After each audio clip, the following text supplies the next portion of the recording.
I am the Ronan Pawn, and welcome to a twitch.tv/Ronan Pawn live stream on twitch.tv/Ronan Pawn. I was really getting into this is like it's cowbell, small cat, but like a ding, ding, ding, ding, ding, ding, ding, ding, ding, ding, ding. There's layers to that.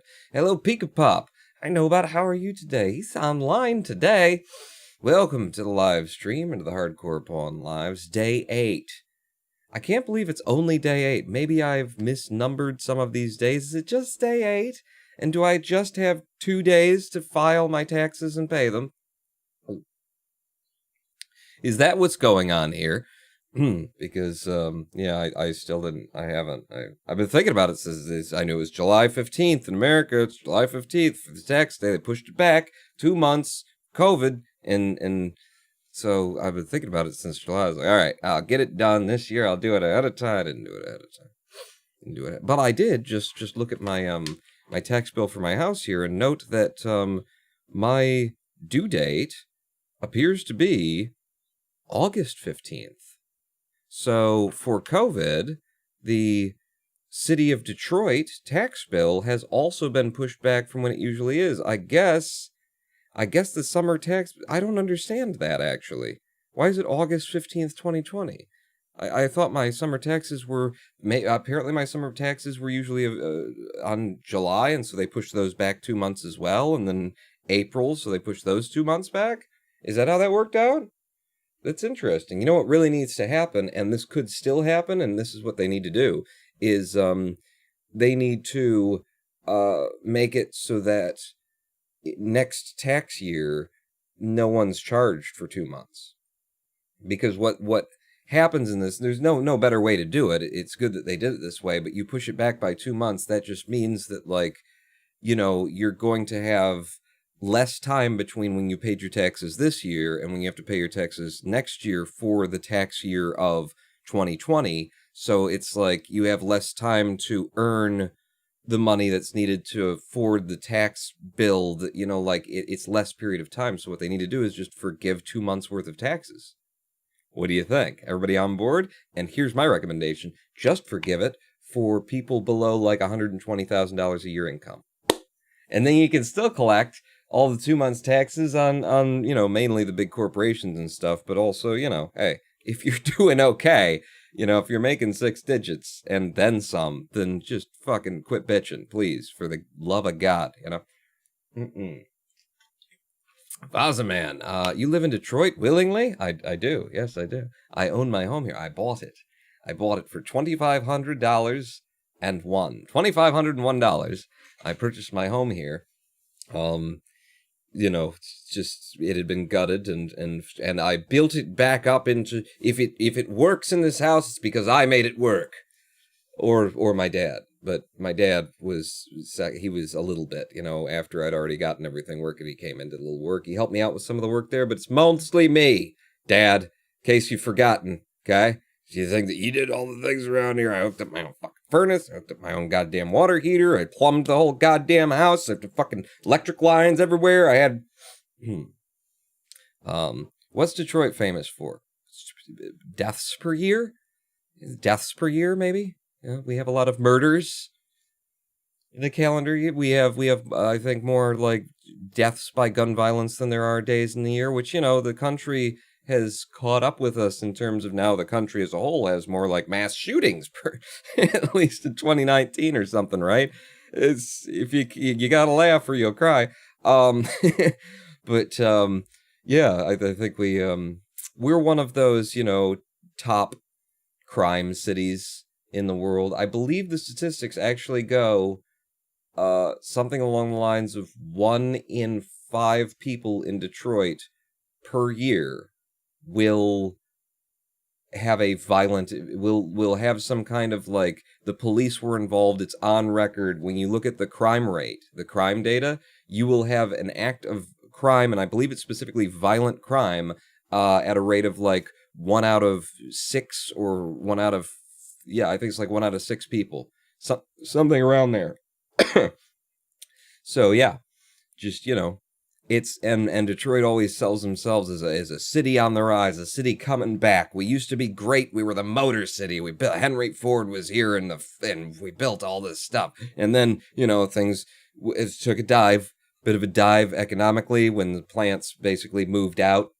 They just shut them down, and so they weren't making money. And then when there wasn't money here, people realized, oh God, you guys don't give a shit about the impoverished, primarily Black and Hispanic community, do you?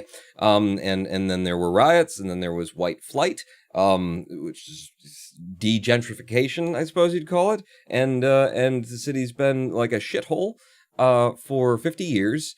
That has for 30 of those years probably been just billing itself as a city on the comeback, a city on the rise. It files for bankruptcy. The city of Detroit filed bankruptcy with the federal government because it couldn't pay its dues. The federal government needed help, and the federal government had to give it money just to stay fucking solvent, just to keep the goddamn trash collection going. And like that same year, I think, or the year, like within 12 months afterwards, the city of Detroit took some of that money that the federal government had given and helped to buy a sports stadium for a billionaire, the Little Caesars guy, so that we'd get the Little Caesars Arena in downtown Detroit.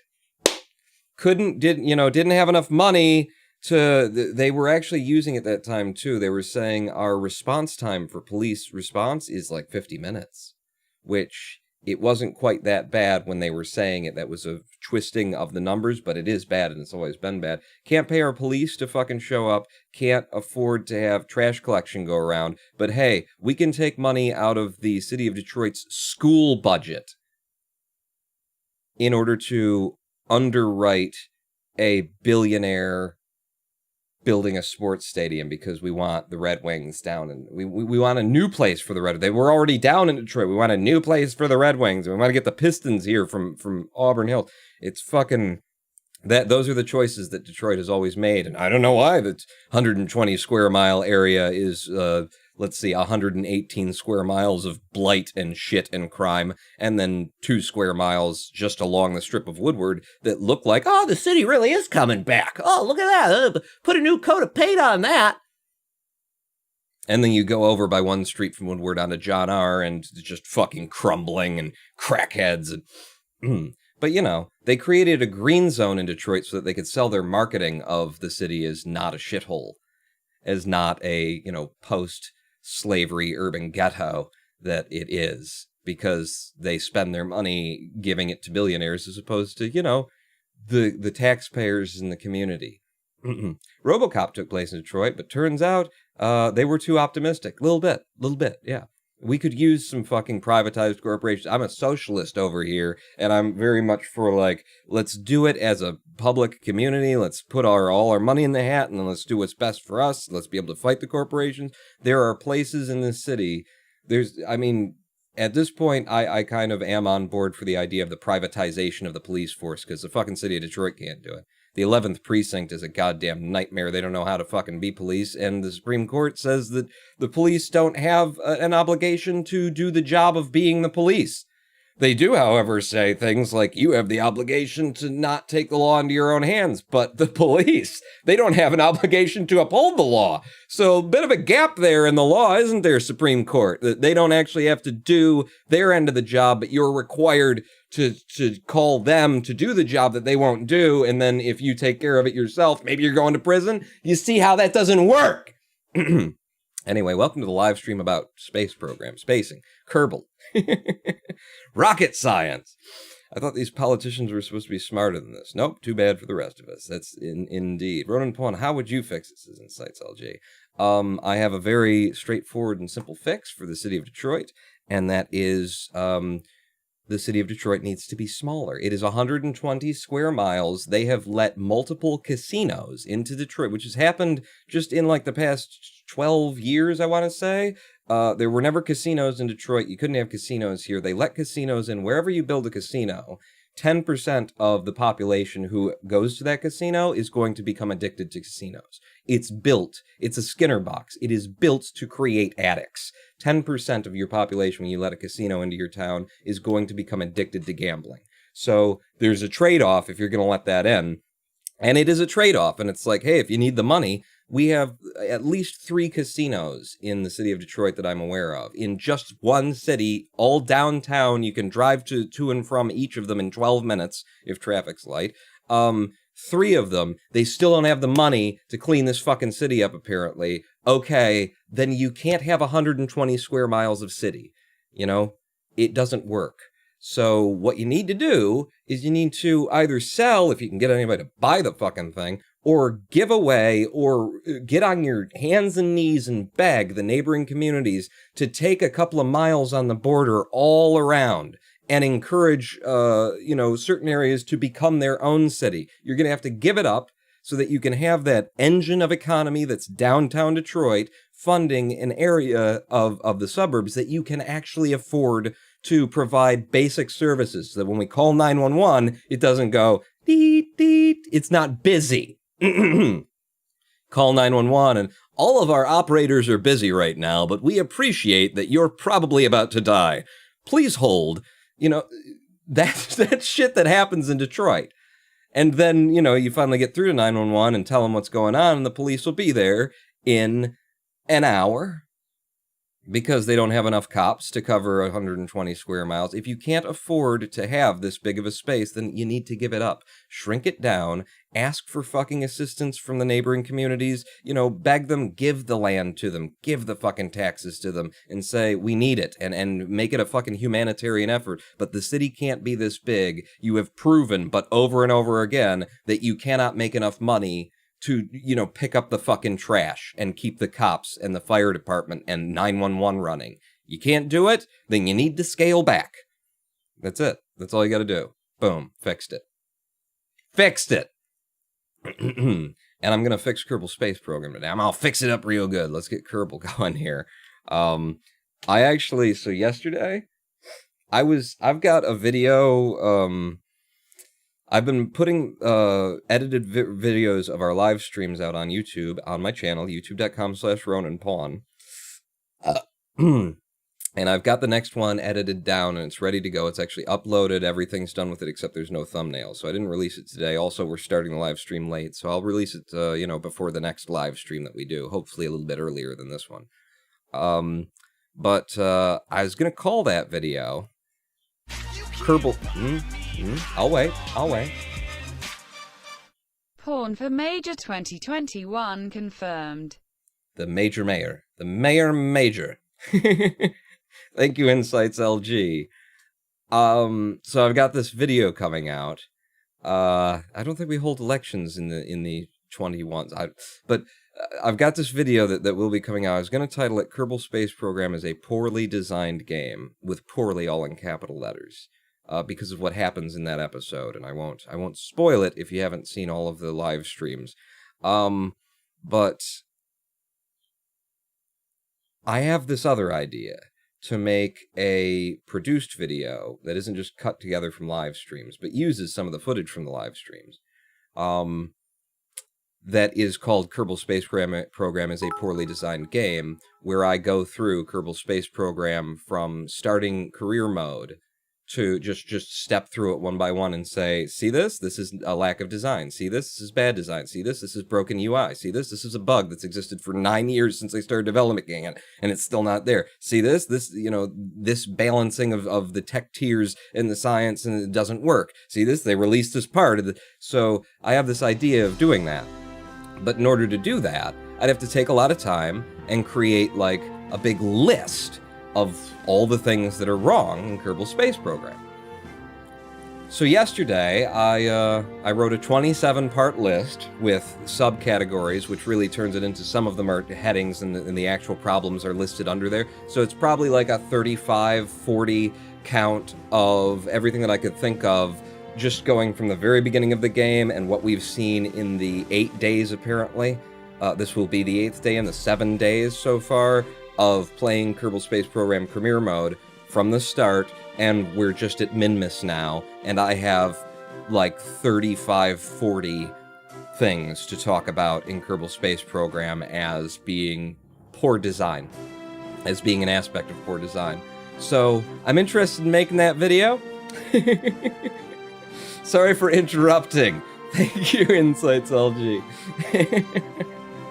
But yeah, I think I want to make it a big video where I actually, get deep into it and talk about it and we analyze it and I point out all of the things at once instead of it just being like, and this doesn't kind of work. And then, so I'm going to name that video that's coming out, I don't know, maybe the same thing, fuck it. But it'll be Hardcore Porn Ass 2, Season 2, Episode number 5, whatever. But, maybe I'll name it the same thing. I don't know. Let's start the game. I've been playing KSP for a really long time, and I thought getting a Kerbin Escape was a good thing. Just getting to orbit? Is that what you mean? Good night. Might influence KSP2. Or good point. Might influence KSP2. And that's my big thing. Yes, Fozzaman. That is, there's a part of me that's just always wanted to, put it all in one place and say, see? Especially to the community that has in the past, been so fevered with, no, you don't get the game, you just don't understand. No, I get the game. I get it. So I'd like to answer back with that. So there's the part of me that's just, wants fucking vengeance. No, who wants to put it all in one place at one time, but it has a lot to do with the fact that KSP2 is being developed, that they pushed it back to 2021, and yeah, I have a list of bugs and poor design choices that exist in this game that I'm still actively working on. That wouldn't it be nice if the developers had that and saw all of that and then went, oh yeah, huh, before they pushed the game out on us. If we talked about what would make sense, and maybe they figured a lot of it out, maybe they figured all of it out, they're talking about for KSP2 there's gonna be a reason to play, huh? Isn't that great for a game, a driving force? The idea of being able to legitimately colonize planets. That you go to a planet and, you do the missions, you eventually bring enough stuff there, land enough Kerbals there, and then the game will spawn and start to produce, more, things there, buildings, and maybe you create launch pads. I don't know where they're going to go with that, but the idea that there's a reason to go where you're going, like there isn't in this game, that will drive you to keep playing and keep the gameplay interesting, and yeah, rewards for having done the thing, as opposed to the reward being, okay, now I'm on the surface of Duna, it is a big, barren, empty, red-colored moon, and the moon sucks, so what am I here for? Why did I do all that effort? Well, now you're here, and it's slightly different, and I don't know, why did you come here? It's a little bit too realistic. In terms of space travel, because what's the fucking point to a lot of it? It's the point, it's actually, yeah, it's too realistic, because the only point in Kerbal Space Program is to develop more science, and really the best benefit for humanity of, planning a mission to Mars where, some of the mission profiles I've read involve the astronauts pouring their own feces on top of the ship in order to create an extra layer between them and the harsh solar radiation due to the thin atmosphere. What's the point of going to Mars, really? It's to develop science, to push further, to push forward, to try and, we need less weight on this craft. It's to just push. And really that's all that Kerbal Space Program in its current state ever does for players too, is go out to grind science so that you can go out farther to grind science so that you can go out farther to grind science. I've been playing science mode since Peek Pup. Career mode was very late in KSP development too. Yeah, it was very tacked on, they didn't think it through. They were like, hey, why don't we try and make a game out of our sandbox simulator? And it reeks of that, doesn't it? So we're hoping that KSP2 does a little bit better, since, they'll hopefully be game developers making a game out of a proven sandbox, as opposed to sandbox developers tacking a game on in the 11th hour. To find a way to defeat the Borg, that would be, there you go. There's a way to do it. I think the best, I always liked Harvey's, KSP space tourism program and premise on YouTube. Harvey HOC Gaming. I really liked that back then. It really made, it gave the game a thing to do. It gave you a reason to get out there, and you had, it felt good. And I always thought that tourism should be a big, big part of Kerbal Space Program. I mean, they do it in the game as you progress, but it would not be that hard to write a little bit of AI that just simulates. Most of the time it's just simulating it, but like you could set up, let's say you run a mission to, you know, take a tourist who wants to go to the moon and orbit it to the moon and then come back, and it's a successful mission. Well, okay, we can, you know, the game could record your trajectory, your changes of delta V, and it could be like a pattern. It could save that, it could remember that, and then you could establish a route of that being a tourist pathway. And even though you're not running it anymore, in map mode, you would see that it's being run. Huh? You know? And it could just simulate it. It doesn't even have to, like, have the parts there or be calculating for them. I mean, that's what it's doing most of the time until you're in physics range or something. It's just simulating it. And then you come into physics range, it spawns it in, you know, or visible range, it spawns it in, and then it gives it physics later. So, like, you could totally have set up tourist lines and things that are coming and going, doing things that are trickling in a little bit of money for you as the game is rolling forward. But, you know, primarily just making the universe, the solar system, rather, of Kerbal, solar system around Kerbal, you know, feel like yours. Because these are the things that I did. These are the things that I set up. I set up that tourism line. And if you did something really weird, you know, some kind of maneuver that was really weird on your tourism line, then maybe you'd send it and you'd have it doing that, and then you'd be like, okay, that's kind of stupid. Let me run that again. You know, it would just put your stink on it.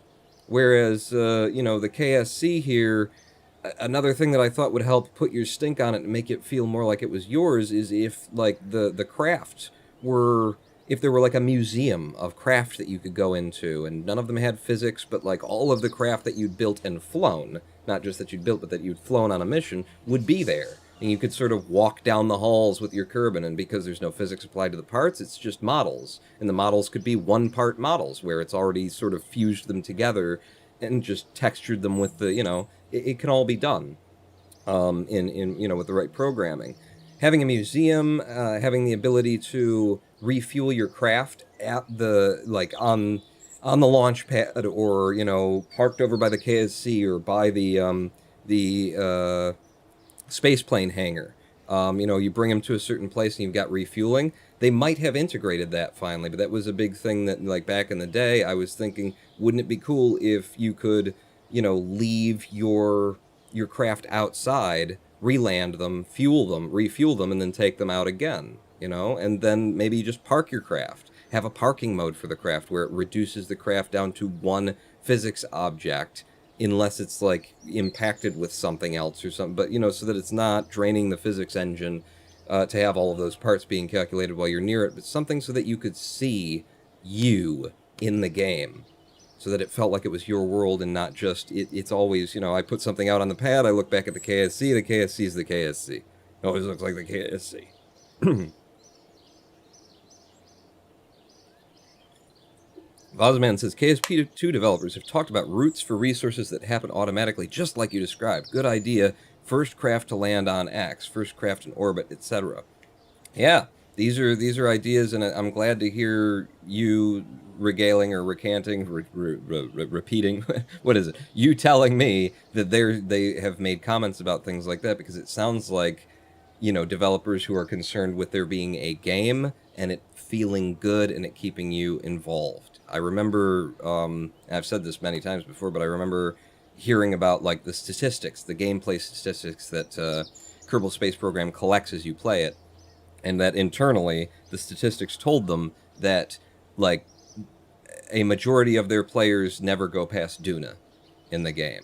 So you go to the moon, you go to Minmus, and then probably you go to Duna. You know, people don't think to go toward the sun to Eve. Eve is the Venus, right? So people don't think to go to Eve, you know, as much. But so Moon, Minmus, Duna, and then you're like, all right, fuck it, I'm done now.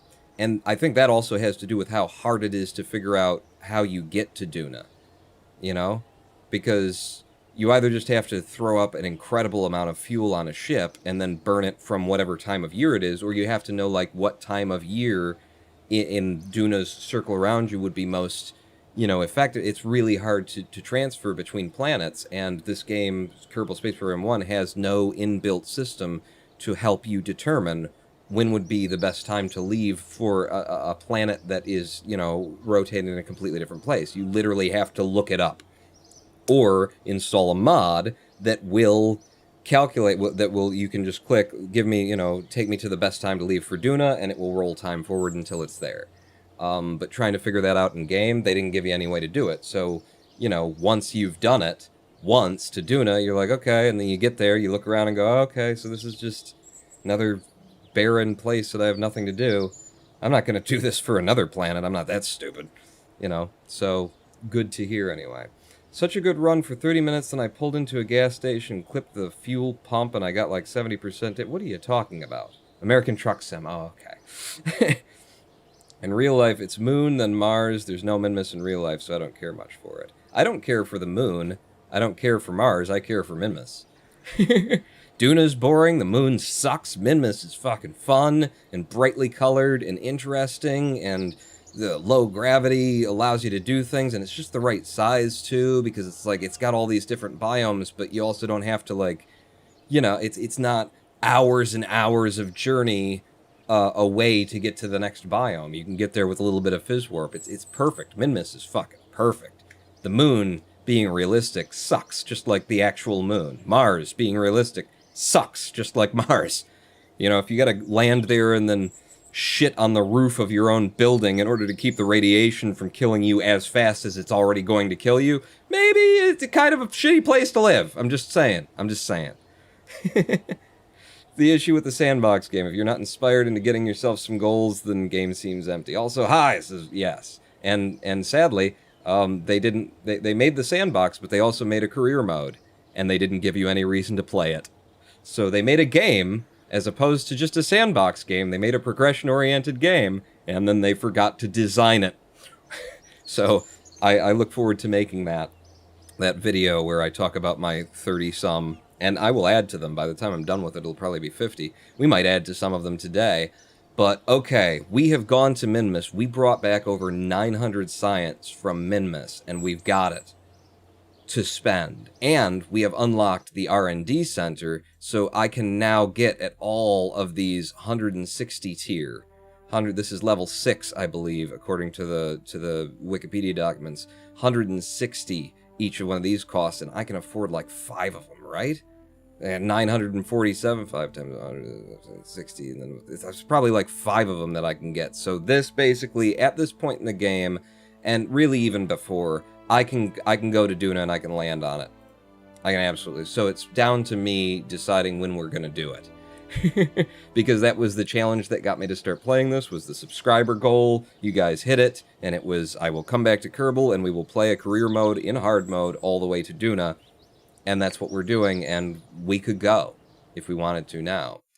But what I want to do is continue to enjoy. I'm enjoying it. I complain about the fucking game because it's worthy of complaints, but I am enjoying it nonetheless. What I want to do today is I want to go out to the Jinji 1, which is our mobile science bay, and I want to do what we couldn't do last time, when I was just too fucking... I've been here for 6 hours, and I kept finding all these rocks that are the wrong goddamn color, apparently. We have a mission, and the mission is to bring a green sandstone back to Kerbin. This is a mission that apparently comes from the Breaking Ground mod? Is that what it is? Or not mod, DLC for the game. Lights off. We're not landing anymore. We don't need that. But there's 2 things that I want to do. One is we've got 23.23 oxidizer here. I want to drive this around in the intended configuration. We were driving around on Minmus on our wheels. We were driving around on Minmus with the return vessel attached to the top of it, which made it very wants to topple, doesn't steer, can't take a turn very well. That was not what it was designed to do. It was designed to be this size, to have just the SAS operating that's on there, so it'll give us a little bit of stability assist power and torque for turning and things like that. It's supposed to drive around like this, so I want to see if this design actually works for driving. A wider wheelbase on the next one, if I made another one, would be, you know, appropriate. And honestly, for Minmus, if you're gonna make a vehicle, a car at all, probably like ground, like feelers, like wheels that go off on the side so that, like, if you start to tilt up, it will hit those wheels and bring you back down, is probably a good idea as well. But it's been so long since I've been to Minmus before. I built a fucking roller that was just wheels all the way around so that you could just bounce off of Minmus. 50 meter per second impact rating of the wheels. Just boom, boom, boom.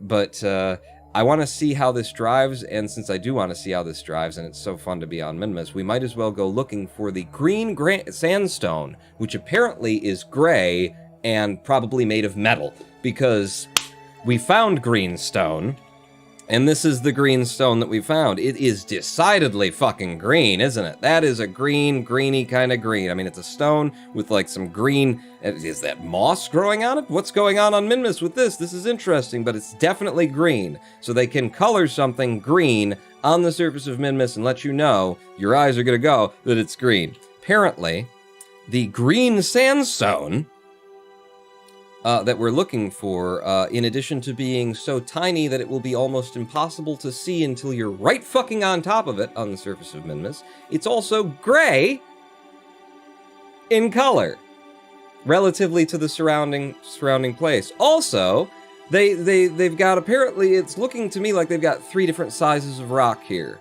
You know, and I don't know, because this is my first time interacting with this DLC, interacting with the system, but it's looking to me like they've got 3 sizes of rock here. 1, big, and I presume this is the big, you know, that's big. We climbed that and you see the size of the flag. That's big. Looks like they've got medium, okay? Medium, which is about this big, let's say, okay? And then small, which is about this big. So, what I want to suggest to you, as designers of a game that people are going to interact with, is if you're going to have 3 sizes of something, what you want to have is small, medium, large. You want it to be able to, you can discern it. You can look at it with your eye holes. You can look at it and know, oh, that's a small one, that's a medium one, that's a large one. Apparently they decided to go for medium, small. So what you do is spend your time running up to medium rocks, going, is this small enough for me to put in my pocket? Even though the small one definitely isn't small enough for you to put in your pocket either. Knowing that the medium ones, being just a little bit bigger on the surface of Minmus, are totally fucking carryable. My fucking Kerbal, can you get out, please, sir? You step out of the thing. My fucking Kerbal over here, from on the ground, jumps that high. This is how high my Kerbal he's now about 7 Kerbin, maybe 8 Kerbin stories into the air. Okay? Pretty sure that he could pick up the fucking rock that, wait, hang on, don't hurt your shins or anything. Pretty sure he could pick up the rock that's this big, so it's all about fitting it in his pocket and the size of the ones that I've seen in the things that you guys have linked to me in chat while I was looking for them. Doesn't make any sense. It's just, for fuck's sake, please, hire designers. You know, what are you doing? The brakes are oh, well, you're out of the crap. But the brakes should still be on. F, B. The brakes left, they went off when you pull the parking brake. You don't have to be in there with your foot on the brakes. God damn it, gang. I'll add that to the list. Brakes turn off when you exit the vehicle. Didn't I have the brakes on? Let's test that. Turn the brakes on. Brakes are on. I exit the craft. Come back into the craft. Brakes are still on. I fucking had them. Transfer to a different craft. Come back. I swear I had the fucking brakes on. I looked at it when I was putting down the gear. The brakes were fucking on. Brakes broke. When did they? Oh, fuck, God damn. If I go to the other one out here and then we come back, brakes are still on. I don't know. It's just a game about rocket science. It's not like you need to be able to trust it or anything. So let's SAS. We can't SAS it because Gingy's not a pilot. That's fine. We don't need any thrust. We just need the RCS. I'm gonna F5 from here. RCS, and because this is sort of backwards,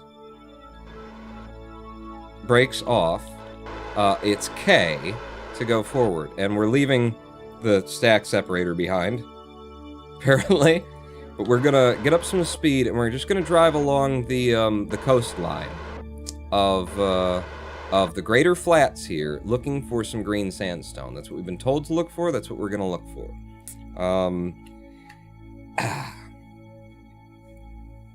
Let's see.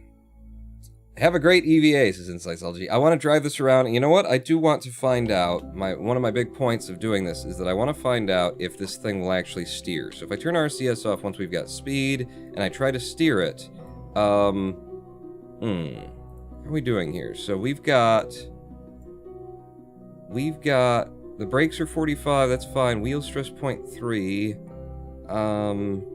Steering is disabled on the rear. It's enabled on the front, right? Yeah. Can I not, and it's inverted, I can't control how hard it steers or how quickly. Well, you could just go to fine controls mode, probably, and then would that turn us a little bit slower? Doesn't feel like it. Wow, that really pops. That really pops, and we're just at 8.3 seconds, so the turning, were I to turn,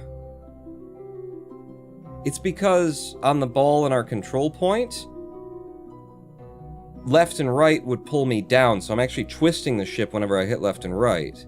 I kind of want the reaction wheels, but if it was facing forward, then they would help with the turn, as opposed to doing what they're doing right now. Sadly, I don't see any way to change the, let's see, so control point up. Control point forward, it does exist. You guys were telling me last time, but it didn't exist on, maybe I was clicking on the other craft that was controlling at that point. It exists on this one, control point forward. So now, we're actually facing backwards, I think. But when I do this, pressing left should actually help me, like, lean into the turn that I want. It's still very sort of jank, isn't it? Still feels a bit jank. Yeah. What are you gonna do? Like, I can at least safely drive it, I would say. I would say that I'm safely able to drive this, the way that it exists right now. I just, need to be careful about turning it, but it's not that, likely to topple. The other thing that I could do is we could try it without any torque. So reaction wheels are now disabled. If I try and turn... Yeah, I feel like we go up on one wheel easier when the torque isn't there. So let's try that again. Let's just reaction wheels, or rather, not rename the vessel. The vessel's fine. Although we could call it a... No. The vessel's... rename the vessel. What do we got here? We got a lander, we got a station. We'll make it a lander, because it's definitely a lander. But toggle the torque back on, toggle the torque back on. And when I turn... I feel like that's better. Now that is probably way too big. And it doesn't look like it's the right kind of thing, if I'm honest. Yeah, that's definitely green, but that's another stone, but it just ain't the right one. It is a stone, but so I've now, I'm up to 5 stones that I've found, none of which are the correct stone. The other thing to note about this, let's RCS on in K. No, I. Oh, well now it would be H, actually, because the control point, no, which way do I go? N and M? N. Yeah, because we've got the control point correct. Okay, cool. So let's get some speed back up on this thing. The other thing to note is that because I have the graphics well enabled here, and I've got these terrain scatter turned up, it's actually against me. It's working against me. Because I've got all of these rocks out here that are just fake rocks that don't have any physics and they're just a simulation. So turning the graphics up actually makes it harder to accomplish the mission. They've created a game mode, like PlayerUnknown's Battlegrounds did, where having your graphics settings higher is of detriment to the gameplay. Work. Good work. Let's see. Been busy fleeing to Canada with family, just about settled. Thought I'd drop in, and I'll be damned if Pawn isn't bitching about KSP and KFR 8-bit. Velkomen. You fled to Canada? Is there an underground railroad I should know about? I'd love to join you.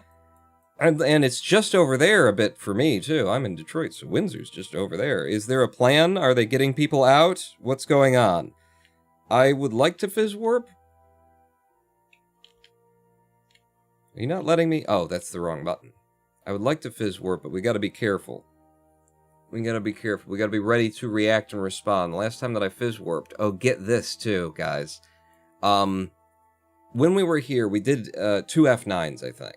Two? I think we did 2 F9s. One of those F9s was because somebody came into chat and they were saying some things that I don't know why they were saying them. It might have been they were typing in the wrong window, but they like posted an address and things. So I tabbed out of the game and I did slash, timeout who was talking. While I did that, in the background we heard the ship explode.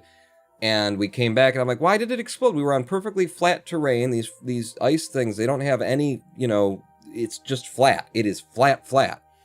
Why did it explode? On the video, on the VOD for this, someone in the comments said, this is my favorite part of this, and links to the precise moment as I tab out of the game, because we are actually coming up on green sandstone. The gray-green sandstone is coming at us while I'm looking at chat and doing all this, and then I tab out to, do the thing.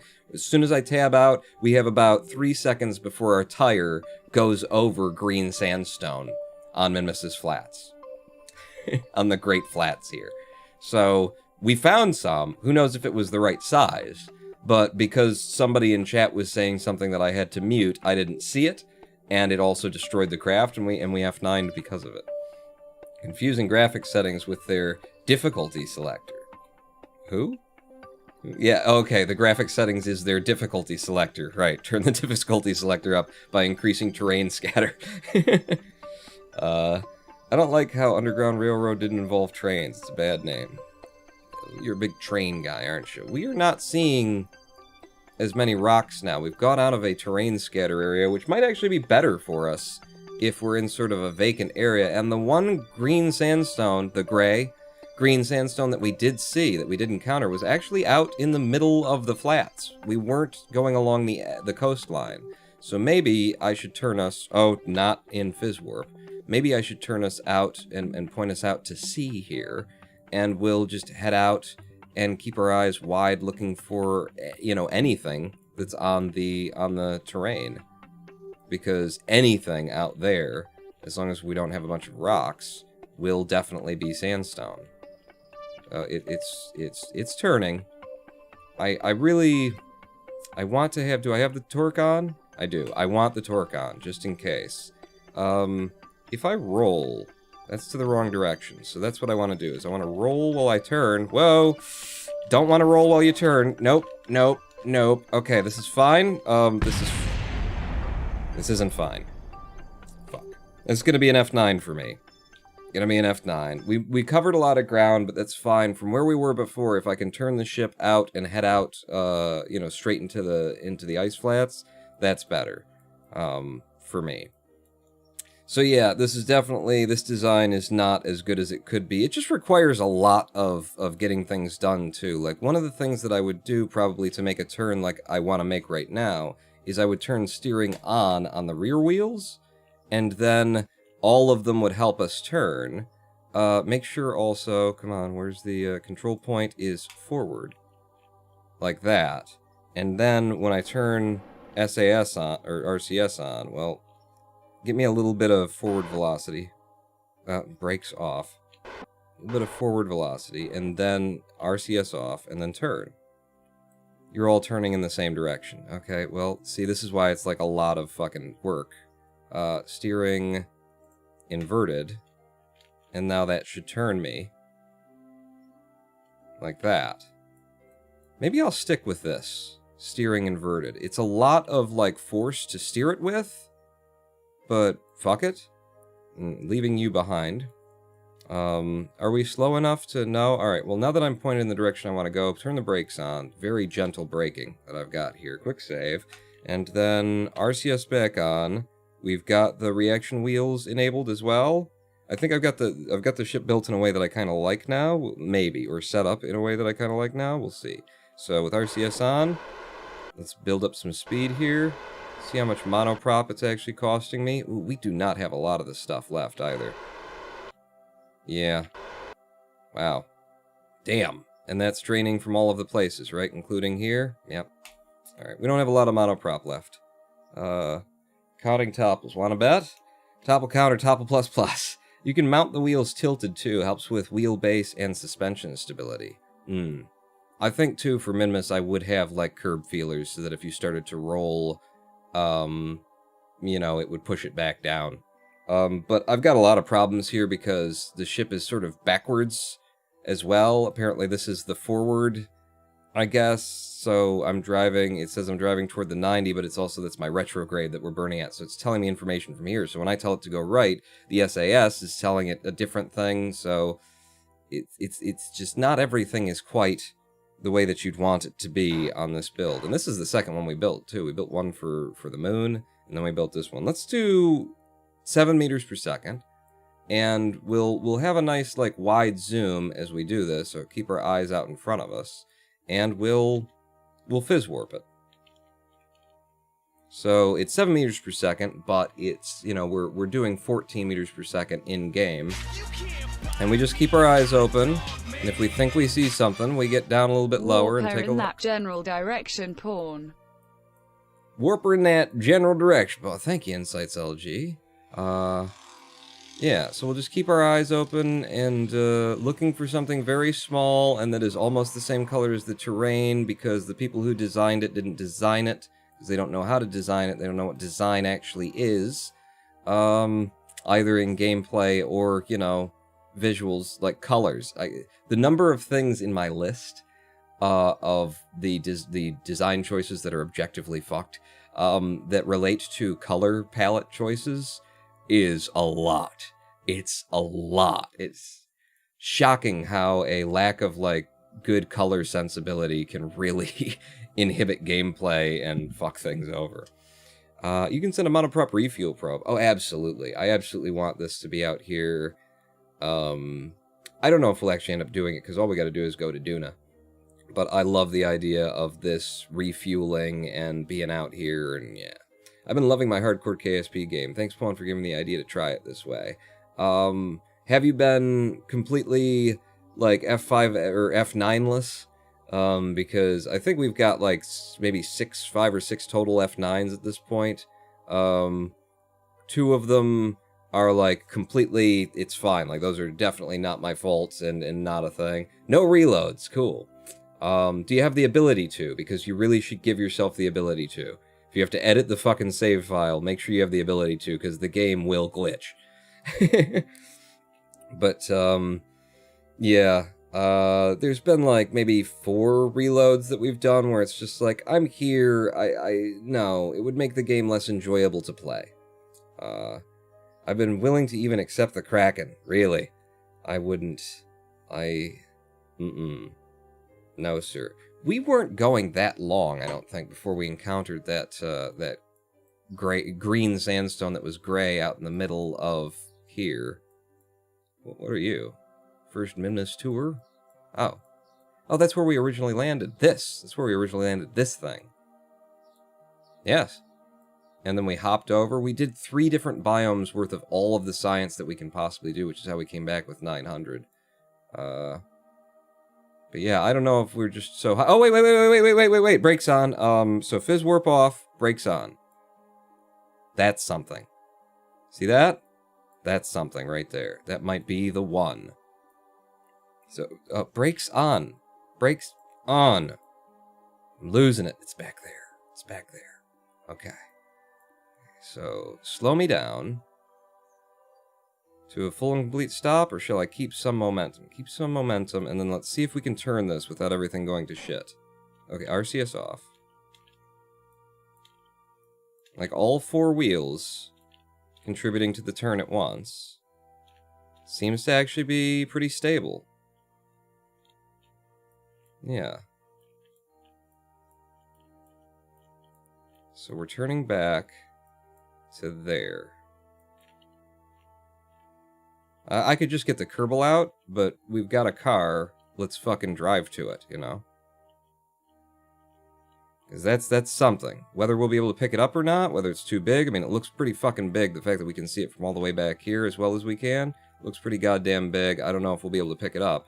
But, here we are at 1.8. I don't want to waste the monoprop, so we'll just wait it out. By which I mean we'll just fizz warp our way there. At 3 times.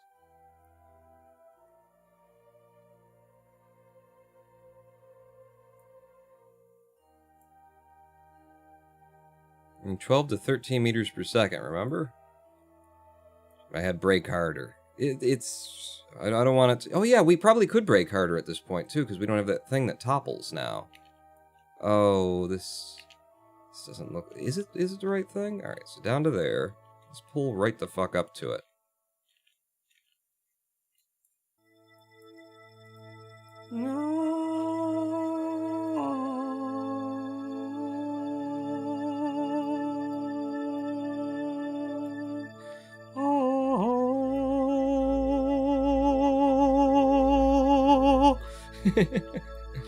Alright, get on out, Light Guy 89. Why does it in the fucking thing that... Okay, add that to my list. I really do need to be writing this stuff down. It's camera, that's Delta map over here, the space program, and then just scroll down to the bottom, come on up. Fuck, camera. Let's see. I told you I had a list. Camera, fucking with the thing that it 90 degree and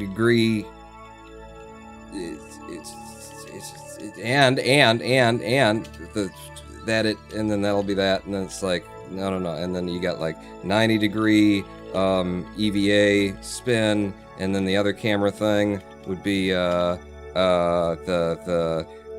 scroll wheel in massive zoom distance for no fucking reason. Yeah, okay, and they'll remind. I hadn't even thought about talking about the cameras in the list. Yep, camera. You stand on it, then right-click on your Kerbal. The pickup should be on top of the list. Maybe next time don't rely on RCS for roving around the surface. Just use a really small liquid fuel engine. Well, we got an engine here, and we got Delta V. RCS is fun on Minmus, you dingus. Jim, you don't know what the fuck you're talking about. RCS is great. It's great. We got lots of this stuff, too. SAS off. We've traveled like 1/5 of the circumference of Minmus. Not on RCS, but in this craft. So, fuck off. Pawn, do yourself a favor and don't use user benchmark shithole of a website with biased weighing, banned or restricted for most tech communities and forums. I would need, like, some serious, like, you would need fucking sources cited for that, because everything that they say on that website, like, makes sense to me, links up with, so do we think that the Kerbal could put this in his pocket, in comparison to the other things that we've stood next to? Links up for me, looks right, it's just amalgamated data, and they don't pull their fucking punches, either, in saying, like, what the data shows. I think, if anything, you know, from where I'm sitting without knowing one way or another, you say that, I would say exactly the opposite. I would say user benchmark doesn't pull its punches, it's just a collection of people having sent their data in, they provide the data as it exists, and then they make, you know, statements based on it. And I think that probably that looks really bad for AMD right now, because Intel is producing faster processors for less, for lower cost. Not lower cost, but for, like, lower cost given the speed that you get from things. So I think it looks to me like they just give you the fucking real deal, and the other people, you know, they want to market. They want to market. I don't really get why you were only going 7 meters per second over the surface when you could easily do 10 times that without crashing on the perfectly smooth ice flats. Because we needed to look and we needed to be able to stop. So that's why I don't take your advice, Jim. We need to be able to stop at some point, you know? How do you stop on Minmus in low gravity? You apply the brakes, and then it grabs, and then the fucking thing topples. So, that's why. User benchmark just changed the weight on multi-threaded tasks, and they were justified to do so, says Just Am. Yeah, without, like, I would need fucking citation, you know, citation needed. I would faster imagine that the, companies don't like what user benchmark makes absolutely clear about real-world processing. I've got an AMD, I love AMD, I'm ready to buy another upgrade for this processor, I'm thinking about it after tax season, so, but, like, you look at the list and you see that Intel has all of the fastest chips. And you also, like, realize in looking at user benchmark statistics that single core and dual core are the most important speeds that you're going to get, because most programs aren't really optimized to use And maybe quad-core, but most of them aren't optimized even for that.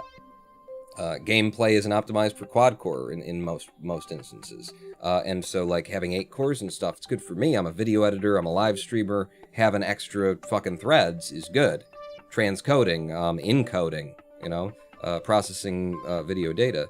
But, like, I think User Benchmark gives you the most unfiltered, uncensored, unmarketed version of reality because it's just pulled from people who ran the benchmark program on their suite or on their computer.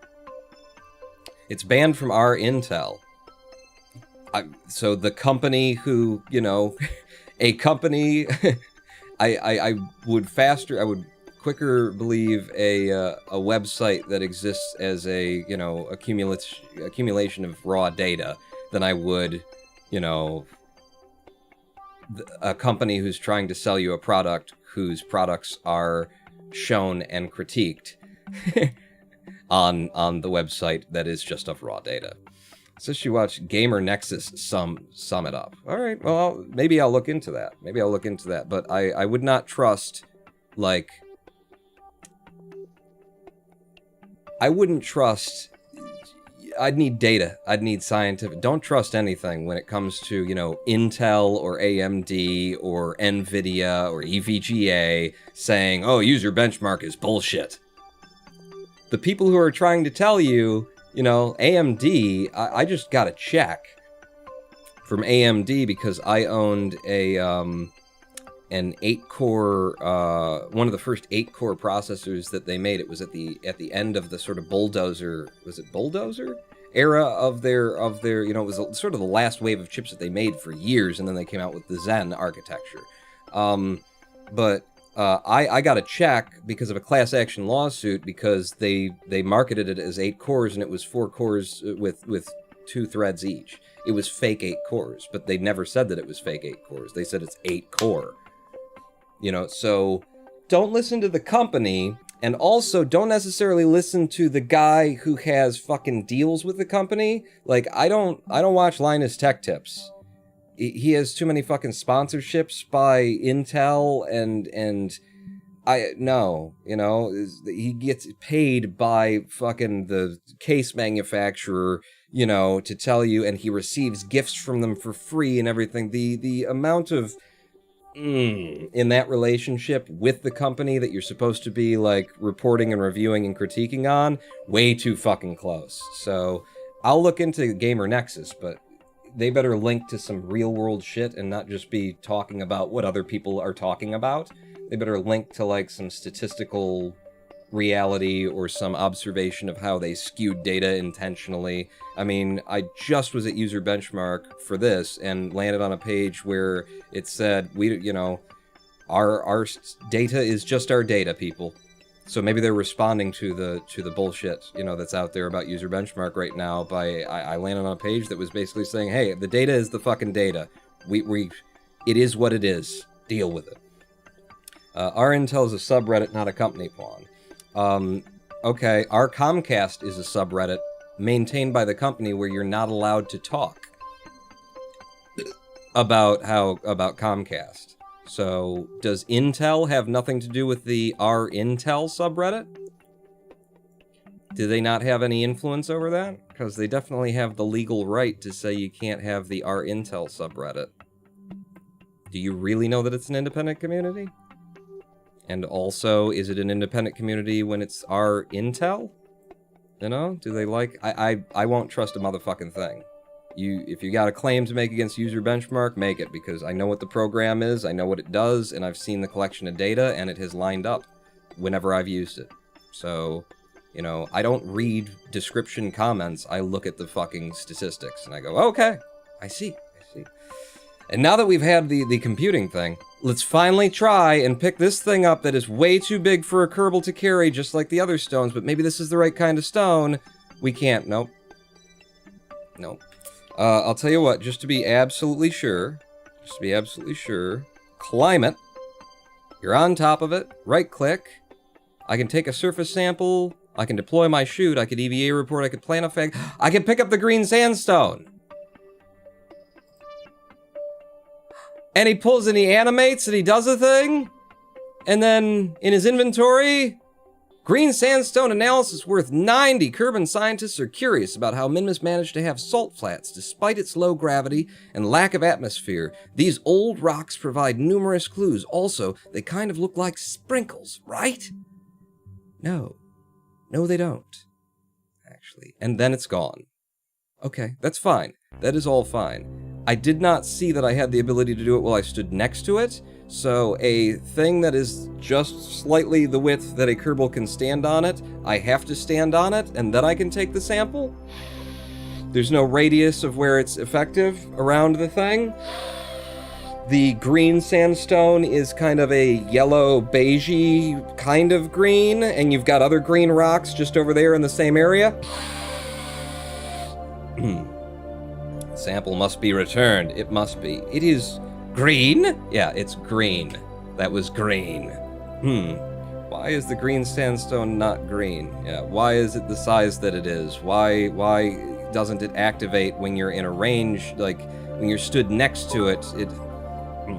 Check this out after the stream. Maybe Google user benchmark articles. I can send you some info. I don't want info. I'm happy with user benchmark, what it's told me and everything. Look up their shitty behavior and reputation for yourself. I don't read articles on user benchmark. I don't give a fuck. I look up the raw data. But I will look into that video that you referenced, and user benchmark should be banned. I don't usually go to Reddit as a source, so, but I'll look into it. If you could DM me the name of or like a link to the video that you mentioned. Yeah, link me to the video over Discord. I'll watch that, and you know, depending on what I feel about that, maybe I'll look into it some more.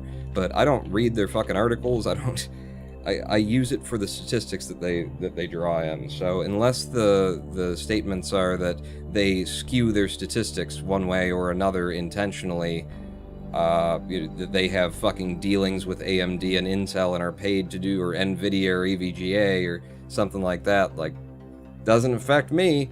They're one place on the internet that actually collects all of the data about every piece of hardware out there from a program that you just run, and it's self-contained and you can't skew the data. It runs the same test on everybody's computer and then takes it all together and then brings you to their site and gives it to you. I'm pretty happy that they do it.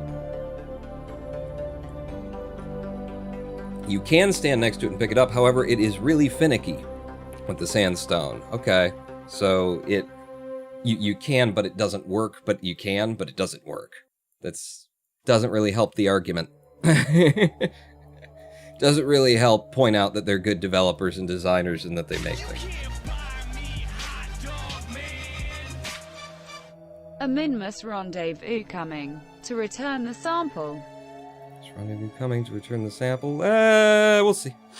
We'll see. Like, if we did, it would be somebody to refuel him, collect the sample, bring it home, we clear that mission. It's worth 90 science. We'll also get some money for it, and I think some science as well for bringing it back. I think that was part of this contract. Is it worth coming all the way out to Minmus just to pick up a bit of a stone?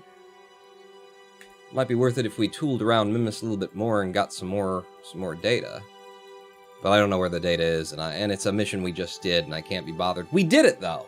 I wanted to come out, I wanted to find that green sandstone, I wanted to find out what it is. We found one green sandstone, and it was conveniently located right there. Right there.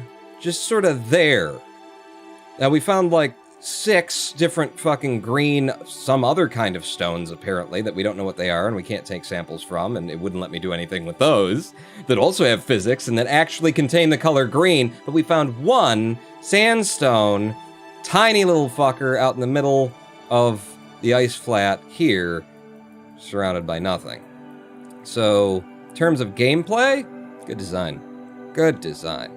Oh no, I meant complete lack of design. Complete lack. We're gonna toggle the lights off because you might go into darkness. By the time I come out here, you won't have any. And it's not a big deal, but yeah. All right, the light guy, 89. Cool. That is a heaping helping of some science. And they almost made that mission fun.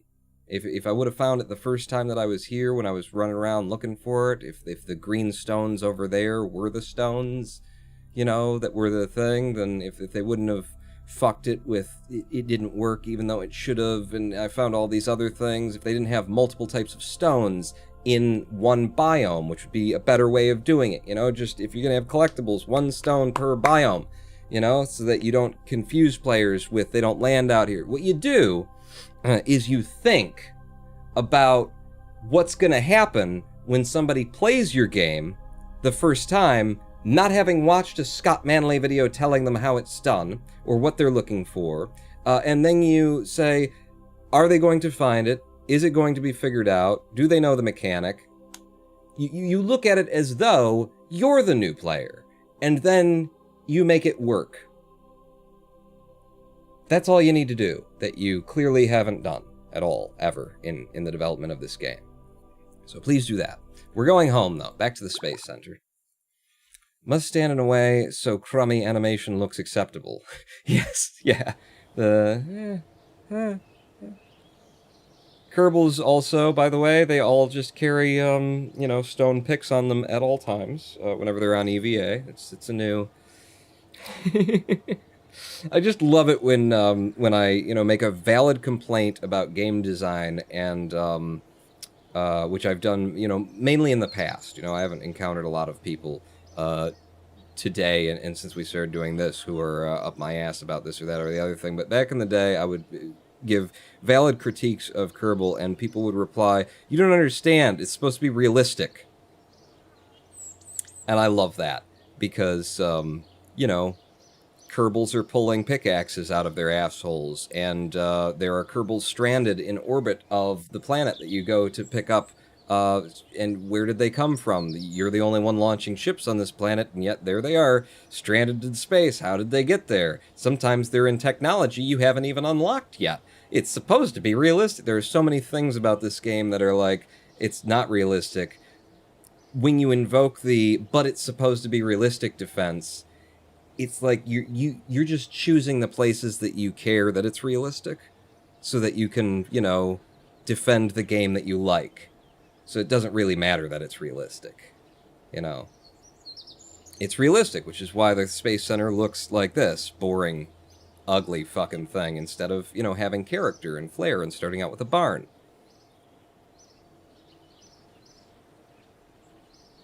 You're still the only person I've ever heard complaining about many UI design issues with quotes around it. Well, that's because you're a dipshit, Jim. In several games not known for bad UI design. Okay, well, wait for my video.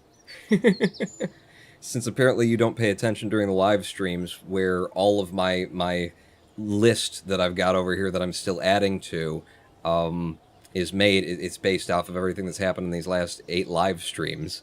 Since you can't be bothered to pay attention, wait for that video, and I'll explain to you how the color choices, palette swaps, the lack of icons, I'll explain to you how the tech tier is unbalanced. I'll explain to you, that's why I want to make the video. It's just for you, Jim. You and all the other dipshits.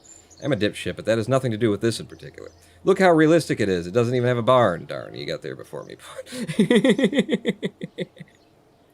We're going to take a live stream break. Right? We've been here for an hour, even though we haven't done much. We just went out to Minmus and found the green sandstone. I wanted to know, too. Now that I'm making this list, I wanted to know, what does it look like? What is its size? Why couldn't I pick up the other ones? Maybe the other ones that we thought were like too big to pick up, maybe they are pick-upable, but I can't because I don't have a mission for them yet?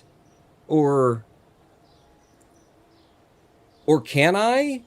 Like, usually you don't have to have a mission to interact with something. But I swear I stood next to them and right-clicked and tried it, and we didn't get an option to, like, pick up a other kind of a stone. And I swear I definitely stood on it, the big one, and I didn't get the option to, like, chink off a bit of a stone. Did I stand on some of them? Like, the fact that mechanic is, the way that it is, that you have to stand on something that's just big enough for a Kerbal to stand on and maybe be able to take half a step on Minmus. If he took a full step, he'd take 2 steps on Minmus because of the low gravity, and he'd fall off of it. So there's not even, you have to be right on top of it and then right-click it and then it'll work. because of that, I don't know whether or not I was able to collect those stones that have the green on them. If the stones that are dark but have like green something like growing over them, or a green vein of something growing through them, if those are not collectible rocks, then that's a whole nother like bad game design issue right there. A whole nother bad game design issue. You're going to create physics objects when we're adding in things to the game where you can find them. So if I can't interact with those, then that's bad game design. If I can, then the fact that when I was there trying to figure out how to interact with them and didn't, that's bad game design. Why don't fucking Discord? When did you start doing this shit? I'm in the middle of a game, I'm doing a live stream. Don't pop up my goddamn messages. It knows that I'm online. It knows that I'm streaming right now. What the fuck? Pawn really need to be defended about bad UI in KSP. It's well known that there are UI issues with this game, mainly with user discovery of function. Yes. And even when you know, things only half kind of sort of work, don't they? Apparently we can stand next to the stones and do it, but just I was standing, I needed to turn to a 3-degree angle to the right, and then it would have worked. I don't know. How's it going? Hello, Sai! I have no issues with Pong, but as games become more complicated, so do people's issues with design. I mean, this is the most fucking complicated. You know? This makes Elite Dangerous look like a fucking handheld game, a Funko Pop is what it makes it look like.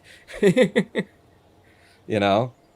The number of controls that exist exclusively on the keyboard, or that exist in both places on the keyboard but also by the mouse, but the mouse one doesn't fucking work, and it doesn't work at all. You can't really use that. And then it's the center of mass and the other thing, and then change the 4 to reroute, and then 2 to grab the things, and then if you F, well, you've got 2 up, then that'll change the axis of the way that you're going to drag it, whether it's local or it's global, or it's like a number of controls throughout this, you know, it's fucking rocket science, so it's the most complicated. And the more complicated that the interface is, and that the interaction of the player is to the game, the more competent the design has to be. You can't just say, well, it's a complicated game, so deal with it. No, it's got to be that much better, especially if, like Squad has, you know, tried to do with Kerbal, you're claiming that it's an educational game. We're teaching people with it, and things like that. Well, then you would have to make an effort to teach them with it, as opposed to just throw it at their faces without explanation, without, you know, bringing them along. And it's a competent designer. I'm going to make that video with my list, and I'm going to show you how the slightest bit of competent design can take everything that is here without having to change fundamental, like, all of the structures are here. It works. You just got to move things around to a place that guides the player. To think about how the player plays the game. As opposed to caring so much for your little train set being the way that you want it. Kerbal CommsNet is the worst offender in that, where they created a system that is in no way legible, intuitive, or, you know, understandable to a player within the game, gave the player no means of actually determining what the range or usefulness or transmittable you know, science values are going to be within the game, and then when you go outside of the game, complicated fucking formulas for like 3 different things that each matter, contributing to whether or not you'll be able to control the ship, whether or not you'll be able to transmit science back, whether or not the value of that science will be diminished by the fact that you're at a distance from the thing, and it's a system designed by people who have no concern for gameplay whatsoever. They wanted to... It's the kind of thing that a modder would make. You know, that you would mod the game to be, you know, hyper-realistic because you want to deal with comms nets, and you and a very narrow group of people who are die-hard fanatics, you know, would have the version of the game that you want to play. It's a great concept for a mod, and mods like that have existed for Kerbal Space Program since it was, you know, deep well into alpha still, where it took the base game and made it more hard and that kind of stuff. And that's great. You do not build the Kerbal CommNet that we have into the base game. It is illegible, obtuse, dense, and unintuitive to the nines. There is nothing about it that can be understood from within the game to an unfamiliar player. And there is no way within the game to learn it other than to just throw shit on ships and throw them out places and then try and remember where it stopped working. But that's a lot of complaining. We should play some of the game. If I'm going to complain this much, we should play some of the game. So when we come back, we will, do something. And this might be a light day, too. We're starting late, so for KSP, maybe no big mission. I might just take some little simple contracts. Or maybe we build something around Minmus. We've got that that contract for a satellite in orbit of Minmus, and we need to bring home our rock that we just got. So maybe we could build a little craft, send it out to Minmus. It's got a probe on the top of it that acts as our satellite. We drop the probe in orbit. We land, grab it up, bring it back. We'll look into it. Ronin Pawn, that mode is remote tech, and it's far better designed and implemented than the stock comms net. I'm thinking about it. I've thought about modding out Kerbal Comms Net so that it would just fucking make sense and work. Put a ring around it. Put a ring around. Baby, if you like it. Thank you, Germasian. Here is my standard for what a reasonable communications network needs to do. It's a very low standard, I think. It's really just one thing. A reasonable gameplay design, like a reasonable comms net, has to put the HG5, the first relay antenna that you have, if you put the HG5 into geosynchronous orbit around Kerbin, which is a mission that you get that we did. If you put the HG5 into geosynchronous orbit around Kerbin, that should relay the data.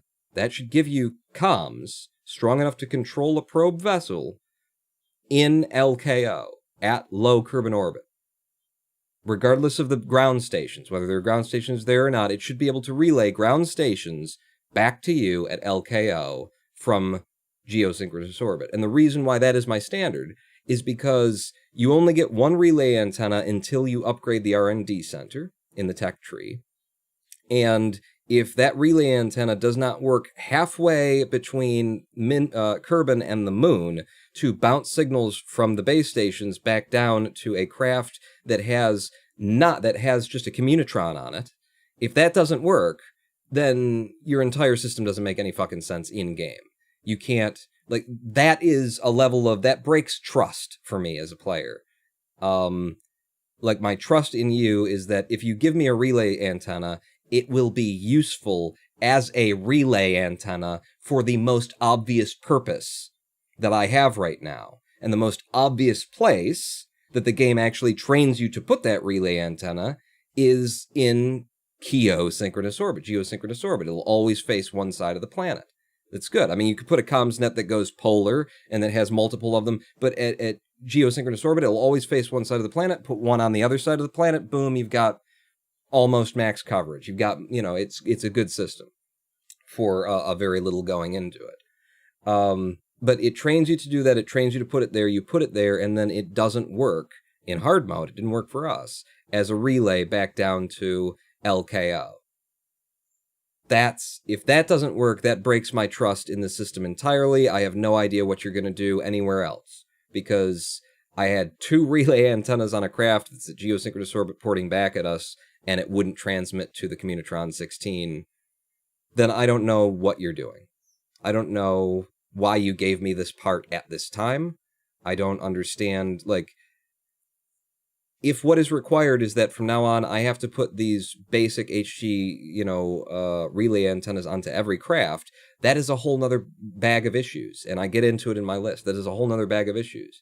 Every craft that I want to be able to communicate has to have an HG5 on it. I don't have fairings yet when the HG5 is put out there and when I'm being given these missions, which means that the HG5, I think that's what it's called, the relay, the first and only relay you get until level 6 in the tech tier, it's not aerodynamic, but it is a surface-mounted part, so it's got drag to it, which means if the vessel that you want to communicate with has to re-enter atmosphere, you have to have 2 of them on there. It is a 0.07 ton part, which means every craft that you launch now has to have 2 of these deployable, non-aerodynamic, giant dish antennas just to be an LKO and have comms? No. It has to have two of them on it, because if you got one on it, then the drag, when you try and re-enter atmosphere, will pull you down on one side, and plasma will be hitting other sides of things. If you can't communicate with the Communitron 16 using the HGMG, whatever it is, using that first relay satellite from geosynchronous orbit, that breaks my entire trust of your system, because you haven't thought it out. Because you haven't put the pieces together, seen how it's going to be used. You don't have an idea of what to do with it, and you're just throwing it at me, is how it looks at that point. So that would be my test for remote tech as well. Does remote tech give you the antenna that you need in order to have LKO communication without ground satellite from geosynchronous orbit at the time in the tech tier that it should? That would be my question.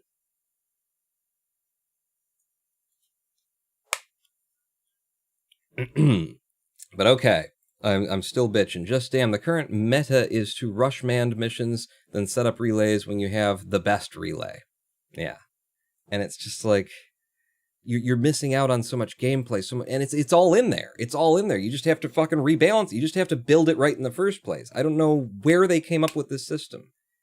I'll say this. I'll add this in, okay? This is another thing that's going to be in the video that's in my list there. In the documents for those parts, it describes the transmission, values in MITs per second. MITS/S. MITs per second. I don't know what a MIT is. I don't know. Is it MITs per second per second? I don't know what MIT stands for. I tried to look it up on the Wikipedia, the Kerbalpedia, and I didn't find what MITs are. I then Googled MITs. My Google phrase was MITs unit of measurement. Hit enter. The first page of returns was telling me about the specifications for Mitsubishi air conditioners. Google doesn't know what MITs is as a unit of measurement. And this is their system that they expect to be intelligible and usable by players in-game. So either they made something up and just called it a MIT, and you can't really find out what that stands for, or there is a unit of measurement that is so arcane and obscure that it means that Google's never fucking heard of it. I don't know. Anyway, we will be back. Wow. Oh, it's not pinned. I was wondering why the green screen looks like it does. I'll pin it when we come back. We're going to take another live stream, our first live stream break, 7 minutes. We'll come back. I just got all of the, all the things. I made a big fucking list, and they're kind of all in my head and swimming around, and I really want to share them with you, but I need to keep them secret so that I can, blast them all out in one big thing, and then you'd be surprised stuff. You'd be like, I never thought about that. Oh, yeah, I remember that one. But 7 minutes, don't go anywhere, pawn that out.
Hello, I am the Ronan Pawn, and welcome back to a twitch.tv/Ronan Pawn live stream on twitch.tv/Ronan Pawn.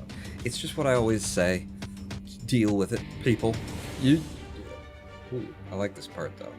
Now, shut up. Welcome back to Kerbal Space Program. We're gonna actually play the game now. Just as soon as we get this recentered with the arrow keys that Warner or some Kerbal, Gene Kerman maybe, I don't know, somebody announces to you that this is a good way to adjust the camera when you start the game is just like this. God damn it, the fucking with the I gotta hang on, I'm making notes. That camera controls at VAB are exceedingly slow. And it's gotta, you know, we're up to 31 now things, and many of them have sub things. Sub issues in them. And they've released it for other fucking, you know, on the Wii and the Xbox, so you gotta be actually controlling them with the stick. So surely they made it work when they did that, and they just didn't think to come back to the PC and fix that huge fucking oversight. That's been in since, you know, it's only been in the game for 9 years, so I guess nobody's noticed it. Ladies and gentlemen, PBR. PBR. Back to the old school, old days.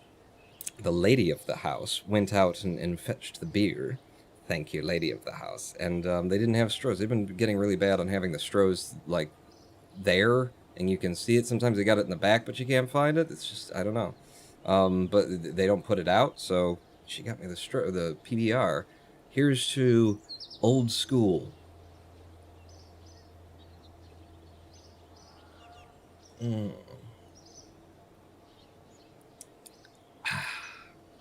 see you guys talking in chat about units of measurement. Did anyone find out what a MIT is? Like, is it a Kerbal invented unit of measurement that even they don't tell you in the wiki what the fuck it stands for? Or is it a unit of measurement that just Google's never even heard of? Did anybody find out? Pawnette went shopping for beer? Poggers. She made the run for me, yeah. She made the run. I asked her. And I actually asked her.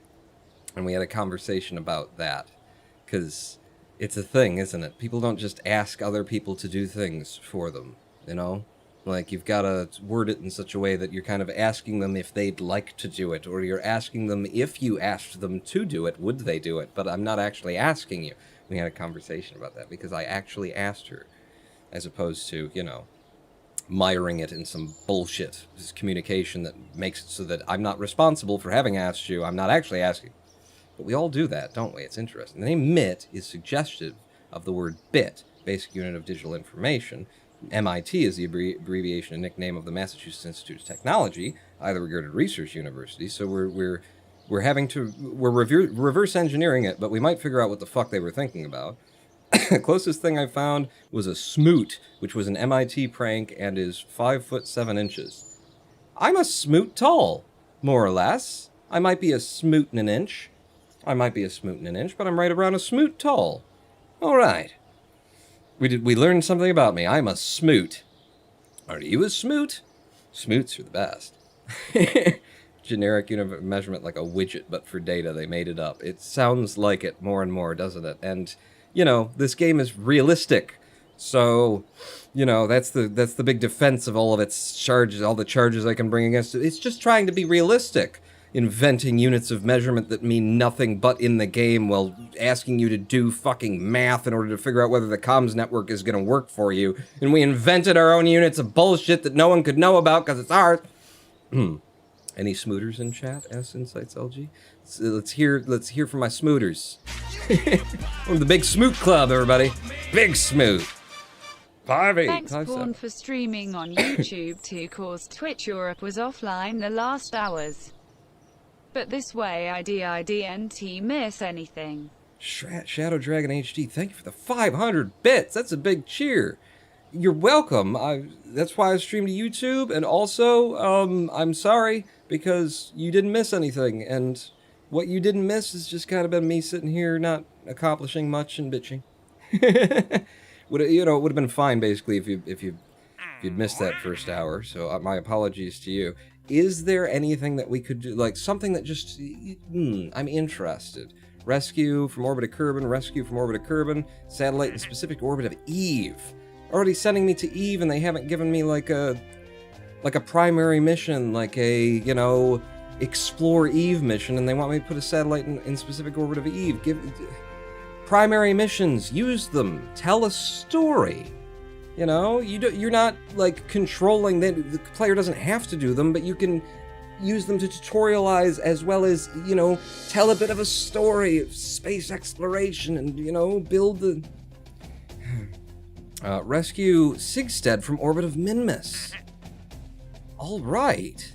Now that is something I want to do, because it's looking more and more like there's nothing else here that interests me that much. An orbital station around Minmus, antenna, docking port, generate power, 5 Kerbals, 2,000 units of liquid fuel in orbit. That's a lot. I'm not up for that today.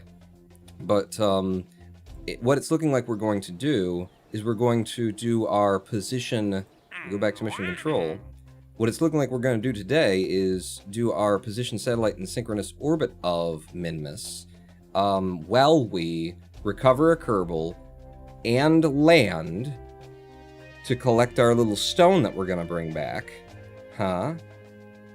That makes Minmus interesting. And Minmus is so, like, low cost to land on and come off of and stuff like that. It's not, even though this is a lot of missions to do at once, it's not a lot of missions to do at once.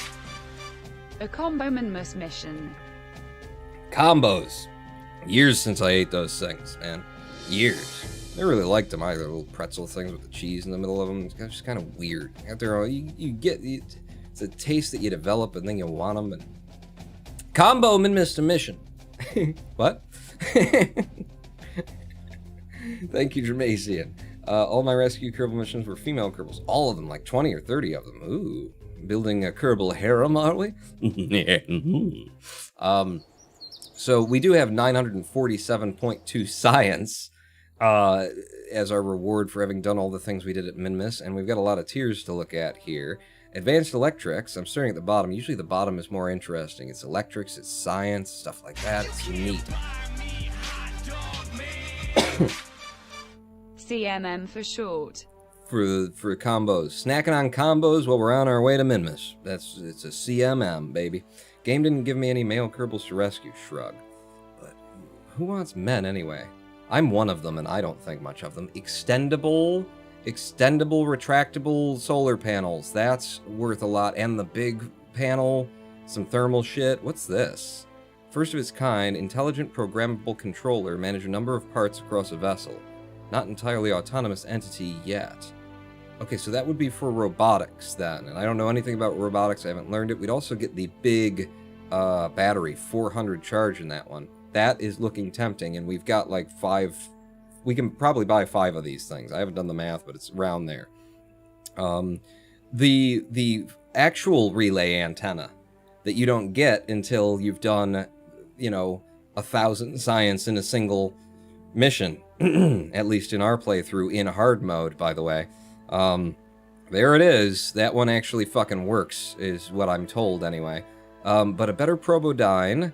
What are your, specifics of this? Reaction wheels, still very low on the torque on the reaction wheels, but it can hold retrograde and prograde. That's the big deal for you with that one. Still not much electric charge. Basic antenna that everything gets without an antenna. Remote pilot assist available. Hibernation mode. 0.01. I wonder if that is better on later probes or not. That would be a good thing to make better on later probes if they had done it. If they haven't, fuck them. And then the DTS-M1, which is just an antenna, but it's also collapsible, and it makes more sense.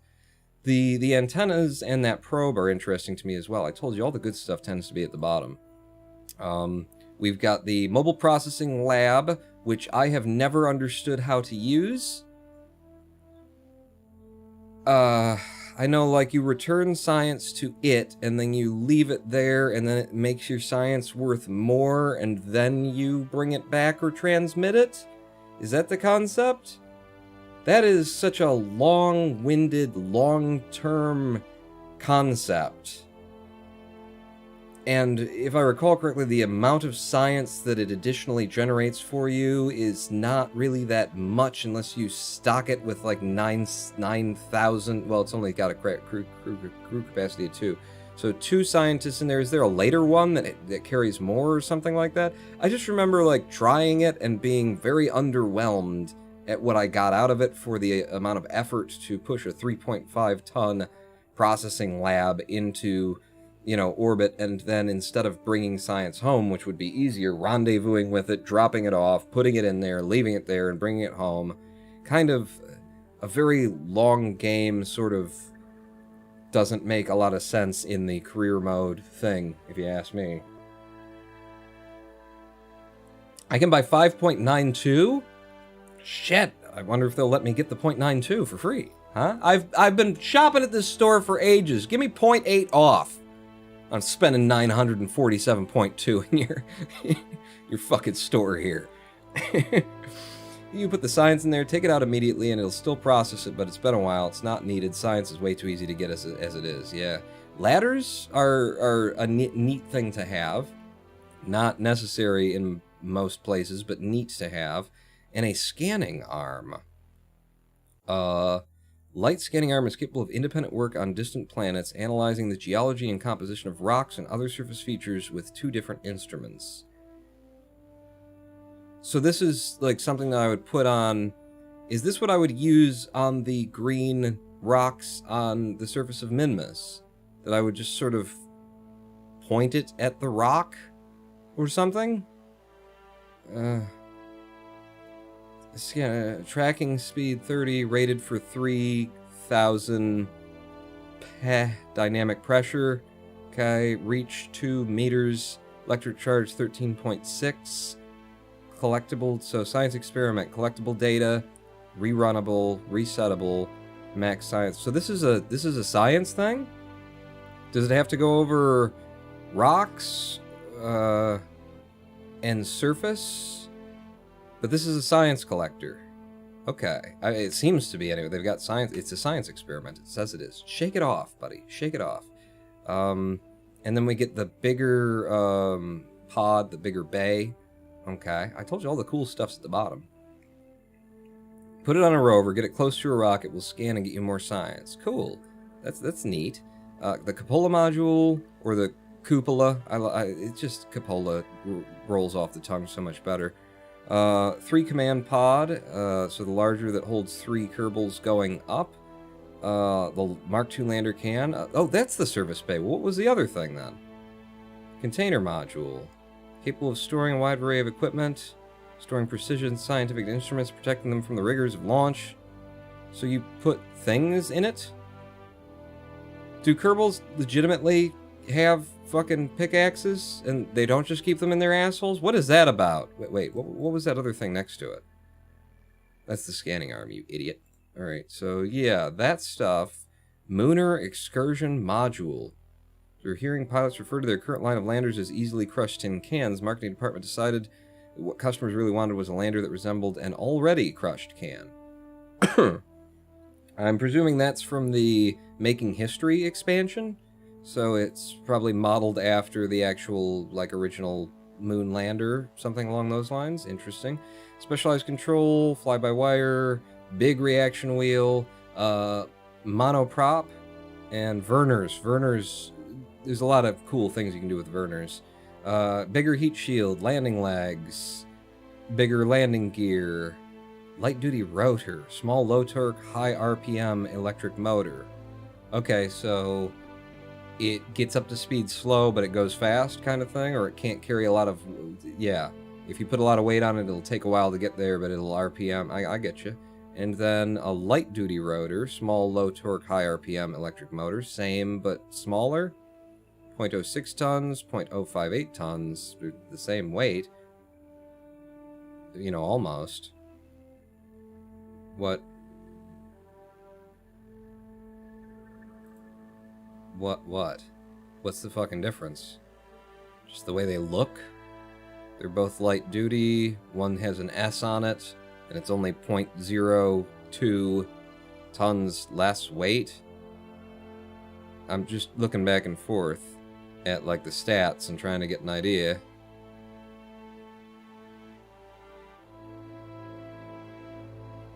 Electric charge consumption is the same. What is the point of having two of them? The S is the surface mount, and this is the middle mount. That's the difference. That's going to be the difference. S is surface mount, even though it doesn't say that here.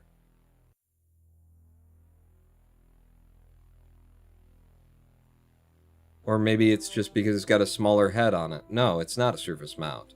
So it's just too, all right. Wait, it's just variety.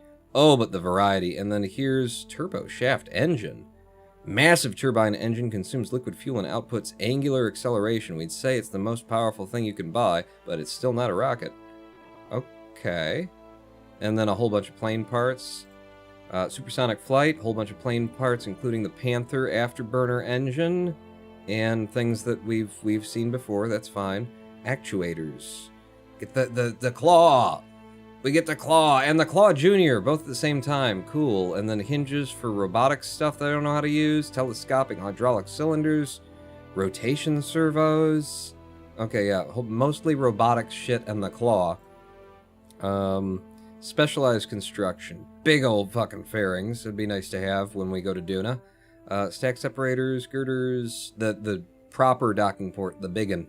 Another flag? Really? You don't give me all the flags at once?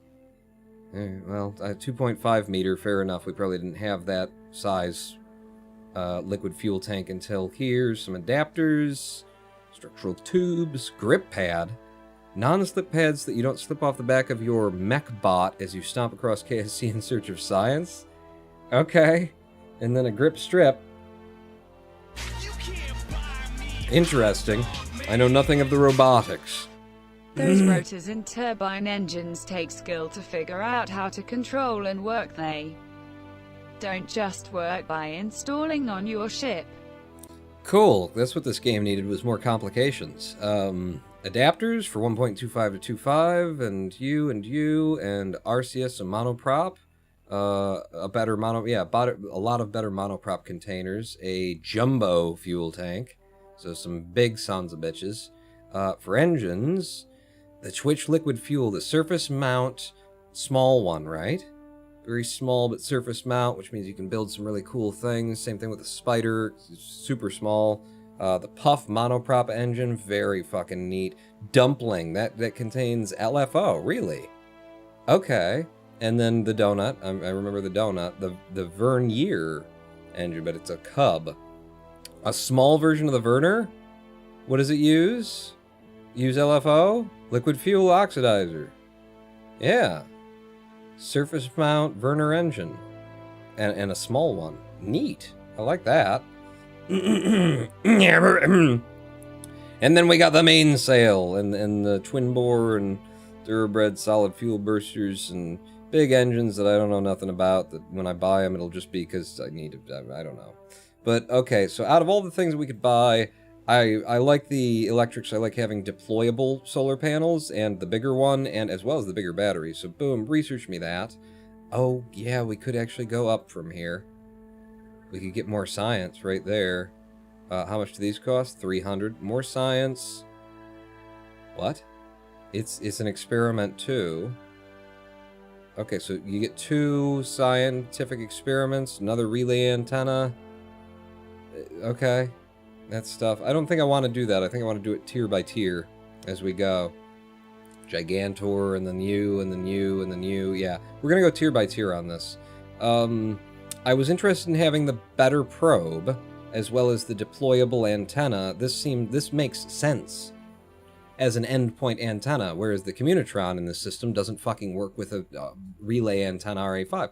Whereas this one, makes sense to drag up and has a bandwidth of 5.7143 mits per second, a unit of measurement we made up and then we're incredibly specific with. And it's a 2G. Cool. And then when you're like in game, it'll express to you things in like terms of 5M, but it's just M, and so it's 5 million what? It's just the entire system is broken as shit. I'm gonna buy that though because I want the probe. I like the antenna. Having the proper relay would be helpful. This is a part that's never actually worked. I wonder if they made it work. Have they made that work? It's got 6 attachment points to it, and it never really, because that breaks the game a little bit. Did they ever make that work, or did they just include it anyway? Ladders and that stuff, no. Cupola and bigger modules for carrying more people, I'm not interested right now, I don't think. Cylindrical monoprop, bigger reaction wheel would be very helpful, though. That's 30 fucking torque. If we built something big for going to Duna, yes. Right now, not necessary, nor are the Verners. Landing gears and things, no. Planes, no. Actuators, we want the claw. I want the claw. We're taking the claw right now down to 467 science after buying 3 of these things. We got so much goddamn science, people. Fairing. Big fairing. I think that would be helpful. The big radial attachment point. Nothing else. Oh, and the regular, yeah, we're getting the docking port and the fairing. That's done. And then advanced fuel systems. 2.5 meter. Do I have 2.5 meter tanks already, or is that going to give me some? Or is it up here? These are just engines, right? Everything here is an engine, yeah. And then there's no big engines, so I must already have the tanks. It'd be nice to have the adapters. It would be nice to have better monoprop containers. So, boom. And I'm going to save the last 100 and... Well, I can't... Can I spend... Wait, how much is this? 160. Yeah. That's all the things that I want. We did it. Didn't you really want to get something else before the claw? I don't think so. I'm good with the claw. Having the claw, and I've got the upgraded probe now. Like the one that can hold prograde and retrograde. I'm happy. Basically, all these tree items are useful in their own way, but I'm not. What we're doing right now, I'm fine with it. Let's build something to accomplish this mission. We're going to need a probe to be our satellite in orbit around Minmus. Let's pull up our contracts here. So, temperature surveys of the moon, no. Position satellite in synchronous orbit of Minmus. It needs a mystery goo and a science goddamn junior. They always make me drag that fucking thing up. So that's what the probe needs, and then it just needs to be a probe. Generate power, have an antenna, that sort of a thing. We'll start... where? Well, we've already put a nice comms probe up before. So... ComSat 1 Mark II... Load you up. Yeah, I think this actually takes care of all of our needs. We didn't bring a barometer on that mission? I guess we didn't need it, and where it was going to go, it didn't make any sense. But for as low weight as, and parts count we were dealing with, as low weight as it is to have one, we might as well have one. Drop it there, you, snapping, snap to the middle. F, snap to the middle. You don't snap to the fucking middle? Alright, snap. If I snap it there and then flip it. Figure it out. Designers of this game, figure it fucking out. Attachments. Surface. Surface attachments on the inside of something that's meant to have surface attachments. Figure it fucking out. Now this probe was meant to come back, which means no. We took the parachute off of it because it wasn't meant to come back. So that's a nice little probe. I do recall that we were unable to transmit some of the data that came from it, so I wouldn't mind having a little bit more electricity on this probe. We've got the big boy now, and we've got deployable solar panels. Let's buy into the big boy. And let's buy into some of these deployable solar panels. They will just be in space and kind of permanently. The 1x6 is probably what we'll want to use here because I can attach them inside. Just find a place where they actually fit and deploy. Yeah, that's good. So give me that, but give me 2 of them. 1 on either side. Yes, sir. Some of the panel will not actually be in the sun because it'll be there. Nah, it's fine. It's fine. It's not that big of a deal. I would have tried to like find something to tack on and attach it to, but I like that, which means we can lose the external solar panel. Okay. You gonna get the rock from Minmus 2, maybe refuel the rover while you're at it? If we do go down for the rock, then it's definitely got to be about refueling the rover, because the rock in and of itself, it's 90 science, that's cool, but it's not worth going down. So yeah, it would have to be a refueling kind of a situation. We'll get to that. Let's make sure that this probe has everything that it needs. It's got the Science Junior, it's got 2 of these antennas on it. I could put a proper relay antenna on it instead, couldn't I? Because we've got that now. We've got the RA2. I don't really want to. It's a much heavier, well, it's just twice the weight, but I don't know, it just doesn't seem right to me, you know, unless it's under a fairing, and these should work for our purposes of transmission back to, so long as the other craft has something better than a Communitron. But no, I'm gonna leave it with this. I like it. On? Use the retractable solar panels, maybe. Yeah, they retract. Those don't retract, but they do though. Yeah, they retract. Extend and retract. I'm sure that these actually do retract. I know that there are some that don't, but these have always retracted in the game. You just a little bit further down for the realism. I'm not sure if you actually... Yeah, you're kind of penetrating. This is another thing. Make your parts so that they actually look like they fit where they're going to end up going when the players start using them. We could try and tack a... what is it? A mystery goo in here, too. A mystery goo in here, too. Where would you put it? I don't know. I don't cheat, but this is a nose cap, so things being inside the nose cap are fine. You know, it should be hollow. It should be empty. I doubt that this will be here anyway. Snapping. Are you dead center? You're not dead center.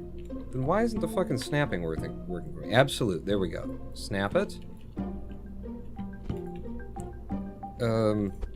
2, drag you up a little bit so that there's some space between you and the antenna, or the electrics, and then I'll put you back down there. Are you inside? You're completely inside the nose cone. Cool. I'm okay with that. I'm absolutely okay with that.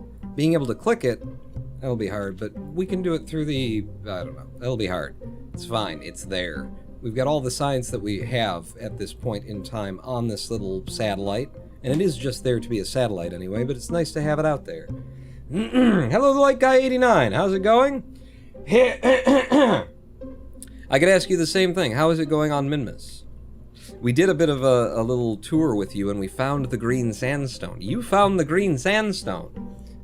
Based on, it was what destroyed us on the last mission when I tabbed out of the game to deal with somebody in chat who was typing things that they shouldn't have been. But that's our satellite. I'm fine with that. Let's yank the rest of everything that's not the satellite off. Your fuel, you're the engine, and it's the Terrier right now. It doesn't necessarily have to be. Let's rip everything off, set it aside, and find out what the delta V is in vacuum. 1875, that's a lot of delta V to put on a probe that is going to be pushed there along with another vessel. So it doesn't have to do the transfer, so it doesn't need that engine, and it probably doesn't need that much fuel. So the little 100, we want it to have, you know, the ability to make maneuvers later and everything. But we could put on just a spark on this thing, and that's 1,365 meters per second in vacuum. That's great. Is there a smaller fuel tank? The Oscar B. Short of that, I don't think so, Pawn. And the Oscar B probably won't be 643. We'll give you a reasonable amount of fuel. You'll be up there, you'll be able to do a lot of things. You'll be able to do a lot of things for us. Not sure that we'll ever need to, but you'll have it. And it's not that much weight to bring up. You have a shroud? Disabled? Yeah, you don't even have a shroud. Enabled, disabled, why is that button there? But, okay. Maybe you do have a shroud. Yeah, when I attach it, it would have a shroud. But we're not going to use it because it's going to need something, you know, that doesn't stupid look. So, payload, protective shell. Also need to be able to decouple from that protective shell. So, decoupler, decoupler, decoupler, decoupler, decoupler, decoupler. It's under decouplers. It's under coupling.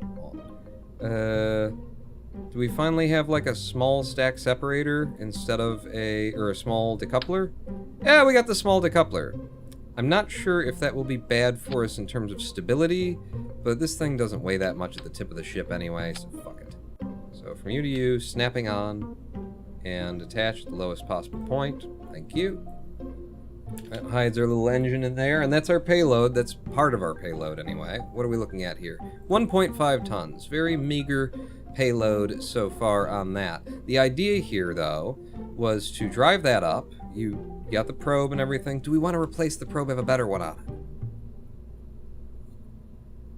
It's a fine probe for this, you know? Prograde, retrograde on the other one for more weight. I don't need it. This one SAS's. Yeah, this one SAS's. It's fine. We'll leave that as it is.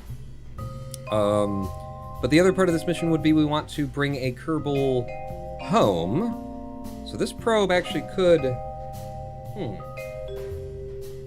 Now wait, if this probe's going to control the whole damn mission, and we just have an empty container,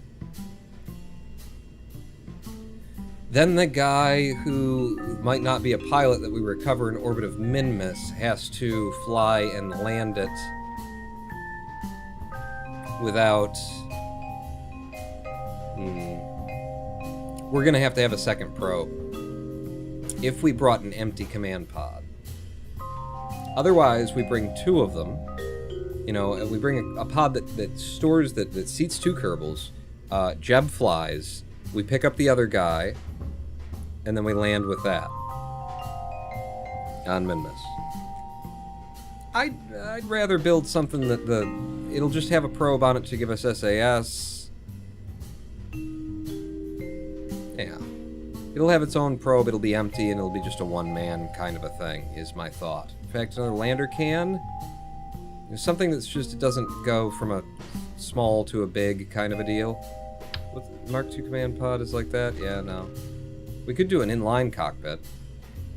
It's 1.03 instead of 0.66. So that would be, you would be like that.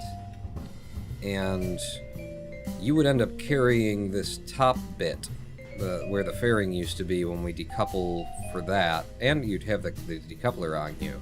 But that means that I could actually build that stuff on there. I know you're carrying the weight of the fairing base, but it's Minmus, who fucking gives a shit, right? So, in terms of pods, that's not a pod, but it is the better probe. I put the probe on there, and then gave it some nice juicy electrical as well. In fact, the electrical could be above it. Needs its own electrical. How much is in the command pod that we're landing with? Electric charge 50. Yeah, you'll need some extra electrical.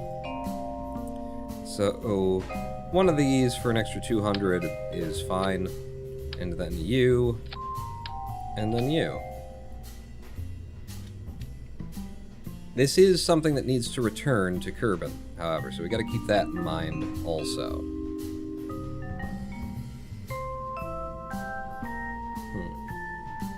Not a great solution, but if you want to save weight, just kind of put less fuel in the tank. Yeah, I don't think we'll have a problem with weight, really.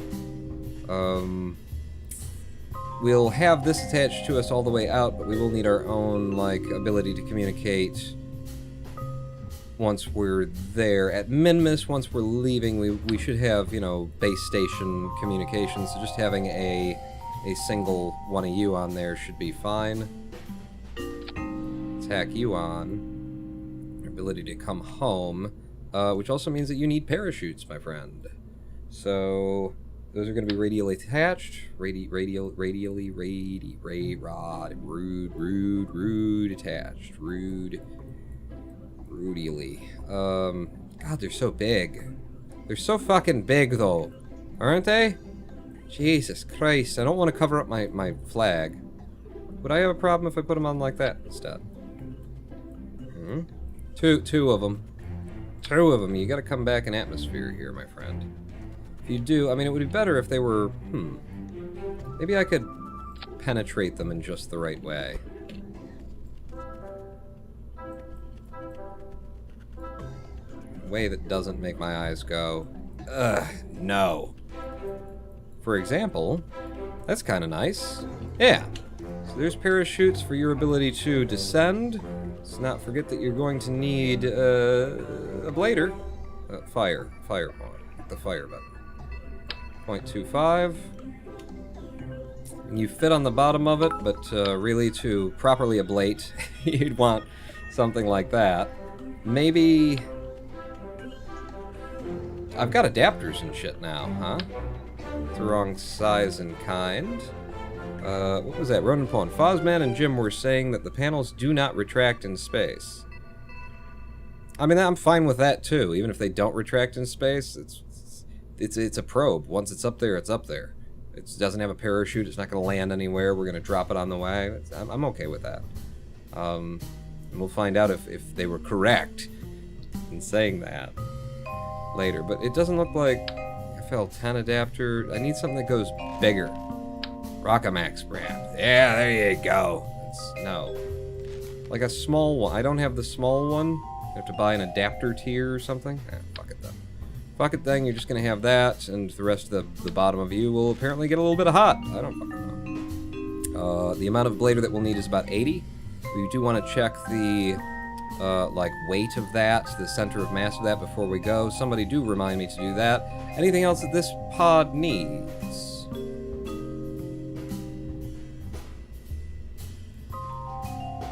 We're going to rely on...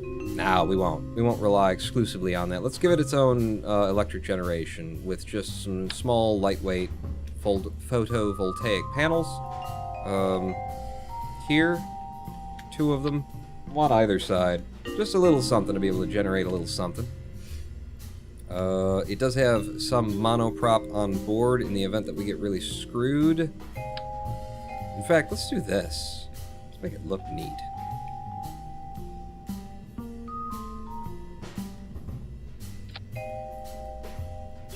I mean, they're both on one side of the craft that might not be facing, but it looks neat, and that's important too. No snapping.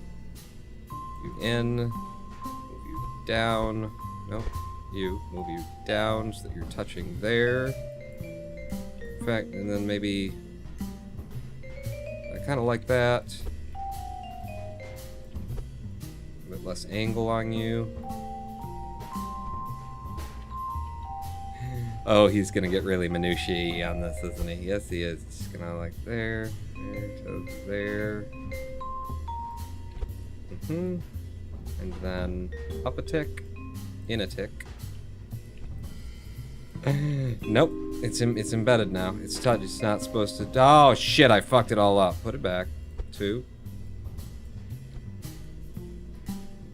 Ah, you're touching. You're touching. Just re-rotate it. Like that. It's good. It's good. A couple little solar panels for that one. Doesn't add any weight. We're fine with parts count. It's a tiny, insignificant amount of weight. By the way, the fairing on here needs to be deleted. We will put that in together.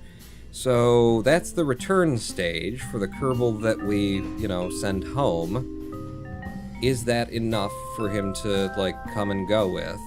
I think so. This would also... potentially land and stuff. Land on Minmus and refuel. Refuel, restock. I don't really want to send him with so much fucking fuel. I would like to restock the monoprop. Because we got 4 of these on the other one, so that would be like what we'd have to... yeah. That's not the amount of fuel that I want to carry up or carry back down. All right, keep building down. So decouplers, not you, but you. You're there. Give you one of these guys, one of them. I kind of like the idea of. Kind of like the idea of bringing. Do I have like small decouplers? No, you know. But I kind of like the idea of bringing like a couple of fuel tanks to be able to like give him some extra fuel, and then once we've given it to him, just like dropping them on the surface of Minmus, just fucking leaving them there. Empty fuel tanks just lying around, baby. It'd be neat. I don't really have like a thin vertical fuel tank, do I? Very thin one. There's these, but that's not the baguettes. Just leave them dropped. Let's not leave them dropped. Instead, let's take 2 baguettes that are attached directly to this fuel tank. Yeah. And then I don't believe just being attached. Let's see. Fuel delivery. So just being attached does fuel transfer now? Okay. Didn't you used to have to like line those together in order to get the fuel delivery moving? Am I wrong? I could be wrong. I might be wrong, but am I wrong? In fact, if it's going to be the baguettes, we actually could. I feel better about that if it were like 4 baguettes of extra liquid fuel, LFO, being brought up. It feels, you know, it's a little bit extra, a little bit something. Makes the ship look pretty. I think it'll look prettier if it's like that, though. Yeah. Yeah. And then you would be transfer and landing stage is the thing. So you would need a Terrier, and you're probably going to need a lot more fuel. In space, you got 1,590 meters per second to transfer and land on Minmus. Talk to me about Minmus game. Here's the Delta V map for us. So 931, 61, 80. Need about 1,200 to land it. And what we've got over here, let's say 1,300 to land it. What we've got is 1,500. We need to come off, and we need, you know, extra to land and stuff like that. So it's not quite enough. What if we went crazy with the baguettes? What if just it was all baguettes? Yeah. That's probably enough to land and return, but we won't be really bringing them anything if we do it that way. Bring 8 baguettes. Then we're bringing them some liquid fuel. But we haven't put any monoprop on here, and that's what I really want to reload him with, is monoprop. Now, if I recall correctly, that ship has 2 big bowls, right? Just 2 big bowls, but it's got 2 big bowls. So, the big bowls for monoprop, is that under fuel? His 2 big old bowls is what it's got. So, if I wanted to be able to refuel, and I could just bring 2 bowls, and what's in here is 15 monoprop, which would be exactly how much it could possibly take. So, a couple of big bowls there. I don't like where those big balls are. I hate that they put the fucking... It's blocking my goddamn flag. Lower. Yeah, can I turn the flag off? Toggle flag. Flag's off. There, that makes it better. Oh wait, toggle flag, mirror flag. Just changes the direction. Alright, toggle flag. That actually makes it better. I can put my own flag on if I want to. So that's all the monoprop that we would want to be able to deliver. We won't have a lot of liquid fuel to transfer to him, but we'll have some. The problem will be, how do you actually transfer the fuel to him? Because his docking port is on the top of him. We would have to land on the top of him and be able to land on the top of him. Fuel line's not really necessary anymore, except for very specific circumstances. Use a claw. Well, even if we used a claw... Like, here's the thing. Maybe what we do is, I've got some, I didn't buy any new ones, but I've got some radially attached engines now, don't I? No. Cool. I've got the thuds, which are fucking huge, and they're a lot of weight, and they're not specifically designed for space. They're kind of good at both. Sparks is the same, though. But the Terrier is designed for fucking space. It would need to be the transfer stage. Let's put another... In fact, what we could do here... You need to do it above, and then attach those that way. Ooh, I like that. I like that, though. Oh, do I like that? Okay, so pull you off, and then you're the fuel attached. What's that? Okay. Ooh. You know? If it weren't the Sonic the Hedgehog texture, maybe. I'd give you a hard maybe there. Nope. No. It would be this.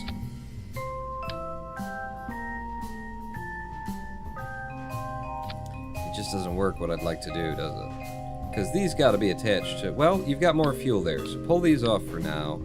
Put this here, because these need to be attached to, like, something, you know, that's that. And they also need to not encounter something that's going to burn off. So I guess I can't quite do that there.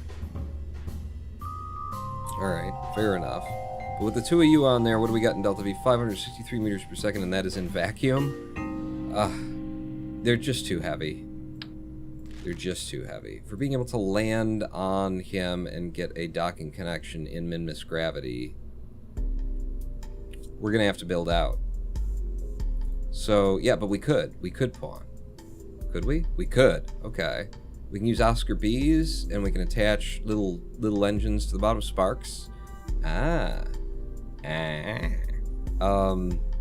So, get me the... Is it decoupling, then? Clampatron? No, the junior is what we'll be transferring to up there. So if we have the junior, like that for landing, and in fact, do I have, like, a fuel tank that adapts down from the small size to the smallest size? No. NCS adapter. You're just liquid fuel. Yeah. This is from big to small. Ooh. If we're gonna do it, though. I like making the shapes interesting. This is all gonna have to be under a fairing anyway.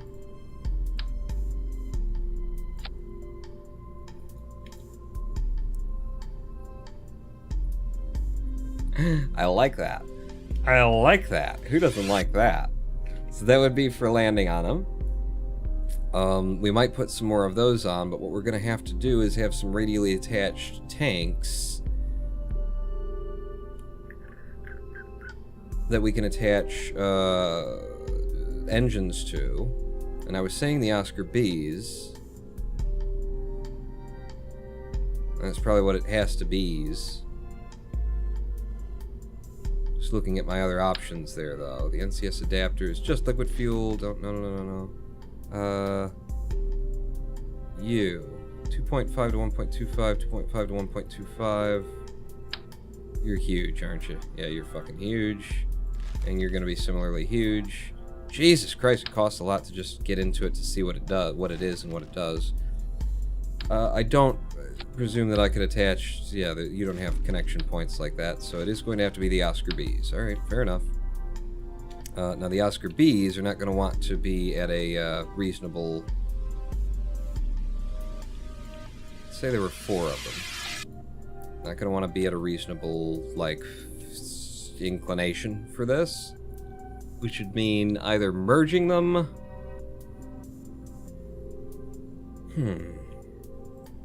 Structurally, we've got the cubic octagonal strut.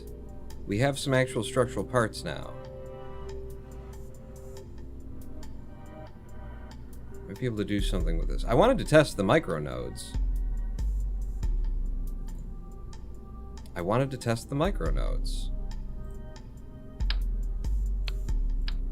We might not need that liquid fuel. We could just put the micro nodes on here. Oh, they need an attachment point. Alright, so we would use a cubic octagonal strut in order to create an attachment point.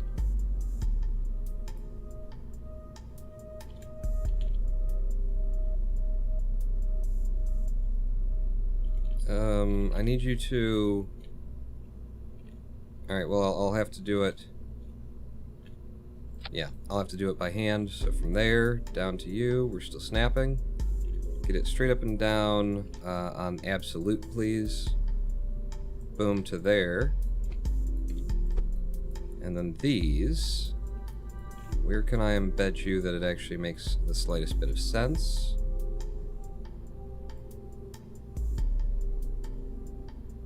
Looks pretty neat. And then we actually don't need the cubic octagonals, or the other attachment, because these are attachment points in and of themselves.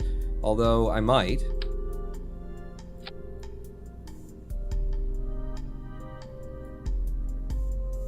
There's no point. The engines might not quite fit on the end of these, but we'll see. So the engines, I can just take them down. The sparks, yeah, they kind of penetrate, kind of penetrate-y there, a little bit penetrate-y, I'd say. Ships in the shapes of chess pieces, aren't they cool? Attach them to the docking port, then move from there. Easier to... Oh, I'm fine with that. I know all of the manipulation techniques. I've been manipulating Kerbal for a long time. I think I'd want them down a bit more. So if I were to just throw you away, actually, get me back to structural, do like that, and then do like that. And then we've got them in a reasonable place. They're going to be very close when they're burning. Very close. I don't have any smaller engines, do I, than the Spark? If we do by mass, I've got ants. This is supposed to be your transfer stage, too, Pawn. Oh, right. Yeah, we can't go to ants. Alright, so it's going to be the Spark. It's going to be the Spark. Huh. I wonder if I could make this look a little bit better. How big are those Oscar Bs? They penetrate a bit.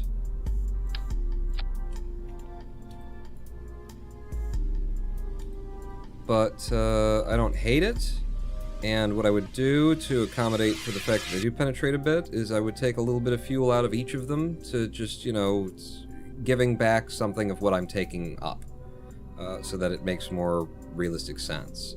I think that's too much. It's just a tiny corner of the area of that. I think that's more than it would actually take to mold those into the ship in that way instead. I think that's fine. So just one more, like, try at getting this in just the right space.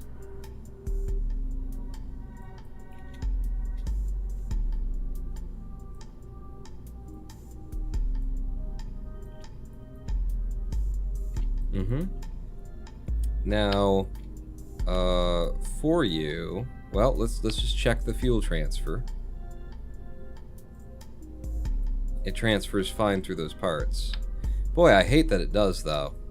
I really hate that it does. Fuel delivery overlay. I might just decide for my own, you know, gameplay here that shouldn't be.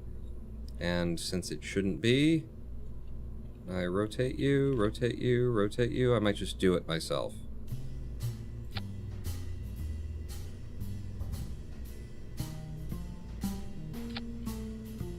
You're not in the right place anyway. Why aren't you snapping in the right location? There. To there.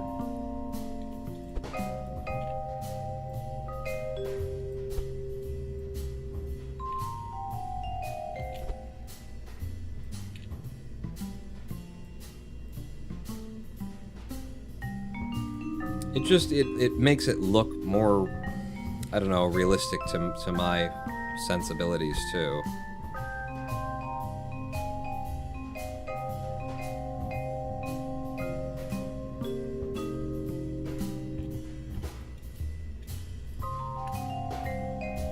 See, doesn't that just fucking look cooler?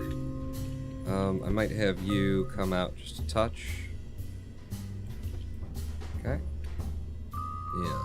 That just look cooler, doesn't it, though? What about using the robotic rotation pieces to move the engine angles? Yeah, no. We'll learn that another day, won't I, Tremacian? What are you guys talking about in terms of, like, the engines having, options? Select a different design for the engine so they're not as cone-like. Oh, yeah. Yeah. Of course, now that I've put the tanks there, it's not as big a deal.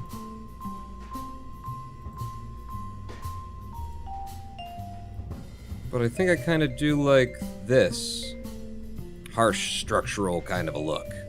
I think I really prefer that, but I want to try something different. So we'll go with that for the design there.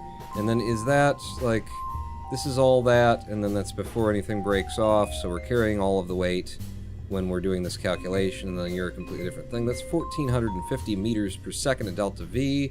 We said we needed 1,300 just to effect transfer. The in-space TWR, because we're in vacuum right now, is 1.3. That's actually pretty okay. That's very okay for transferring to Minmus. Yeah, fuck it, sea level, it's 1.08 with those 3 engines, or 4 engines on there. That's cool, it's just a matter of not having quite enough fuel in it as it sits here now. Maybe I could put it above so that I don't have to change like what I've already designed there, just add a little bit more fuel to it. How about like one of you, and then like that. Come on. 1,670. It's tight to transfer. It's tight until we drop this. Yeah, I probably don't even need to do that on, because it's not taking into account that you're going to drop that, right? This is if we pushed this out entirely and then we switch to this and that kind of thing. But it's tight because we're pushing the weight of all of this. At some point during the burn, we drop. That's for coming back, so that would actually be like one of the last things that would happen. Along with you would be one of the last things that happen, if you don't mind terribly being. Yep. But we would have 1,450. The fairing would have blown off already. We would detach this once we're in orbit, which would mean we're no longer pushing the 1 point some tons that it was. It was like 1.5 tons of this upper stage, if I recall correctly. Maybe that was before we added fuel, so it's actually probably heavier. Well, you could just find out if you just did that and then pulled up the ship info. No, it's 1.5 tons. Okay. Put you back on. Yeah. This should be at 1,511. What have you done? You'd be up there, and then these guys would be, and then that would fire with the parachutes. Yes, that's exactly what I was. Oh, you read my mind, don't you? And then you would know, because that's when you. I mean, I don't have to fix this right now, but it is notable that the ship can't figure it fucking self out, can it? And then you, and then break that off, and then you would break that off when you're coming home. So that's actually one of the last things too. I'd want that above everything, and when we detach the 2 ships from each other, that'll become a deal. And then you'd be up there because that's the parachutes for coming home, both of you, yes. So, and then, in fact, it'd be like that. Yeah, and the fairing would come off before we even got to this stage because we haven't done the lifter. This should be okay, right? I think this should be okay. Let me just make sure that this fuel is turned off. We're not sucking fuel from there? No. Alright, then turn it back on, because we don't have cross-feed enabled on the decoupler. So it is keeping this fuel up there. Cool, I'm happy with this. Answer surface mount. Sparks are great though. Yeah, and this is going to be our transfer vessel. We just want to push this into orbit, and then this, once it's in orbit, will do the work of getting us out to Minmus. Then we release it. Then we land Minmus. We hook up with a guy down on Minmus, and then we come back off of Minmus. And having said all of that out loud, I think I want a little bit more fuel, even though we don't. Even though I'm going like, no, it should work because we'll leave fuel. Let's have some more fuel. Even though we're going to drop that weight, because we're going to have to do like a hovering maneuver in order to land on the guy. You know, in order to dock with him here. And with all these engines, they should be very low power. They shouldn't overheat anything, I should think, while we're doing the docking deal. We should be able to come over top of them. It won't blow up anything up. is my guess, because they're very low thrust engines, and just to maintain a hover on Minmus while we're just carrying this, it should be okay. And then we line it up and we dock. And this should be clear to make the landing. I think we're okay for that. For the sake of making the mission easier, maybe we land nearby first, and then we try and dock on him, not try and, like, land directly on him when we come down. And that being the case, let's give it its own landing legs. So there, and then like that. In fact, you could come off of the engine, couldn't you?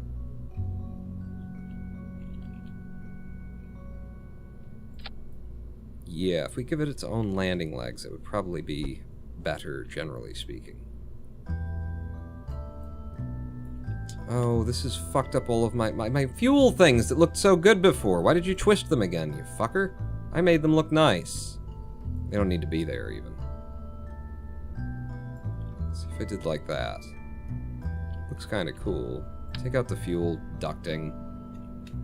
I want it there, though. It does look really neat to be there.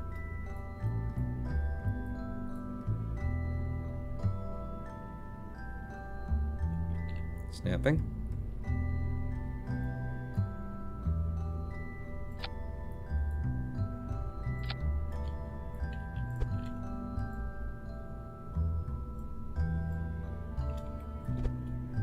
If I do this one more time, like I am now, and then it turns out that I had to do it, you know, like I won't do it again until the very end, or I just won't do it at all. Because, you know, the game can be fucking dipshit. It can be nasty about that. But I like how that looks.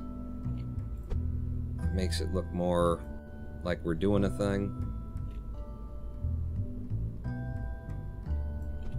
And it also makes sense, too. Transferring fuel through a vacuum of emptiness doesn't really do it for me. But that should be able to land on Minmus without blowing anything up. So start retracted. That is our lander/transfer stage right there, friends, with 1,716 meters per second of delta V, and it's ready to go. As far as I'm concerned, that's ready to go. Shit.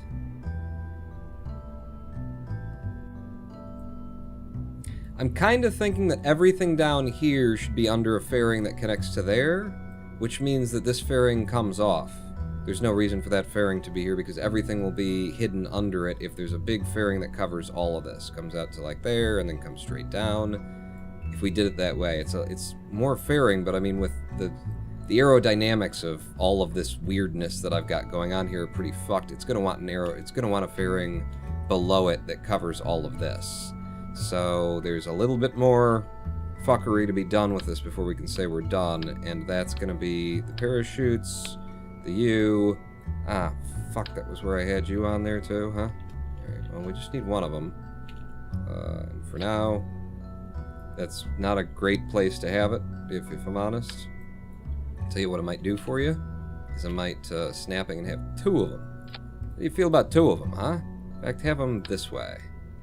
So they're on the yellow bit instead of the electric bit. Yeah, and there's two of those on like that for the antenna, and then you go away, you're not going to exist anymore. Put this back and then figure out where the things go.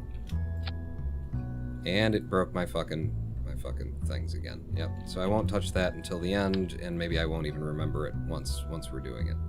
But that's where the venting is done, but don't worry about it. You can't see it. You don't know. You don't know. Two of them. For return, we were saying that it would be better for return if these were occluded. These aren't going to be occluded. There potentially are going to be things exploding on this ship as we return, is what I'm saying. The parachutes shouldn't be one of them. They should end up being okay. I think I'm just going to have to deal with that, let it be what it is. If I can merge it in a little bit to make it look nicer, I can't. It just doesn't. Ooh, well, actually.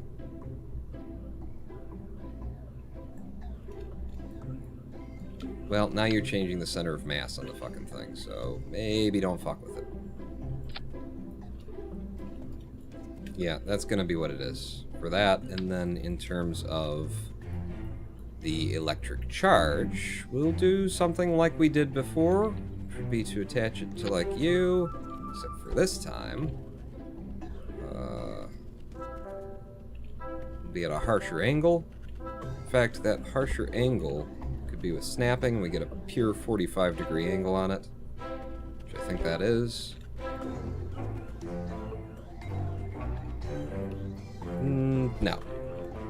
It's gotta be just the way that Ronin Pawn wants it.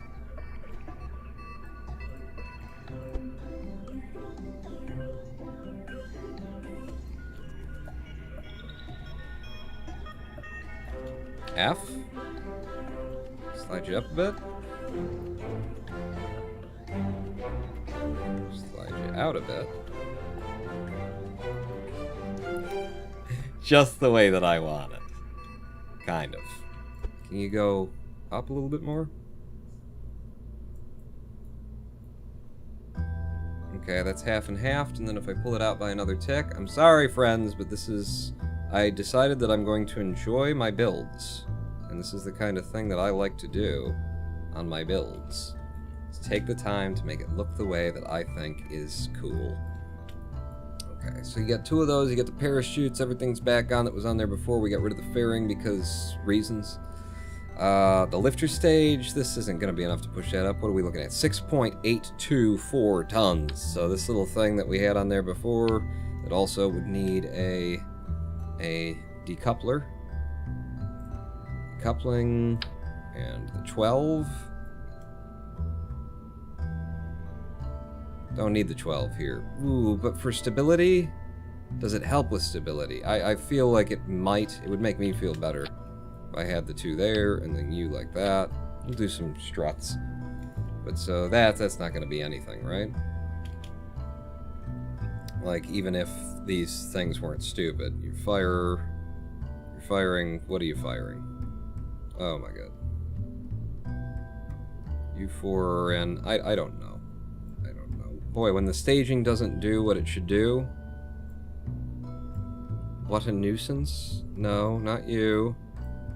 I think you would be with that, and then these 3 are the ones that would come off.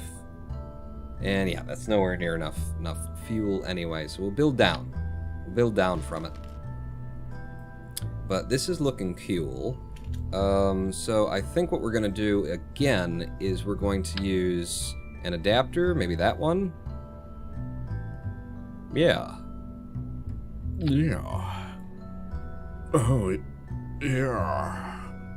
I could take it out further. Because this one does that.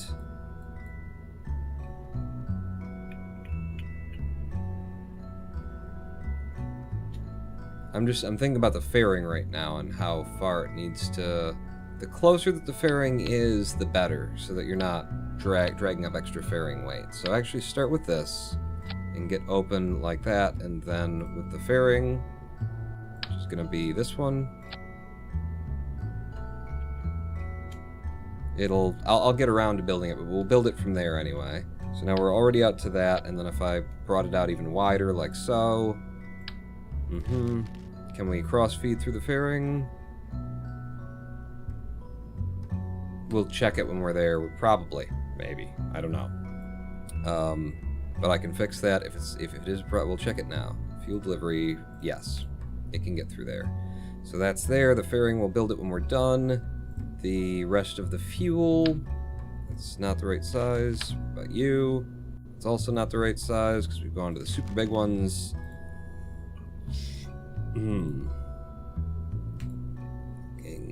That's just liquid fuel. That's just liquid fuel. Do I have big tanks? You got this big tank. Okay. Whoa. And this big tank. Alright. So that, and then in order to lift it would be a... You know what I'm half inclined to do, actually? What? Is just build it to the Bobcat. Because it's not that much to push up. So if we don't extend out again like I was about to do there, and instead we use you. Do I not have a bigger one? Are you the bigger one? You're the FLTX. You're the FLTX. Yes, I do have a bigger one. Give me that. Just hadn't bought into it yet. And then down to you. It's 2,000 meters per second in delta V in the lower stage before adding the fairing and stuff like that, just in liquid fuel. It's not bad. I would like to have a little bit more. 2,300 delta V. Let's put the delta... Well, you're in vacuum, you idiot. Altitude, 2,160, and then what are the TWRs on these? 1.69. That's reasonable. In fact, maybe a little bit more liquid fuel. Oh, I don't have a interstitial stage? Alright, well then, let's do that, and that, and that. And then pop it again. 2275 for 160 meters per second of delta V on the liquid fuel, and then we just gotta push it up, get her going. This is looking very ship-like, very shippy. Fairing first, do you drive a digger? I have a question for you, Ronan Pawn. Do you drive a digger? I drive a digger. Ligma nuts. What are we talking about here? What?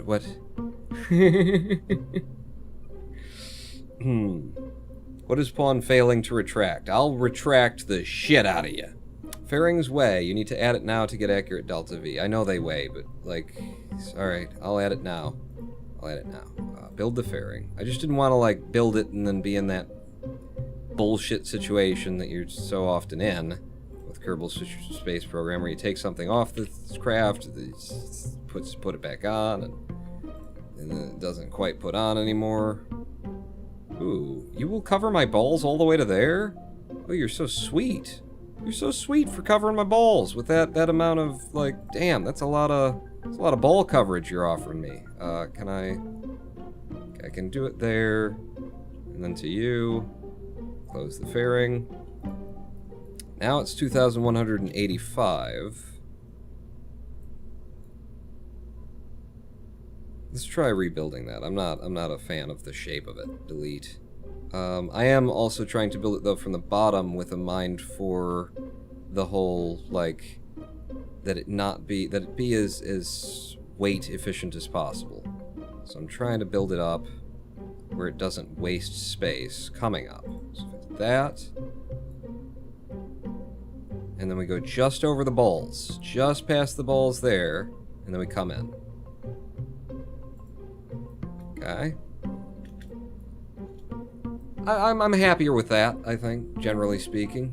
That's pretty okay.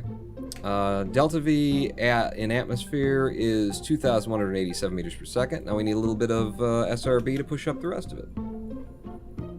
Hey Ronan, how you doing? Hello, Rome Spider. We're doing good. We're just about done with building this craft. We just need a bit of solid rocket booster underneath the thing to push it where we want it to go, which is to Minmus, to do like 3 missions at once.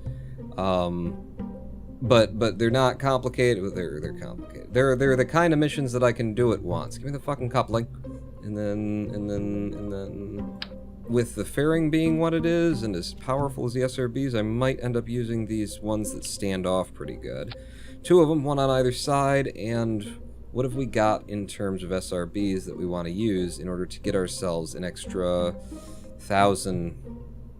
You know what? You might want to do this, Pawn. You've got TWR left. You might want to double up on that for liquid fuel to get to 2,300. And then if we can come up with 1,000 delta V in SRBs, then we're good. So it's probably going to have to be the kickbacks. Kickbacks are very big. But for 1,000 delta V and the TWR required, that's 1,400. Ooh, maybe we can get away with thumpers. You know, 3 of them or something. 611. We need 1,000 out of you. Maybe it's going to be 4, actually. Snapping 4. Almost 1,000 delta V. I think that does it. Ronan Pawn, do you drive a digger? This is Vexian64. And then Burger Bobby jumps in and asks me if I drive digger. Sick, you would just Wick J. I don't have I ever drove. Do I drive a digger? I don't think I drive a digger. I don't think I've ever actually... well, we've played Farming Sim before, so there is some digger history involved. I don't know what the hell this is about. Maybe I might have pissed off... I left some comments. I left some comments on a video. Just one comment on a video of a guy who I'd been watching who I think is an okay guy, but he made a comment about, snarky kind of comment about protests being riots, and other than that, I kind of like he's got military, you know, kind of thing going on, and I liked him for the brash military kind of attitude. He's really loud, and it's for comedic sake and stuff. I liked it. And what I really liked about it was that it seemed like this fella in particular was not a, you know, closet misogynist planning the great boogaloo with his clan of grand wizards. You know, that it didn't seem like he was one of the red-pilled folk. That he was just like a macho, you know, military drill sergeant-y kind of a guy. And I liked that without it having to necessarily bring along with it all the context of being a horrible human being. But then he made the contest, mentioned the protests and then the riots kind of a thing, and I was like, And so the first time ever I decided to scroll down the comments section after watching a video of his, and what I found was, you know, that if he isn't one of the red-pilled, high-tea, you know, woman-hating, race warriors in waiting, or the Overton period to pass, if he isn't amongst that, my God, he does bring in a lot of people who are. So I unsubbed him, and I left that comment that basically says what I just said there, a little bit more cleanly, but same notes, same words, and a lot of stuff. So I wonder if I pissed off the, you know, the 2-inch dicked, you know, compensating with who's the fault in the world and the problem for their lives and the problem, you know, this race of people is the reason why my daddy beat my mommy in front of me. Well, shouting about the damn N-words, you know, and the goddamn spics coming into this country. Well, he was beating mom and fucked me up in the head, and the reason is the damn Jews. We gotta get them. Disproportionate positions of power. You know, he's got a fair whack of those in his comment section. I went, yeah, I'm out. I don't know if you're one of them or not, but I'm out. If it's just the people you draw around, then, you know, maybe you want to make some very specific statements to try and fucking flee your mattress, friend. The community that you draw in. Some very specific statements so they know that you're not hanging out with them. They're just watching your video. But, okay, so I'm putting that lower because I want to put some struts on. Up at the top, I think it's appropriate for SRBs this big. So boom, there's some struts to hold them, so there's supported at the bottom, supported at the top. Do we want to strut some of this? I think we do, especially the top piece. We'll put some struts on, make sure that the connection points for the struts look decent, look okay, because those are going to be here forever. It's how Kerbal works. They will be here for the rest of... Whoa! Till the end of time. Whoa. And you said goodbye to me tonight. Oh, there would still be music left to write. What else could I do? I'm so inspired by you. Rapping for the longest time. Oh, the longest time. That looks good. Do we want to strut anywhere else? I think down here, maybe like just 2. That would be fine. Then we'll take a poo into the toilet of our dreams. Flush it hard, and then there are some screams because we ate Taco Bell. Now our butts are in hell. It hasn't happened for the longest time since coronavirus came around. All right, that's... you had a weird wonky. Can I absolute you? and then rotate you with the absolute, and then get you back to like straight up and down, and then that's doesn't look like it's straight up and down. You said you were on the absolute. 3, we're snapped, local, absolute. Absolute snapping. Yeah, that looks correct. It looks correct. Can I absolute snap you locally to make sure that you're on the center? Or not locally, but yeah. So I guess that's the center. Yes, that must be the perfect center. And then let's get you with the right angle. So that when I put you on F and switch over to here, F, put you on local, no snapping, drag you up. Okay, and then embed you a bit more, and then adjust for the angle so that the lines look correct. Okay. Yeah, that's good. Alright, so we've got the strutting that we want for all of the various sections of the craft. We've got the delta V that we want, I believe. We'll be dropping you along with that. In atmosphere, which is the delta V we're doing right now. Yes, indeed. We have 968 meters per second off of the SRBs. The TWR on those SRBs is 1.79. Let's draw that down quite a bit to a 1.335 would be, I'll go with 133. Run and pod. It attached the struts to the antennas. Sorry. We got antennas here.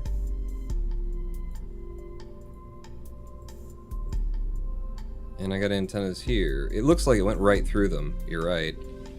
Is it that you don't like the penetratiness? Because that's a fair statement. It did attach them to the antennas. Okay. Well. Fuck. Alright, I gotta do them again. 4 with snapping to you after I'd made it look fucking perfect. It was brilliant. It was beautiful. So nice. And then you to there, up to here. Something like that. How do you look? How do you look? How do you look? This isn't something that's going to exist in your gameplay forever, Pawn. I don't know why you're taking so much care to make sure that this looks the way you want it to.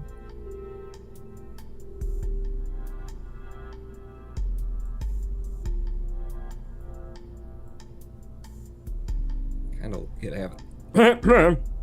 like it having that little overlap there. Is it attached to the fucking antennas again this time? Let's make sure. No, we're good. Oh shit. 2. And then with you guys. And up a bit. And you're almost central anyway. Put snapping back on and hit the button. F absolute. Okay, now you're perfect. Now that back off and out. Down.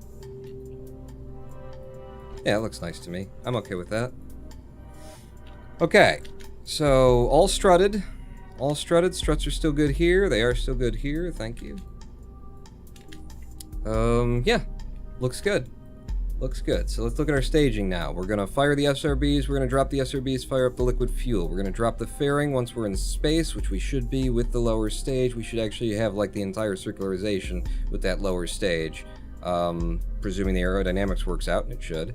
Then we drop the lower section and switch on the engines for the transfer stage, which in vacuum, and it will be at that point, gives us 911. What? In vacuum, we dropped that, we're to here, 911 meters per second of delta V.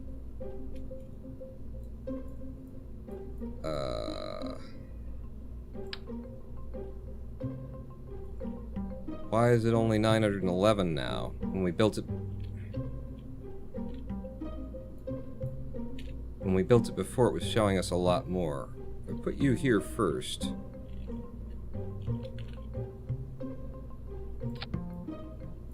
And then dropped you down to here.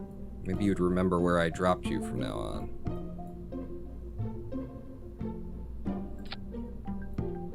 Or not.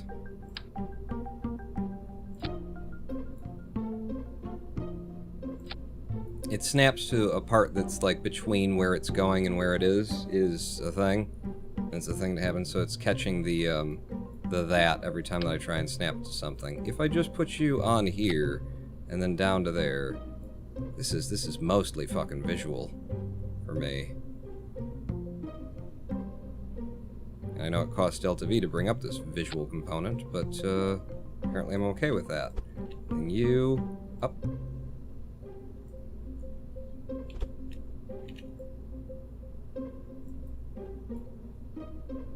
I'm doing this in a place where you guys can't see because it's hidden behind chat, isn't it? I'm learning. And then 2, and then F, and then no snap, and then in, and then rotate. Get the lines right. Yes. Yes. I like designing craft.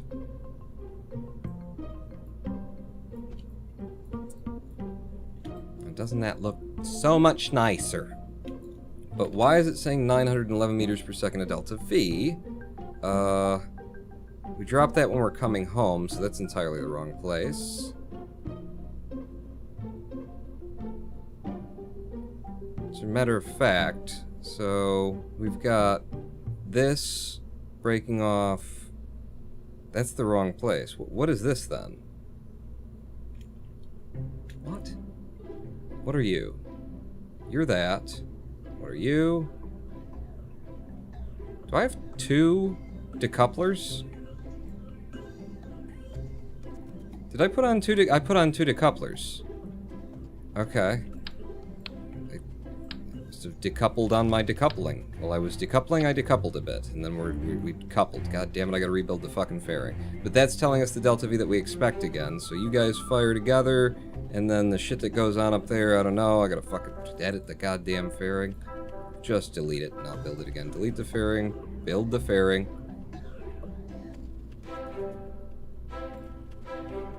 That, and then, where do we go? We go just up to the balls, I remember this. And if we can squeeze in on the balls a little bit as we go, then that'll save us some weight. So squeeze those balls in an appropriate way. If I put it on snapping, if I turn the snapping off, then I can get a little bit more control over this. Squeeze those balls, and then snap it again. And then you go straight up, connect that fairing. Ooh, it even connected nice. I'm not sure if it connected to the fuel tank, though. God damn it. Let's edit it. Edit the fairing. Make sure that we're connecting to... Like, that's connected to the fuel tank. Now when I get to the bottom, it looks good. I'm gonna go with that because it looks good. Alright, so the fairing's rebuilt. 1,611 meters per second of delta V. That's for the transfer stage. Yes. And then the next thing that's gonna happen is we would break this off and fly it on its own. So, where does that break off? That's the one that comes home, so you go up there. We would break that off, and then it's got its own engine, so yeah, that would happen there. And then at the end of the mission, we're dropping our... and then popping our parachutes and coming home. Yeah. I think that's it. I do believe that's it. And by the way, so that's in vacuum for 1611, and that's at altitude, and that's in vacuum. Yeah. Okay, I think we got it. It gets more complicated to like read these when you've got multiple craft on the ship, and I don't know, but I think we've got it here. This is going to be, I don't actually know. Don't save the craft, but please, for the love of God, don't accidentally load a new craft on top of it. It's going to be the 25th craft, so 025, and this will be the, what do we call it again? Something, it was a multi-Minmus, was it the CMM? What was the name? What was the name? Because it came up for it was a multi-Minmus CMM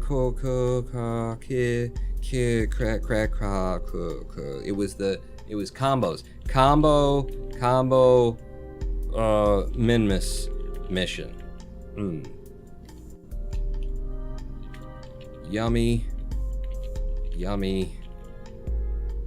pretzel cheese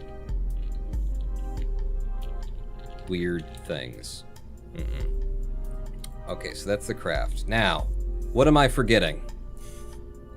What am I forgetting? One, that we wouldn't have any crew in it, and there is no crew in it, because we're going to pick a Kerbal up and he's going to go down and come back with what we have. He's got his own probe. It's going to control. I could say control from here.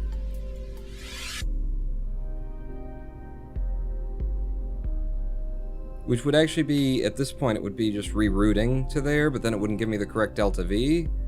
Do I have control from here? We'll do that when we get on the pad, I guess. I'll leave it rooted where it is, which is the top one, and I don't know, we'll look at it. When is Cluster Truck back, says .json? Shortly, I think. I mean, look at this. This is a Cluster Truck goal right here. If we get 150 subs, then I will run Twitch %, which is speed running the game in any %, but with Twitch controls enabled, and you guys can fuck with me while I run, and I will do that until I have 3rd rank. So that's another sub goal that's coming up, and you know, I'm about ready. I'm starting to get, like, the excitement of being back to Kerbal is kind of wearing off, so I'm about ready. I'm about ready. Back to altitude. Don't think I want to stop playing Kerbal all together, but I'm about ready to start mixing in some Cluster Truck streams. Pawn, did you remember probe core, antenna, RCS, battery, solar, parachute, docking port? How is it going to connect to the craft on the surface? It has a docking port, which is right here. It will land on it. We're going to have to float it above and land it on it. It has its carrying monoprop, but that was mainly just to be able to refuel it. Good call, actually, because it doesn't cost that much to, you know, in terms of weight and delta V, to give us some monoprop authority while we're trying to land on top of it. It could, and probably will, be helpful if we could do that. That said, in order to do that, my staging gets all broken, and a lot of other things get broken if I take the ship apart.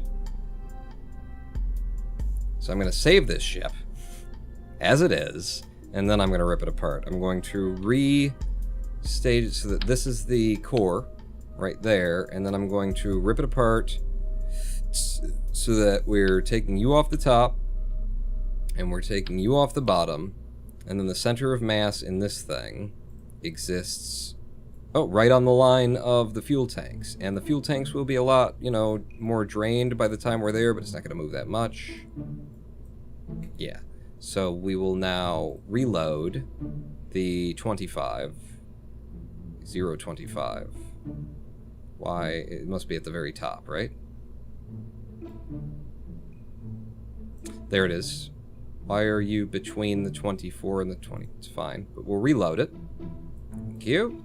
And now that we know where the center of mass is, well, everything's still connected. It's right here. We'll put on some control authority. Basically right there.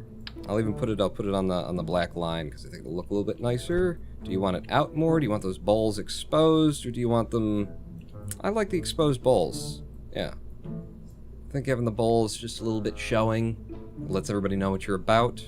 Yeah, and then allows us to, well, we set up a nice hover over the top of him using our engines and our liquid fuel. I think this could work. I don't really use monoprop, says D-Rec the Boss. Well, it's very good for tiny little subtle adjustments. It's very good for docking. Docking, especially if you're playing hard mode like you said you are, you're probably going to end up using monoprop for the sake of trying to dock with something, because it's going to be real fucking hard otherwise. I find docking fine with just thrusters. Well, hey, if you start it from far enough out, and then, just make sure you're going slow enough when you're coming in, and then let the magnets, do their thing, I guess it could work. I just always set the target to the ports. Well, we're going to be using monoprop. And that will just be for little adjustments, not really there for anything more than that. I don't need rotation with that because we'll have this giving us some reaction wheels. I think it's only got 3 on it. Between that and the reaction wheels in the 2 probe cores, do we have enough reaction wheels on here? Let's look at the pod. Hang on, because we got the Mark 1 can, and the reaction wheels are just 3 torque, and then we've got a Probodyne Hex, which gives us 0.5, and we've got a Probodyne Octo, which gives us 0.3. It would be good to have a little bit more SAS on this thing if I can fit it in without breaking everything that I've already done. So command and control, small inline reaction wheel. I'd fit you in there is where I would try to fit you in. Yeah. So let's see what breaks when I do this. I'm going to reroute to you. Give me this guy. No. First break this off from here. Take you off from there. Yeah. Yeah? Nah. From there. You do there. And then extra 5 reaction wheels. Put you back on. Fucking fairing. Can I edit it, though? No, I just have to rebuild it. God damn it. What about the other things? Fuel lining, struts. Struts down here. They're still in place. Fuel lines are still in place. Struts up here, still working. Looking a little bit different than I chose them, but I'm okay with that. Yes, I am. Alright, we'll rebuild the fairing one last time. But I think this is it. I think we got it. So, to you. And then make sure and, like, you know, you can squeeze those balls if you can. And then just right above the balls, make that point, and then we come up to you. And you let me connect there. If I put you on snapping. Are we not getting the nice attachment point anymore? So there's one where it looked good. I guess not. Alright, well, paper mache it closed. Okay. I think we're looking good. So is Rocket this doing the satellite and the refueling and getting the rock? Yeah. Yeah. I don't know how much refueling it's really going to be able to do. Given what we've, like, with the weight, the amount of refueling that we did. In terms of liquid fuel, it's carrying up a lot of monoprop. So it should, like, refill the monoprop, and that was my main concern. It does have to go home. God, you're making me want to put more fuel on there. And I remember liking the baguettes. If there were 4 of them here...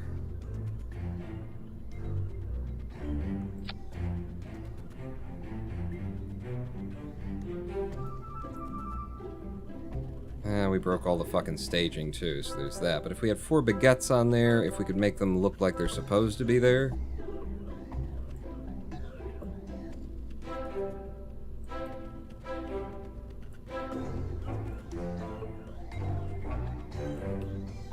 Like, trying to decide where would be the most reasonable place to have them. They've got connection, like, up there and down there is the visual idea that I'm going for here right now, anyway. So if we had those baguettes on there, though... Looks pretty fucking busy, actually. It looks rather busy. Kind of screws up the design of the little thing there. I don't like them. They don't look good enough. Baguettes, they don't look nice. What if I put them on, like, sideways or something? You wouldn't have the space for it. Are you sure? Snapping? Oh. Oh, I like that. That kind of makes it look like a seaworthy vessel, you know? That said, Vaughn, those are not going to be occluded when you try to come home. But they're not going to be on the ship when we come home. We'll be breaking off of that. Oh, yeah, you're right. You're right.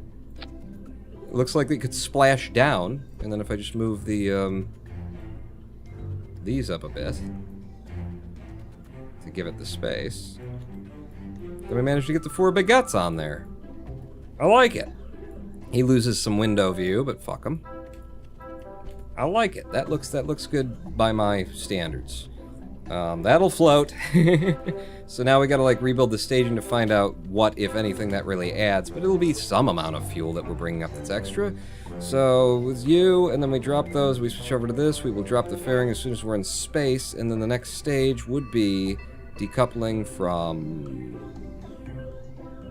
I think it's gonna be this one. And firing up the 4 engines here.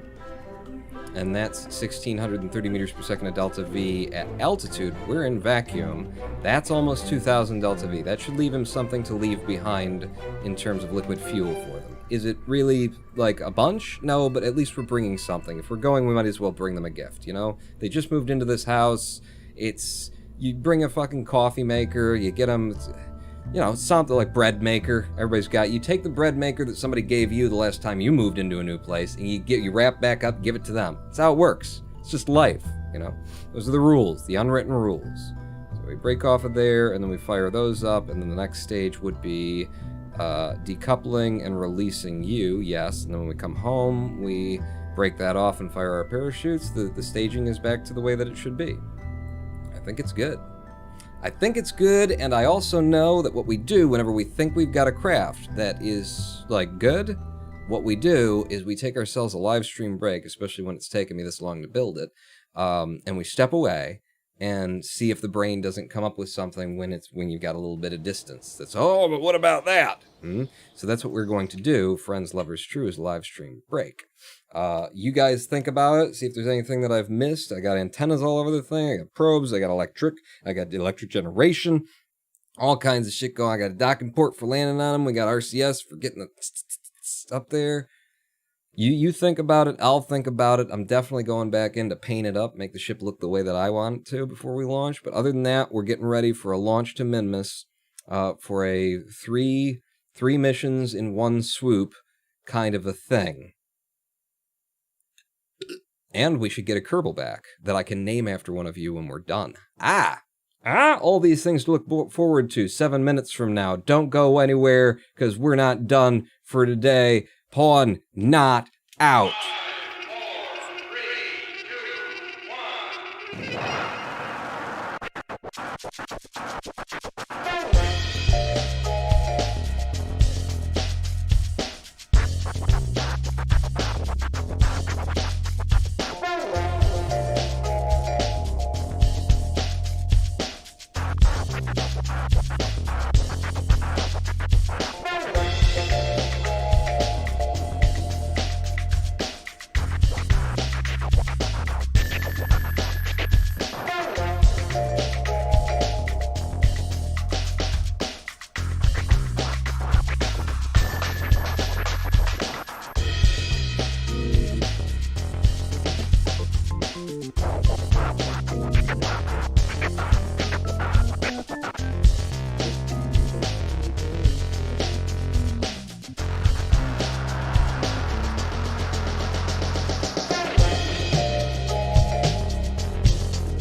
Hello, I am the Ronanborn. Welcome back to twitch.tv/Ronanborn livestream on twitch.tv/Ronanborn. The music's still playing.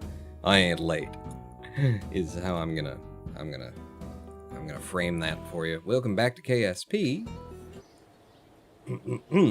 We've just built a craft that's going to do 3 missions at Minmus for us at once. It's going to put a satellite in orbit of Minmus in a specific orbit. That kills a contract for us. It's going to save a stranded Kerbal who is currently in orbit of Minmus. That's going to clear a contract for us. And it's going to land on Minmus really just so that we can collect one little stone, the green sandstone of fucking prophecy, and bring that back, and that'll clear a contract we've been carrying around for far too long. Hello, KFR 8-bit, by the way. I see you in chat. Oh, are you questioning whether or not I can do it? I've done it myself, but I don't know, it's the pawn factor. Last thing that we need to do on this craft, I didn't think of anything that I needed to do extra on this craft that I had forgotten about while we took the live stream break, which is a very good function of the live stream break, is for me to step away, get perspective, come back, and say, what else do we need to do?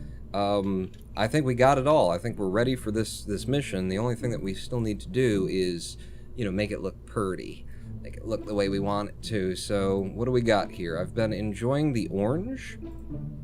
That's not orange. Cool. So, the gray and the orange is gray and white. Oh, the games with the... Hang on. Just gotta go over to my list of... let's see. Texture colors are represented incorrectly. Gray and orange is often gray and white, and that, and then multi-connection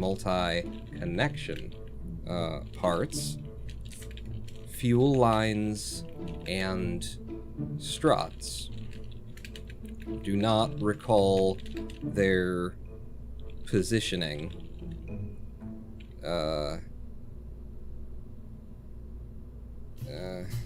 After ship.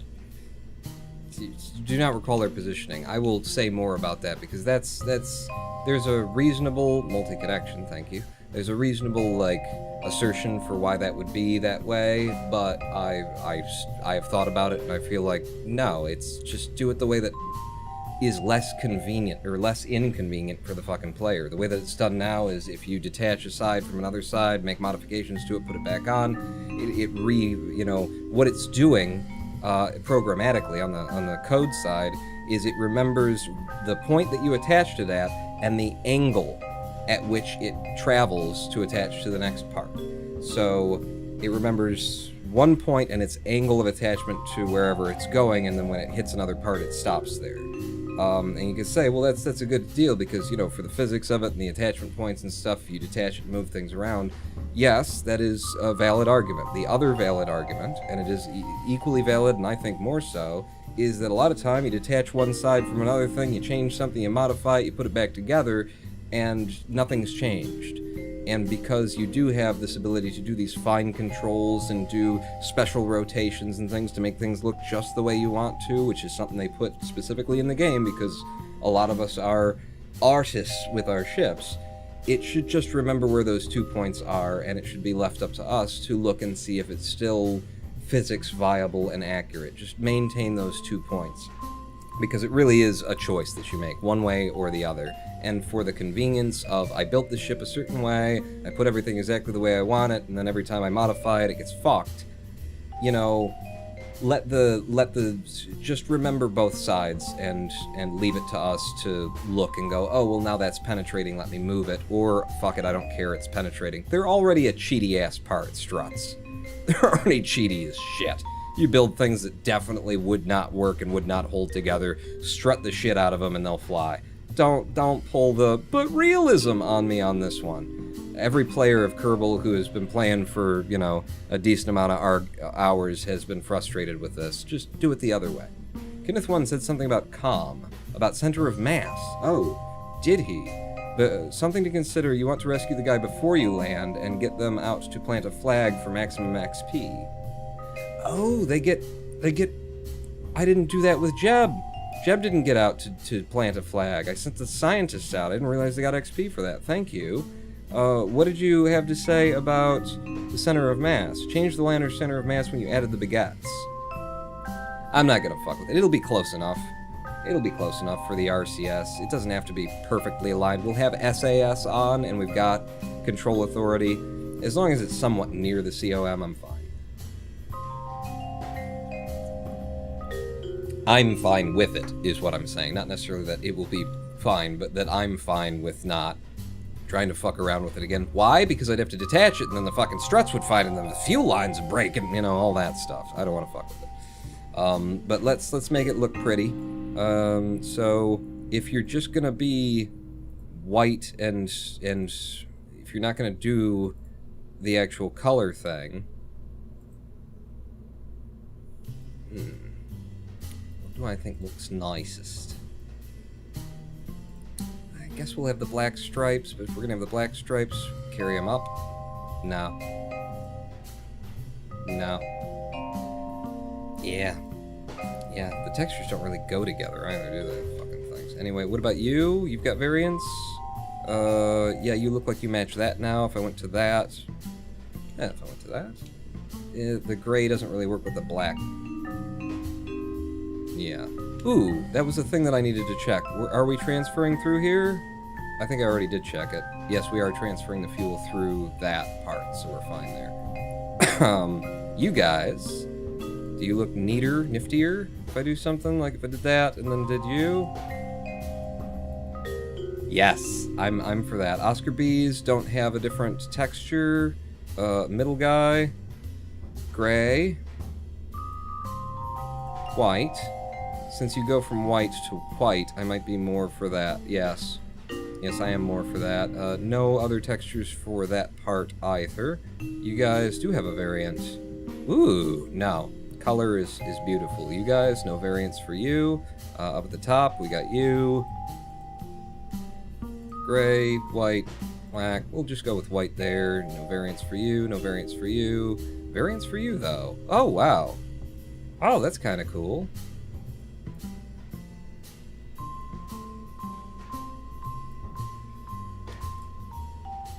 Yeah, alright. I'm good with that. It's relatively pretty. What am I gonna do, you know? What the fuck am I gonna do? Do we want... Ooh. We should probably go ahead and, since we've got them and it doesn't hurt us any, even though we could be just right on the landing pad with these, maybe we should hold it. Yeah. It should be nice and solid, though. Yeah, we'll hold it from 4 sides. The middle, maybe a little bit high. Grab the whole ship, drag it down.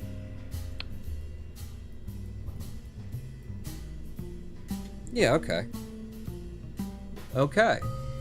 Now, make sure that there's nobody in the cockpit. Jebediah has snuck in. Do we want to reroute the part to something? I think we want to be controlling from here. Which apparently is where we're controlling from right now. So Jebediah, no, you're not on board. We've got probes to run the thing. We're ready to go. I think we're ready to go. We good? Run Pumpkin says Sandwich Dave's Will It Crash? Today's episode of Will It Crash. Need the booster cones changed too? Oh, yeah, booster cones. Boom or boom. I think I like them like that, actually. For those ones. Yes. Yes. Oh, lovely. Save it and check the staging. Check the staging again. See, there was already something off. We want to let those go, and then the SRBs fire, drop the SRBs, liquid fuel, throw the fairing off in space, and then decouple that, go to that stage, we push out to Minmus, we decouple this guy, he goes off and does his job, while we go off and do our job. When we're on our way home, we break off the liquid fuel that's on for that guy, and expose the ablator, and then parachute home.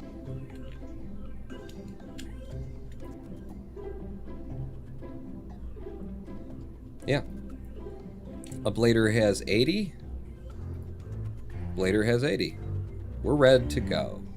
Save it and launch it. Ah. Another error, not recovering boosters even when they have a parachute. I don't have any parachutes on boosters, do I? Do I? Time to fly the mission, everybody. Get ready to fly a rocket. I mean, you're fooling yourself if you don't think that all them NASA boys got a little bit something more than coffee in the cup. You know what I'm saying? Know what I'm saying? Let's pull you up. Let's SAS throttle to full. Ready to go. This being hard mode, I do tend to like sit on the pad for a couple of seconds and just rethink my life choices. That sort of a thing. I guess we're ready to go. Houston, could we get a countdown? Yeah, Pawn. What's on the docket today? Well, we're going to fly to Minmus. Sure. And then we're going to put a satellite in orbit of Minmus. Oh, okay. That sounds like a reasonable plan. No, I'm not done. Then we're going to rescue a Kerbal in orbit of Minmus. Oh, okay. Well, yeah, I suppose once you break off the satellite, that's not really a big deal. You can do that. Sure. It's still not done, though. Then we're going to fly the vessel with the recovered Kerbal down to the surface of Minmus, land on a specific site so that we can hand off a green limestone to him, and then he's going to come home carrying that green limestone. Really? Yes, that's the plan anyway. You're gonna land on a moon for a rock. It's a 90 science rock. Okay, well, I mean, I didn't design this game. In 3, 2, 1, fire! And we're off and away. What's the TWR on this stage, by the way? 1 point something something? I set it, I don't know what I set it to. It's fine. We're going up in it. That's the main concern, is that we, go up. And with a big ship like this, my policy generally is just don't touch it until the SRBs are out, even if it starts to drift, that kind of a thing. Don't have the control authority right now. Don't want to mess with it. Just let it push itself up. Get the speed, go where it's going. If it really starts to fall in one direction, then, I'll flip out and push the keys, and it won't make a goddamn bit of difference because it's Kerbal Space Program, and it's gonna fucking flip if it's gonna fucking flip. But, all of that is, it's neither here nor there. We're at 5,500 meters at 300 meters per second, and almost out of the solid fuel. How much height do we make and speed with the solid fuel? A little bit too much speed, if I'm earnest. Drop it. Oh, wow, those almost hit the ship, and we want to turn down in a hurry. In a hurry, if we can. If we can. Okay, resist. Ooh, it wants to turn itself down. We are going up very, very fast right now. How much? We're not gaining that much speed. I think I still will pull back on the thrusters a bit because this one's going to be a little bit hard to control, is what it's looking like here. No, we're good. All right, well then fire full on the boosters there and pull us down. Let's get the purple maneuver mode up to see our apoapsis. 35 kilometers. That's not bad. 24 current and 35. This actually could end up being a nice circularization. Keep pulling down now. We're at 40 kilometers on the apoaps. And I want that apoapsis to be mostly speed and not height.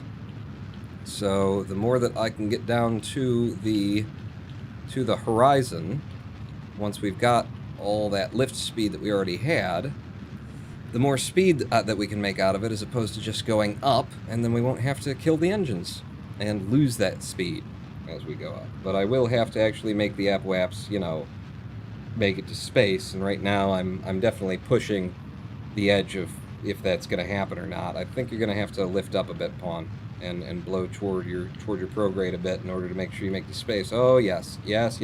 Pull up. I am absolutely certain that the NASA boys are drinking something other than coffee when they're doing... Oh, God. You need more apoaps, buddy. You need way more apoaps. There we go. All right, tilt back down. Burn. All right, that's in space. With how much liquid fuel remaining? 100 meters per second of liquid fuel remaining. Incredibly efficient. It's not. It's not. We're actually, with a negative 300 periaps, which is what we've got there right now, we're going to spend a fair whack of the fuel in the other stage in doing this. Once we hit space, I got to get rid of the ablator. Don't let me not, because we will get a little bit of delta V back out of that. We'll be up over 100 meters per second anyway. And this part got a little warm. Got a little warm. Who would have thought? Boosters do not deploy their parachutes after being decoupled. Even if the parachute is triggered, they still crash. What?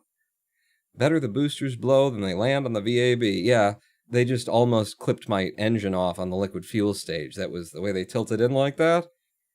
It didn't make me feel good about my life and prospects. We'll F5 from here, and we'll fizz warp ourselves up to... In fact, you can go ahead and follow your prograde for maximum aerodynamicism.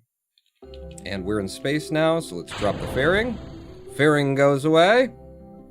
And now we've got 102 meters per second of delta V. Huge gain! Huge! How are we doing, though, in terms of coming up on that APWAPS? Alright, it's a bit away. T-minus 30. I hold that up. Somebody said that they just follow prograde and fire at T-minus 11 full. I'll try it. I'll try anything once. Ask my former lovers. I will try anything once, and then probably 3 or 4 more times, and then be like, that's abusive. T-minus 11, go ahead and fire. And we're going to go back over here, because this stage is about... Whoa, that's loud! Boy, is that loud. That was a bit loud, is what it was. It's still loud. Jesus Christ, this fucking engine. Yeah, give me stability assist so I can hold the APWAPS up with us. There we go, hold that. We are going to be burning more fuel than we expected to get this. We were hoping that the lifter stage would, you know, lift us. It would sort of take care of that. And keeping the APWAPS nice and tight and close. Coming up now, I'm going to slow down on the throttle. We have a little bit more control over this periaps that is coming up now. And watch your APWAPS. Why? Ah, fucking balls, I'm out of comms. I'm out of comms range right now. It's fine, we can finish this off. I just have to do it with Z and X, right? Yeah. I'm out of comms. I haven't really... I could deploy things, but... Let's just let the APWAPS fall behind us a bit. And then fire full. Maybe now that the APWAPS is that far out, I can deploy some comms. You guys, extend. And extend. And now we have enough communication that I can control the goddamn ship. Alright, things I might have forgotten a bit about. Prograde me.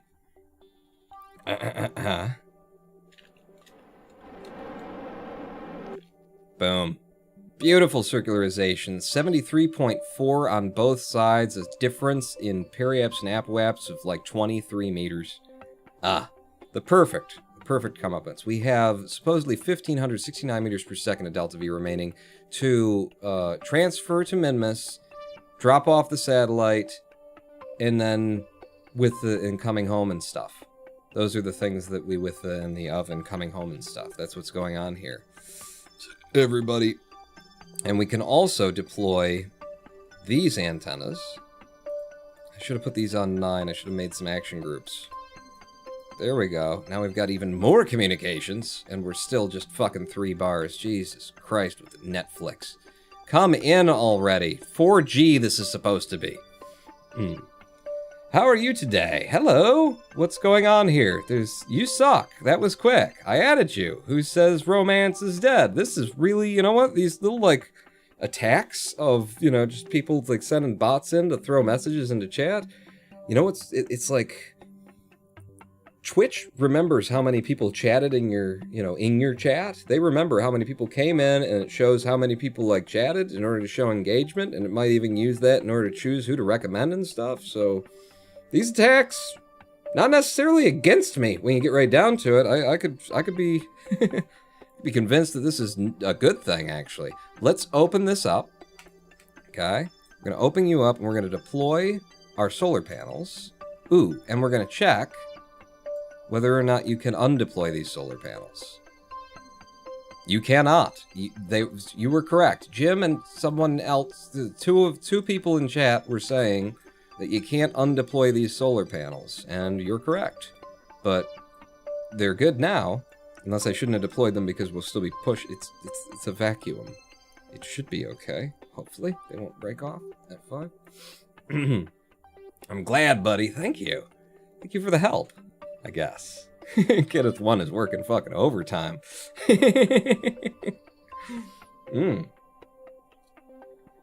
Need to get a second and third moderator in here. Insights, are you still here? And I don't have to pay attention to chat, you know? Because like, there's no way that I'd know who's real and who's not at this point, so I just don't pay attention to chat. I fly the mission, we'll get to... Oh, look at that. Look at how the sun is casting the orangeness. The orangeness on it as we pass as the sun sets. Oh, that was so nice. Scatterer, you are a good mod. All right, so out to here. Where's that there, Minmus? Let's target her. And we've got... Ooh. Like where Minmus is right now, we might be able to catch it on this node by burning from this side of things. So on the descending node, apparently. Add a maneuver here. Drag that prograde out. Add a bunch of in the vectors and the goees. Add the vectors and the goees, and we go out to there. Oh, what a beautiful time to leave for Minmus. We've already got an encounter and a periapse of 1.5. Let's transfer over to Minmus and see if we can't do the rest of this. Jesus Christ, this game. And it's in the wrong direction. I don't even know which is pro and which is retro with all that cloud of fucking information around it. Okay, that's the prograde. So we keep prograding. Yeah, that's good. Just getting anywhere sort of in the vicinity of Minmus is not enough because we need to put this satellite in orbit in a specific direction. So we do need to come around the front side of it, as we are, and we might as well, yeah, we might as well come in. Oh, shit. Oh, fuck. I lost it. Oh, there it was back. Come on. Might as well come in at more or less the height that we want to be at. Yeah, and maybe we'll use our monoprop to get really close to it. Apoapse at 440, periapse at 421. This is good. This is very good. Excellent. Fastest fucking maneuver node I ever set up. And now, to get back to my ship, I will just go tab, tab, tab, tab, tab. Wait, what is it? Tab, tab, tab, tab, tab, tab. Is that us? That's us. We're back. We're back. Whoa. Really? You decided to call it a land? I mean, it is a lander. It's got two things on it, actually, is what's got going on. Let's check our missions. For synchronous orbit of Minmus, unmanned, and all of those ticks are checked. We just got to get there and do the thing. Orbital spacewalk near the moon, we've already done. Okay, whatever. Bring green sandstone and save Sigstead Kerman in orbit of Minmus. Okay. And then return him to Kirby. That's the hard part, is getting him home. I could pick him up, but he wants to come home. Jeez, this is fucking... How many demands are you going to have, Sigstead? The name like that, especially. Jesus, effing. Don't drop me to the bottom of chat every time I click the timeout bot. Hey, you cleared them all out. Good work, Kenneth 1. Hell of a moderator. Can we get like a round of applause for Kenneth here? I think we need a round of applause. Where is it? With the breaking in. That's the round of the. There it is. No, bigger than that. More applause than that. Come on. There we go. There we go. Round for Kenneth. Who's buying the next round? Get Kenneth around. All right, it's my show. Don't applaud Kenneth too much. You know, don't forget that you got. It's me. Me, people. I put it together. I built the shit. Alright, down to here. So what's the estimated burn time? 1 minute 13 seconds. This is actually more powerful than our last thing here. If I warp to there, is that gonna be 113? Fuck it, I don't care. So we're like over here. 113 means that if that's 73, we want a 36 second is when we want to start burning, and we want to start burning on our target. Oh, I like this craft. It's a little floaty, though. A little floaty. I kind of like that it's floaty, but it's a little floaty. Drop, drop, drop, drop. We don't need that. Give me this. Just a bit floaty. So what did I say in terms of when we need to leave for 113 at 73 seconds? It's 30... How do you... 35 is 70, 37, 37, 37, 37... Oh, Jesus, burn! That was genuine. That was genuine. I didn't... Oh, and he's going for the second round. Well, Kenneth fights chat. Most things in space are kind of floaty. Are they saying things in chat that I shouldn't be showing? I don't... Should I drop the overlay for a minute? Just to be sure, you know what, now that I've said that aloud, I should probably go ahead and drop the overlay for a minute. Is that... Yeah, there. We'll just drop the overlay for a minute until... whatever. Until things have calmed down. They just spam. Oh, okay. I have it down until we finish this maneuver. Kenneth has declared DEFCON 2. All that. Oh, no, now you're going up. So, like here. Sure. It's hard to tell when you're on your target, too. Ooh, that's another thing. Remind me to add that to my list. The target is underneath the prograde, which makes it fucking legible. Illegible as you try and mention.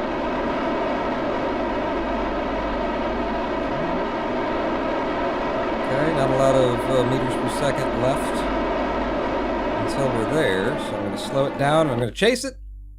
2.2 meters per second difference. Boy, we went a lot higher than we needed to, though. So that 2.2 meters is kind of a lot. Let's see if we can't repair it.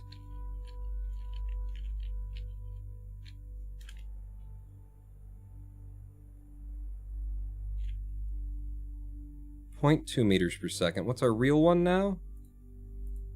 What's our real periapsis? 219, slightly changing. Yeah, okay, I'm good with that. That's close enough. Close enough for now, and we'll do another little, like, adjustment as we're heading there. Excellent. We are on our way to Minmus, ladies and gentlemen. F5. And I guess that means that I can go ahead and bring up the overlay again. Boom. Yeah, better to do. So F5, and make sure the ship is all set and ready to go. Love having solar panels that actually twist to face the sun deployed. That's cool.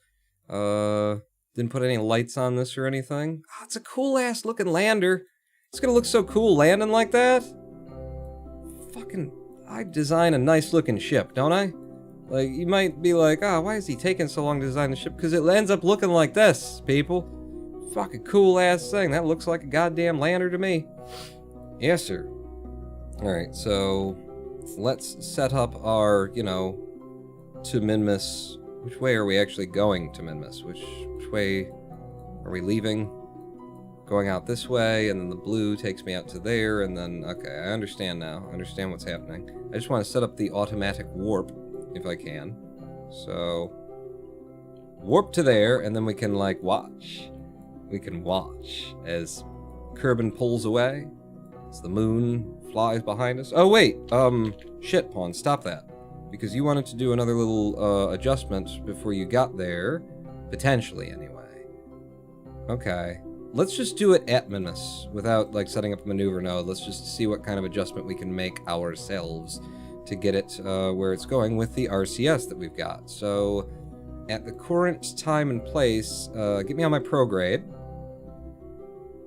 Are we still warping? I'm on my prograde. Thank you.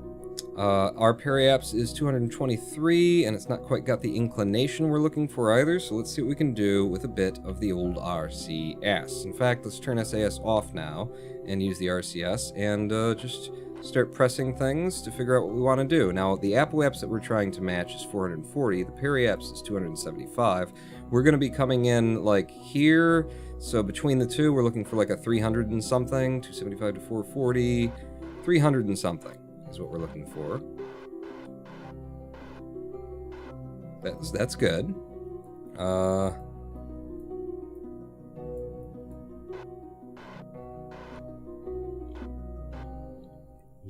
just checking my different angles of being able to do this. Oh, and the ship has started spinning while we're doing it. And nonetheless, I have fucking nailed it for a 380 right there.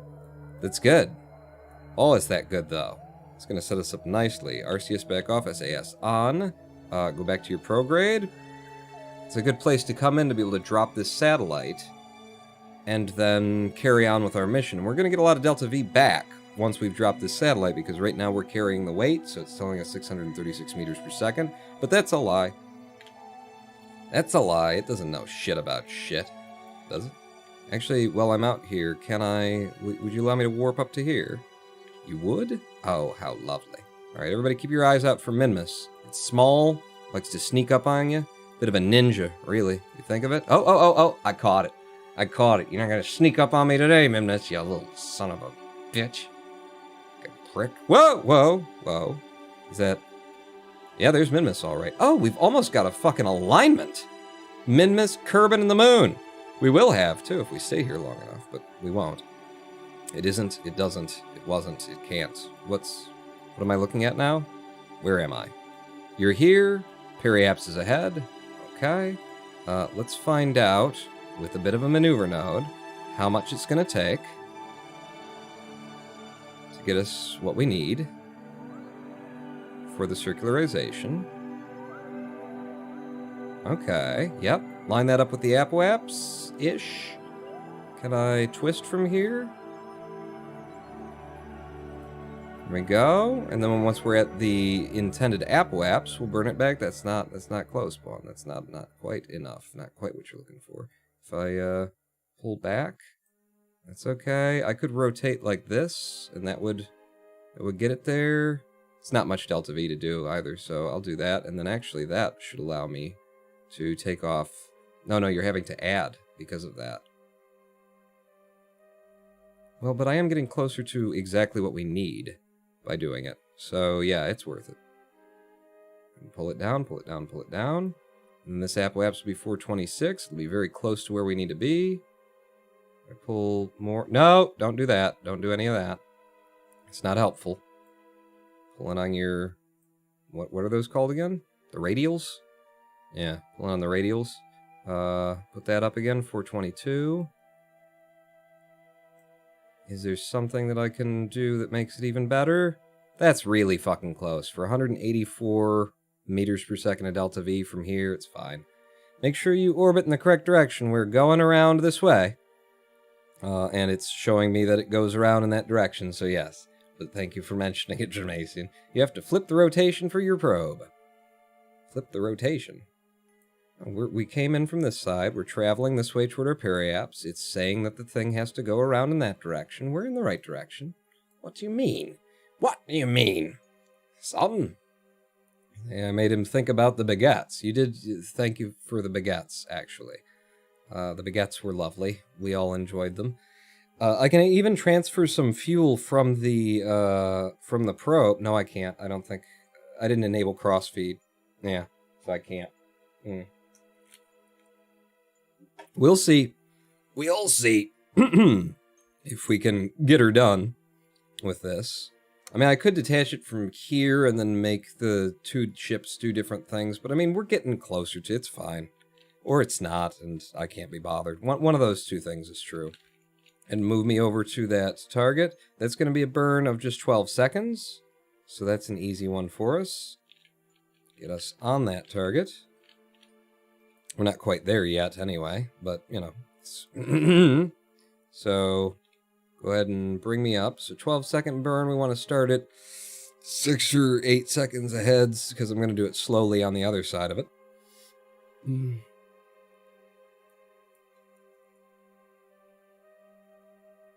Coming up on that now, right here. 5 times warp, slow down, slow down, slow down, shit. Okay, and we're not ready yet, pawn. Wait. We'll start it at 8 seconds, go.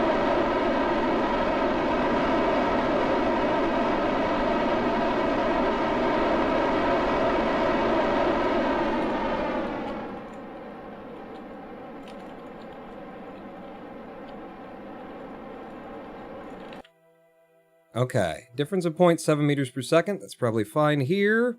And it is very fine here. Could have been better, but we're okay with that. 451 meters per second of delta V left in the craft. I'm thinking about dropping the craft now that we're both in orbit here. Dropping the satellite from here, letting it do its thing, and we do our thing. Let me just look. I don't think I can, but let me just check, because there's decouplers in the way and stuff. If I wanted to transfer fuel from one to the other... Yeah, I don't have the ability. I should have given it a fuel line between the two like I did on the last one so that it would enable that sort of a thing. And once you've left, you can't enable cross-feed? You can enable cross-feed. Oh, that's nice. Can I... in-out it? Why... If I can enable cross-feed and I have... then why don't you transfer? Because you're transferring through an engine. Probably. No cross-feed through an engine, my friend. Ah, well, that will be the issue. Yes, I should have done that differently.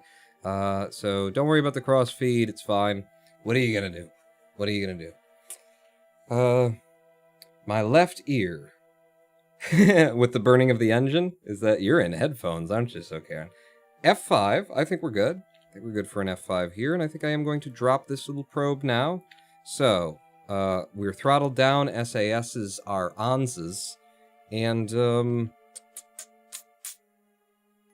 next stage decouples there and turns that engine on. This should be fine. Is everybody ready to do this? Let's face the sun as we do, just for prettier beauty shots. Does the satellite have a docking port? It does not. No. It's just a satellite, isn't it? For the pretties... In fact, can we get Minmus in the background while I do this a little bit? Yes, there we go. F2. And in 3, 2, 1. Jesus Christ, that made a lot of noise. That I thought the engines were on, but they weren't. I had X'd them. We have decoupling of the... And it's going to Minmus. It's not. It's floating a little bit over there. It's no big deal. So switch over to you, actually, for now. Let's get this guy positioned correctly first off. And let's make sure that he's got everything that he needs. He should have everything that he needs.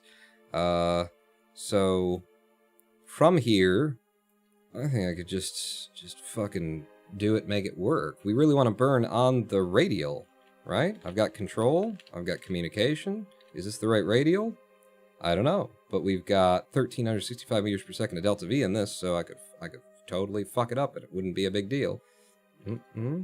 That's the wrong direction. We want the other radial.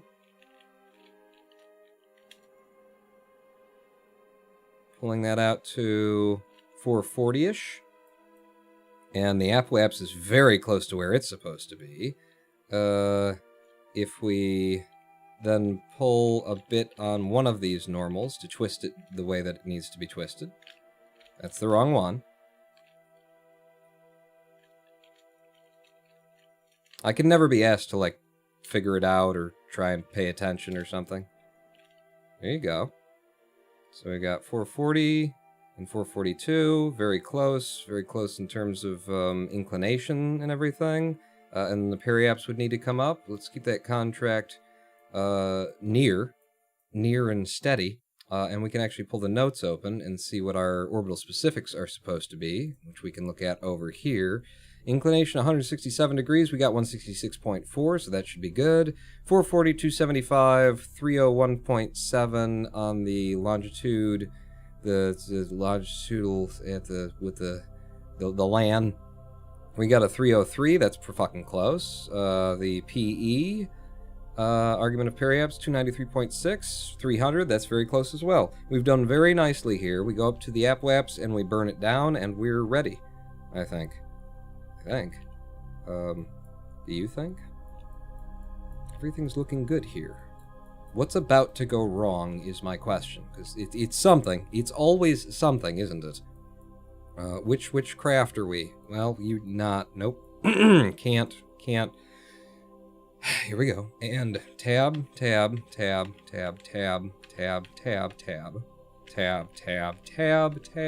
Elu. Next one is us. Minmus mission relay. Thank you. And it's even, become the right kind of a thing. Alright, so let's go up to our apoaps. I don't even know which... It's this one. It'll be this one. Let's head near to the apoaps. The other ship can just chill for a minute. It's fine. It's got its own electric generation as well, so it should be okay. It's also got RCS if it comes to needing to flip it, or we could just go around for a bit until it faces the sun again.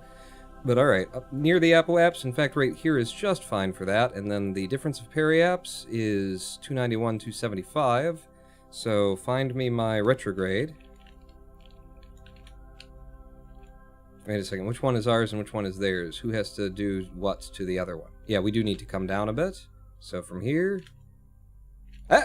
And we've got it. We're close enough. Now they just want me to hold position for 10 seconds. Can I hold position for 10 seconds? I think I can. Done. Donezo. Is it done? It's done.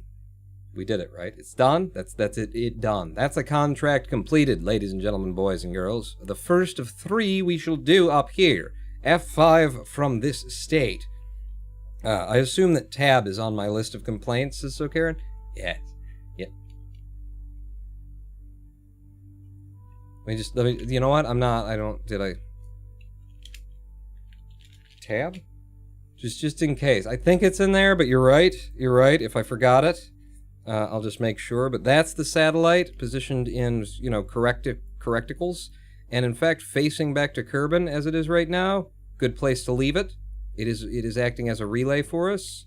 Although it's acting as a relay for us around Minmus. Let's have it like that. Right? Something like that. I don't fucking know. Is it really directional? Please don't tell me that it's directional. I can't control these fucking things. Let's just point it back at Minmus. It'll be fine. Yeah. F5, and go to the other ship, which would be you. So, switch to the combo Minmus mission. That is now just the lander. How much Delta V do we have in just the lander? 641. 641. We're at quite a height right now around Minmus. If we look at the map there, we're quite a bit higher than that. It only costs 180 to get down, which means it only costs 180 to get back up. But let's say that it's 220, and that's 440. And then we need to be able to leave Minmus for Kerbin. This is tight as balls. We might actually be doing the opposite of what I expected, and if we can get this thing landed and sat on top of the craft, the mobile science bay that's down there, if we can get it landed on that, we might actually put its fuel into our tanks so that we can get home. But we would also give it the monoprop that we're carrying, which will lighten our load. Once you rescue that guy, you can get out and push. Yeah, that's the thing. Oh, right, that's another mission that we need to do, isn't it? And so that's going to be you? Sigsted's Heap. All right, we're setting you as the target. And what are you at? 7.5 and 6.3. Good. That's kind of a place that I'd want to be, actually. Let's try and match his periaps from where we are right now. Find my retrograde. And in terms of electric charge, we're fine. Good. Find my retrograde, and let's drop our periaps to his periaps. 308 to 6,000. Go ahead and burn. Whoa, that's a lot. Okay, burn it slower. Heading for 6383.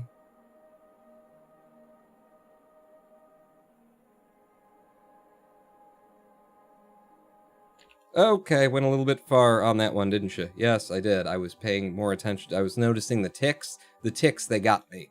Head over to your prograde, and I'll just blow that up ever so slightly.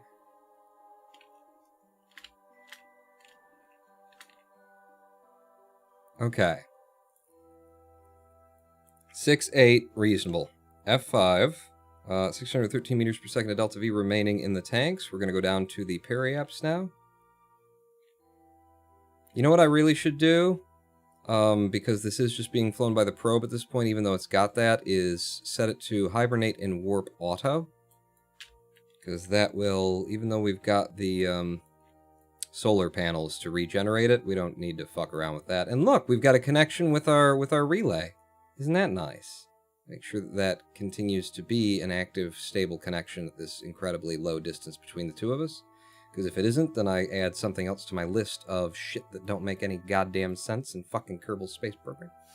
Oh, god damn it. I think we want to twist this. So I'm actually going to go past. I'm going in the wrong direction to catch him. Fuck. 2 different directions. Alright, well then that means we go back up to the Apoaps. That's what you guys were on about, that they're going in different directions, aren't they? Why are you still streaming? Just got home from a small get-together, and I am pretty drunk, to be honest. Okay, so we go back up to the Apoaps. Let's try this. What I want to do then is I want to burn retrograde and flip our rotation. From our highest, slowest point is where it's going to be most efficient, which is why I'm going up to the Apoaps. We're already down to just 30.3 meters per second in reference to Minmus anyway. So from here, we burn. And then burn it back up. And remember what we're looking for here is 6.3. If I get my maneuver node out, then I can watch the periaps over my shoulder come on up to 6.3. Give it a little bit more till we're close. And slow it down. 6.2. Alright, now we're going in the correct direction to encounter him, not just head on into his vessel. F5 from here. God, we are, there's a lot more Delta V required in this mission than I had figured. And we were carrying so much liquid fuel for that fucking satellite. I really should have set it up so that transfer was capable. So that's the one thing that I just didn't think of. Just didn't think of. It would have been so helpful had I done. Oh, god damn it, you missed your descending node. Well, that's fine. We're going to go to the ascending node then, and I'm going to twist this. So we can get on his inclination. It's only been a 12-day mission so far. It's fine.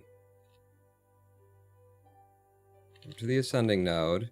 And then, what kind of indicators do I have here? We want one of the normals. I don't know which one it's going to be. We don't with this... Do we not get, like, display of normals here? If I go to my orbital readings, yes, there's the normals. I don't know which one it is that I need, but we'll try this one. That's the wrong one. It's always the wrong one. I always do the wrong one first. You want the angry triangle. It's almost always the angry triangle, kids. From the ascension node.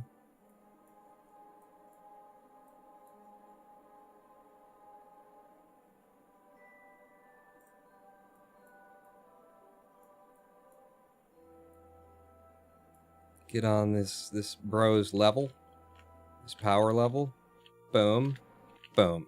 There we go. Ascending and descending nodes in very good places now. We got a perfect sort of match for them. Still 532 meters per second of Delta V left in these tanks. Alright, so now you can go to the fucking periap spawn and do the fucking thing. Fucking fuck. Fuck.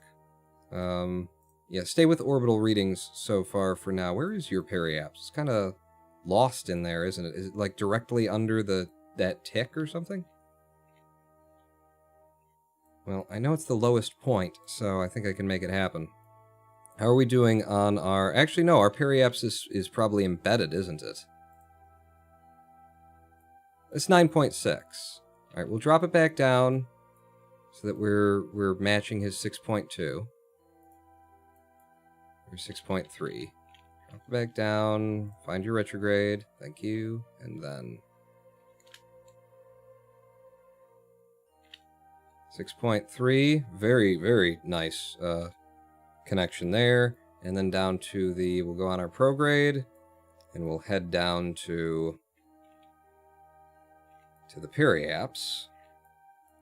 Whoa, to do the most costly part of this menu. All right, let's just do this by you know, with the stuff, and then you warp me here so we don't miss it again. Goodbye, Minmus. See ya. Peace out. Later. Alright, so, alright, hey, wait, I meant to ask you something before we go. Is your sister still you know, fat and ugly and gray and boring to play in this game? Is that a thing? Alright, thank you for warping me down toward the periapse, and we'll come up on the periapse. I don't know how long it takes to burn it, but I don't fucking care either. Gingy, no, it's you that I'm targeting, Sigsted's Heap, and you're not in the greatest spot for us right now. You're not in the greatest spot for us right now. I'm going to reduce my periapse, but I'm going to leave us really high, so that we'll be going slower than he is, and then he'll come all the way around to us. I don't know what the difference is going to be. But, yeah, that's what I'm going to do. So, burn a bit on the retrograde, we'll drop the apoapse. That's, okay. Burn a bit on the retrograde. Did I flip that around? On the retrograde is where we want it. Pull that down.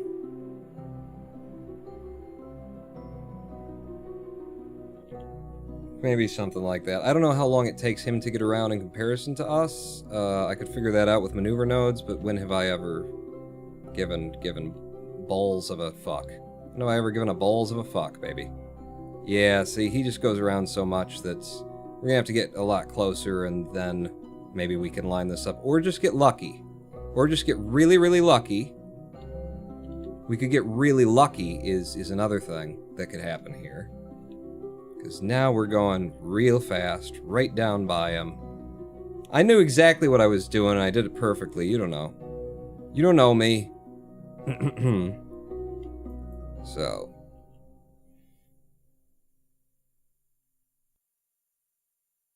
Don't want to lose him. How close are we to him? 3,000. Yes. Yes, indeed. Still catching him, too. Until we hit that periapse, we'll still be catching him. So...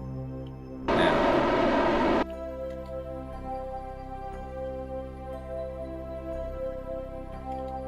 And his apoapse is that, and ours is so 75. 75. Burn, burn, burn.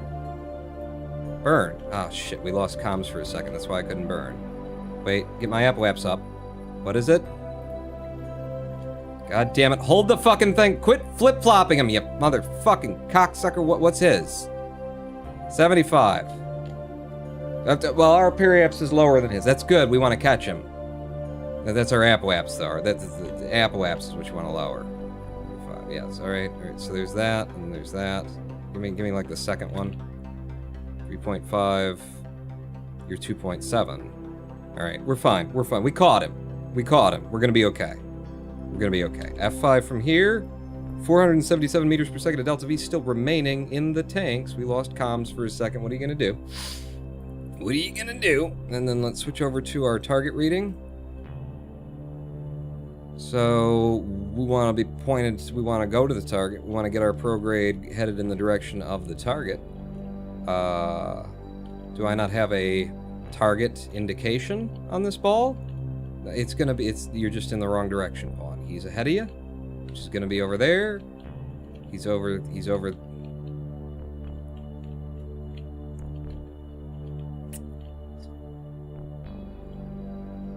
This ground is over here. The sky's over there. Okay, so I don't have an indication.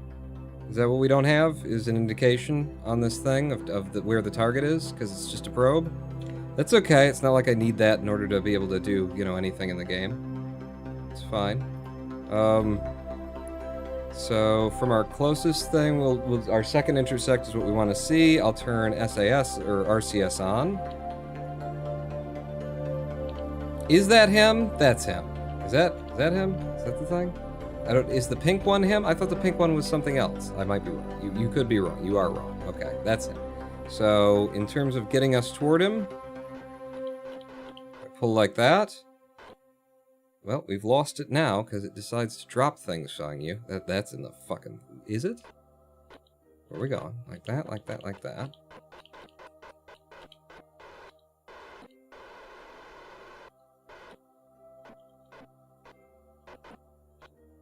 There we go. There we go. Relative speed 2 meters per second. We're coming right up to him. Ah! I know how to do it. It's just I have to do it my own special way. We made it. But yeah, no, our target, like our prograde for our target and where the target is, doesn't, like, there's no target indication on here. Is there? This is the target ahead, but then my prograde is, I don't, why does it look so weird to me right now, is my question. F5, and go ahead and warp until we're, like, right up his ass. Because we're going to be right up his ass.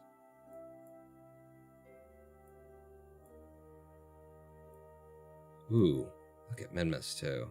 Look at that. In fact, do this from a view that doesn't suck. Yeah. Yeah, baby. Yeah.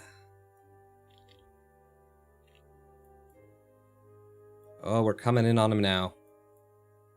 Oh, are we coming in on him now?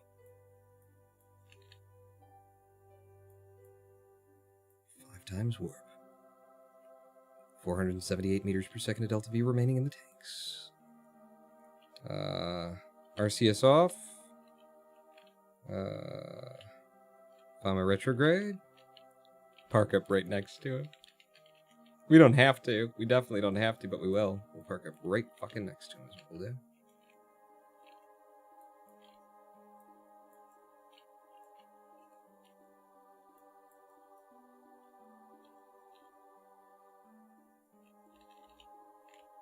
Oh shit, no, let's stay with it. F2, and then drive our retrograde over there, 0.5 meters per second, RCS.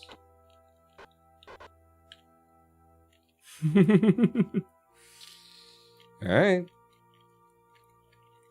Alright, and then we'll approach him, we'll have like the door ready for him and everything. He's gonna love this. This is gonna be good.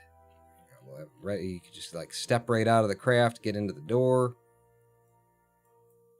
And I can use RCS to finalize our stop, I suppose. We don't really need to stop. We could just, like, bump into him. But F5, and go.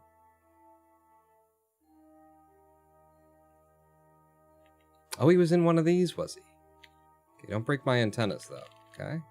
Down to there. F2. R. Is it going to be I, then? Yes.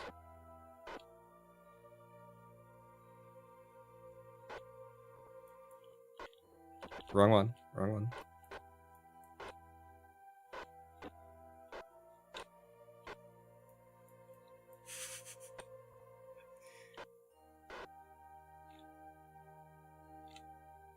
Okay. Perfect. So I just didn't want him to have to like really work for like reaching from one of the ladders to the other one. He should be right there, you know? Just right there. We're still moving in on him a little bit. There we go. Wait, nope. There we go. Now we're moving just slightly away. Perfect. You, sir. Sigstead Kerman. How's your vessel looking? Not good. Ooh. World's first missions? What did we just do up here? It says, like, something is new. Is that the newest one? EVA... Rendezvous maneuver around Minmus. Alright. That's what we're doing. That's what we've done. God, we're right fucking there, too. A little bit too close. He might actually bump the ship when he steps out. What's it look like inside your pod? I'm kind of curious. What kind of pod was this? Was this a 2-manner or a 1-manner? This was a 1-man... Yeah, this was a 1-man pod. You don't even have space for pets in this one. Okay. Actually, yeah, you could actually bump the ship and then things would maybe go. So just like a little bit RCS back on. A little more I, give you some space there. I don't mean to... I'm not trying to crowd you, baby. I'm trying to crowd you. RCS back off, switch back to the other craft, back inside with you. No, that's, I pressed C first, and then I pressed V, because I never remember which one it is. C, there you go. Can you see us? Can you see us? I saw that there's a window that's pointing somewhat toward us. Is that it? I don't care. Get out of the goddamn ship. Just get out. There you go. Oh, you're on the wrong goddamn side. That's the problem. Alright, so let go. RCS on. We are in orbit around Minmus. I could probably destage this, so that there's not space debris in there. Okay, camera mode. No. Chase. No. Free. Thank you. So you up to there, and then over here. And when I turn you, why are you holding just one position here? I don't like this version of the camera. View? No. Fuck. God damn it. Free. C. C. No? Alright, we're gonna have to do the rotation manually. I don't like it. This is the way we're going, though, right? Across Minmus, so this would be the retrograde, and I could push this thing down. Looks like it. Sigstead. Push your shit out of orbit. No. Push your shit out of orbit. Okay, it's fucking Minmus. You know you can do it. Did you do it? Periaps 1730. Kinda. One more little push before you get in. One more little push, Sigstead. Okay, let's actually deorbit it, not rely on it to probably maybe deorbit. Let's push it into the ground. It will hit the surface of Minmus, is what I'm going for here. Nope, no, did you get it? I don't fucking know. Where's the other craft? I've lost the other ship! Where's the... Oh, yeah, it's way up there. I need you to... Alright, spin. God damn it. What's the mode where, like, you can get the camera so that it does the thing? Target, by the way. Yeah. I can do it by eye if you fucking force me to. Making a crater now, Pawn? That's the goal. That's the goal. Hopefully it doesn't land on the other ship, the only other ship that's on Minmus. Hopefully, you know, that's low enough. It'll eventually hit something, maybe. I can't say that for certain, but surely it will. Surely it will. Come on over, friend. And I didn't even look to see what Sigstead... Oh, he's an engineer, isn't he? I moused over him. Yep, he's an engineer.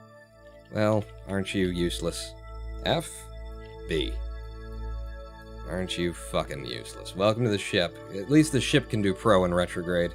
Don't worry about it. We got it. So, that's that. If I can transfer to the other craft and check its periapsis... 665. This thing's dying. Get me back to the other craft before we can't do it anymore. Good. F5. We've done all of the things, baby. Wave to the Kerbal below? Shit. Smaller Sandstone? This is where we need to land. It's too late. I can't. I could. Wait. Drop the target? No. Drop the target's right on top of us, and this is as much as I can zoom. No, I can't drop the target. Alright, well, we'll just go back to orbital. It's 161.8 meters per second. Nah, it's not. With the low amount of delta V that we have left right now, it's not worth it. I could use monoprop and preserve our liquid fuel, but I'm not going to worry about that. We have liquid fuel down there if we can land and get, you know, in touch with them.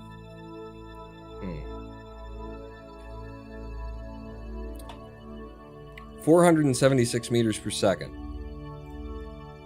Delta V map says 180 to land from Minmus, and we're a little bit below that, but it's going to be 180, but then we're going to land it, then we're going to try and get up and like float over him and then connect with him, and then we can suck his liquid fuel out and give him our RCS. I might use a little bit of our monoprop to try and decelerate us for landing, just so that we've got the extra liquid fuel to be able to do the hovering maneuver over the top of him while we set up for you know, connecting to him. Because oxidizer, we got 54.82, we brought up 65. Liquid fuel, well, no, that's oxidizer. Monoprop, we got 52.57, we brought up 55. So yeah, we've got way more monoprop left over, and there's some in that ship, so we weren't going to be able to deliver all of it to him anyway. Yeah. Set Gingy as target. Yeah, that's your good call. Gingy 1 is now our target. So we're going to go round, and wow, this worked out so good that, like, the landing site is right over where we had to get in touch with this guy. It didn't have to be, did it? Let's go to, yeah, warp to there. Head around the planet a bit. Hopefully we don't run into any high hills. Tall hills! Tall hills! There are some of them, aren't there? There are definitely some of them. Ooh, and there was some science to collect on the dark side of Kerbin there. Look out for the tall hills. And there was some science there. I think those were the slopes. Yeah, those are the slopes. Every time that we pass over the slopes, it's giving me something there. So, you, sir. Targetman. Get to your retrograde orbital. And then if I were to look at the target, it's the same on the retrograde. This worked out very well, except for that we'll be coming down on the dark side. Well, we'll be coming down at night on Minmus. So that's less cool. Are we, which way are we spinning? Yeah, this is going to be a long fucking night, too. And he's way out over there. I could try and adjust that now. Let's put the sky above me. And let's try some RCS. I'm gonna try a bit of K. It's spinning it the way that we want it to.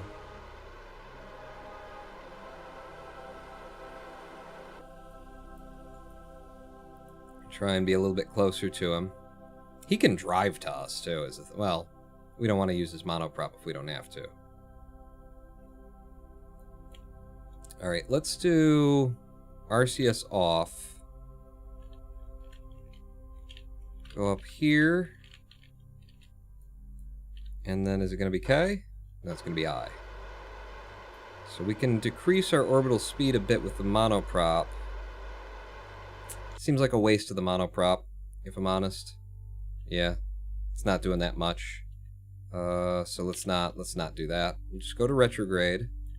We'll deploy our gear. And we got lots of liquid fuel for pulling this off, people. Lots of liquid fuel.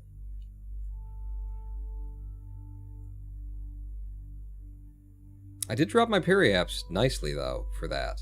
Just that little burn, the periaps came down to negative 888. Really? In reference to orbit? Apparently. Let's do surface, by the way.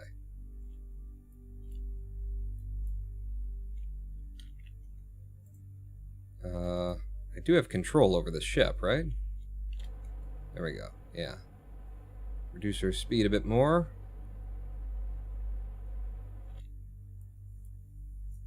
See what that's doing to our trajectory of descent. Yeah, that's fine. And we're going to need to actually burn more like this. Okay, turn it to stability assist in order to get ourselves in the direction that we want to actually connect with this fella. So we'll burn like that, I think. Thrust limit the engines? Yeah, maybe. If I thrust limited one of them, does it apply to all of them? It doesn't. Alright, I will nonetheless do it.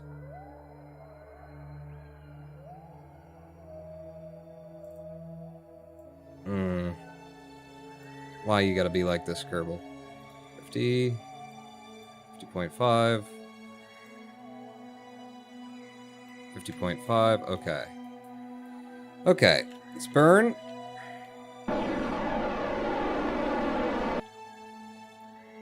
Burn a bit over there. How are we doing on our descent now? A lot closer to Jinji.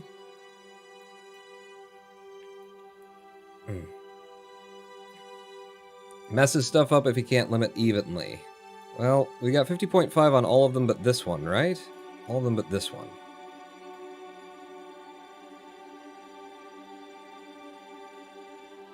There we go. There we go. 50.5. Just turn off 2 engines. Oh yeah, that would be... that'd be good, wouldn't it? I think we do still need to push a little bit more in his direction.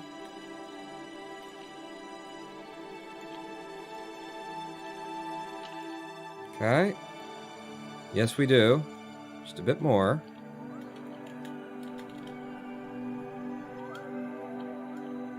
And a bit more. So we're slowing ourselves while we adjust our retrograde to be more or less under his on the ball. Back from here, I can put a lot more of it on the retrograde to slow us. Yeah, that's very good. That is very, very good. Ooh. I'm going to pull that up now. It's probably telling us about EVA reports. Yeah, since we don't have any science on this ship. 410 meters per second at Delta V, coming down over our target. I am doing it slow and steady. Taking my time here. Don't want to fuck it up.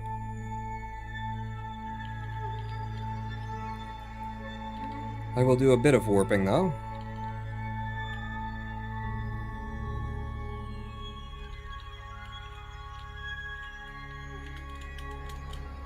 Okay, gonna start burning down a bit more.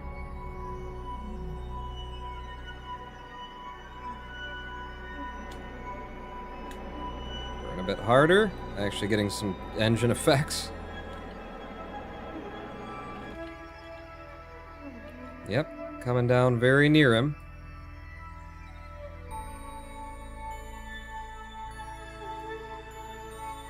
Gear is deployed. Let's turn our lights on. I didn't actually put any on the craft, but you know, now things are a little bit glowier, I guess.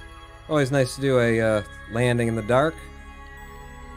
I'd like to turn Gingy's lights on, and maybe when we get a little bit closer, I will try.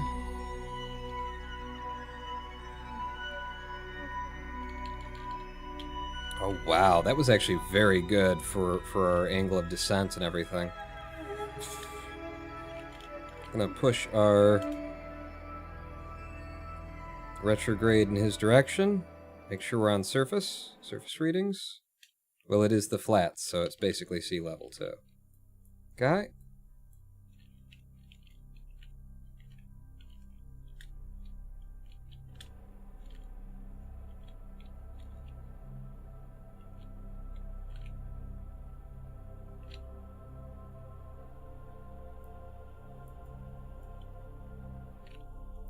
Yeah, we're coming down right on top of him now.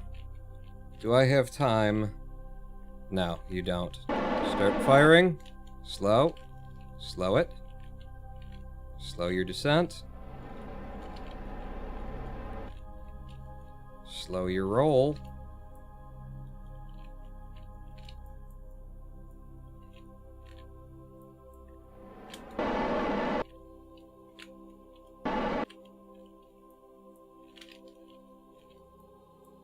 Okay.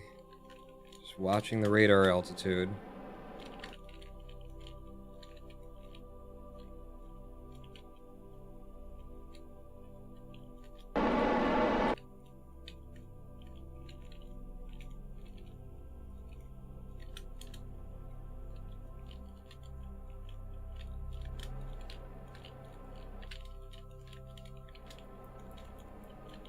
Okay, we're going back up. No, that's fine. That is fine.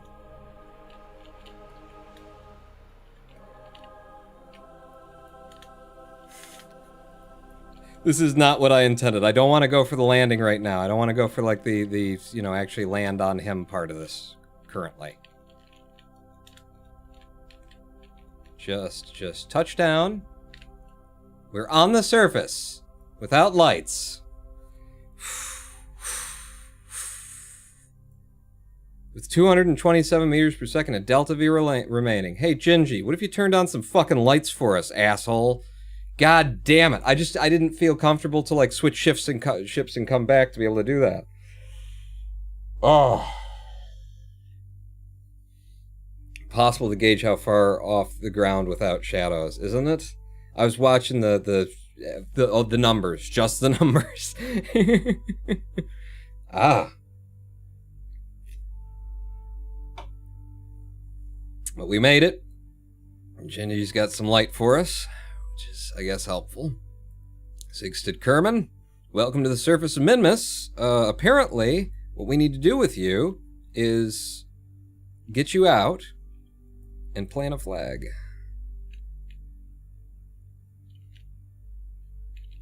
Woo!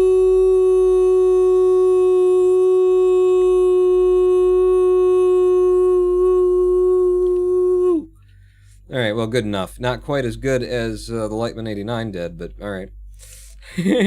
Why are you you're controlling in that weird way? Wherever I point, you constantly go back to that on the camera. Now you're controlling it's the opposite way. Alright, well, no. Fucking, alright, go that way. Go over there.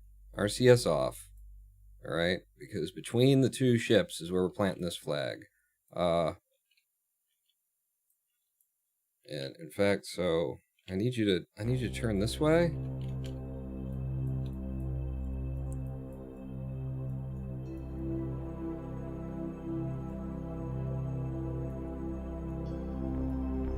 getting the shot. Line it up. And plant your flag. Stand on my hand. Stand on my hand. There you go. There you go. Site name. First Minmus Rendezvous. First Minmus refueling. Haven't actually tried it yet, but sure it works out. Good work, Mr. Sigstead Kerman. The number of XP points you're gonna get for going to Minmus and doing a little dance. Oh, I'm sorry, Ms. Sigstead Kerman. I didn't notice. Turn your headlights on, you silly. Ah. Why are your headlights so much more powerful than the full fucking headlights? These are just little LEDs. That's all right. No, it's realistic. The game is realistic. Go get that rock. Yes, it's time for you to go get that rock. Now you're controlling the way that I expect you to. What is with this game? It switches between modes of Kerbal control, minute to minute. No, it's actually controlling. It's the same way. It's just a little bit fucked. In fact, I think, this is a historic moment. I think they need to come out and meet. The Light Guy 89, you just go ahead and reach in there and take the data. Green Sandstone analysis. Come on down. There you go. And you can go ahead and throw your light on her as well. Oh my god. It's a match made on Minmus. We'll just let them chat for a bit, get to know each other. He's giving her the salute. She's like, hey, you wanna do more than salute? We're all up here alone. I'll turn the comms off. Houston won't know anything about it. I always know about it, Pawn. The comms are always open. You're just a bit of a lurker, aren't you? Well, okay. He's talking about, so he's regaling stories about, and then I found a fucking grok that was supposed to be green. It was gray. I found the green one, like, Miles couldn't pick that fucking thing up. And then the other one, I don't know why either, because it's really light gravity here. That's so frustrating. Ah! And then I hurt my hand trying to pick up the smaller one. Son of a bitch. Send Cygnus home with a full set of science data. Oh, and then she's talking about trying to land in the dark. I don't know what other data that I would get, really. What other data can I get from Minmus, Take it all again, return it. Is that worth anything? Just a little RNG to simulate realism. The realism. Oh, fucking realism. Alright, well, what needs to happen now is for you to store his data. So you now have the green sandstone analysis. Yes. Right? Or no, he stored the data on her. Oh, wow, that is... I didn't realize that, and I never thought about that, but that's a little bit creepy. Like, the Kerbal that's got the data has to put it in the pocket of the other one, especially in this situation. Okay. Okay, guys, we do have a mission here. That's the Gingy one. That's the combo Minmus. There's Sigstead Kerman. It was nice to meet you. I hope to have, some sort of physical relationship with you later, but, yes. And that's it. Alright, have a good day. Going back to my ship, and then I'm gonna land on yours. So you might want to get back into your ship, actually, because I've never done this before, but, they tell me it's easy.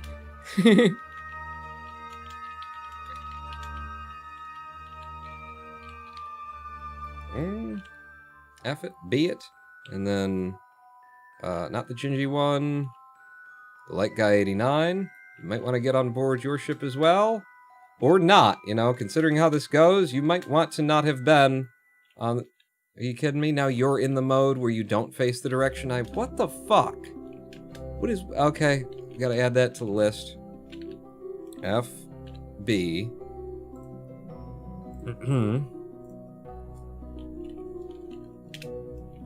Kerbals change control modes randomly. Oh, fucking thing. How much are we up to? We're gonna be on 40 fucking issues before the end of this. Not even counting the subtext. F5, F9 are about to be spammed, I have a feeling. F5. In fact, we want to F5 when we're on this one. F5. We would want to do this in the light, and also I will note that we don't have comms right now, so it would be the engineer controlling. I don't have access to prograde and retrograde. Apparently I do have stability assist. I do have stability assist, which would be enough, but wouldn't it be nice to do this in the light? We just stayed on Minmus for a bit and waited for it to rotate, waited for a day on Minmus. We get to find out how long the day is, too, because, like, we landed here and it was just turning night. So, let's say it was 15 days and 0 hours when night started on Minmus, and then I just warp it.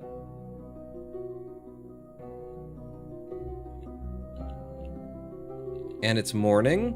Wow, Minmus rotation is similar to Kerbin rotation. That was basically a day's worth of you know, time on Minmus. It was 6 hours, same as Kerbin rotation. Yeah? And look, it's just barely morning. Look at the weird ass glow that you get too. Where's the sun gonna come up from? Looking like from over there? It's not behind us, is it? No. It's gonna be over here. Right? Right? I don't fucking know. Just watch. And there's some dust and wind on Minmus. That'll always...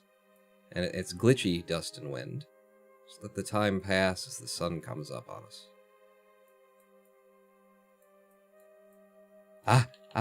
Sunrise on Minmus. Sunrise on Minmus makes me happy. Let's see what it looks like as the sun rises. Oh, that's fucking cool. I mean, the glitchy, like, dust effects are a little bit... But, wow. What are you doing? I'm just changing time warp, and you're bouncing all over the place.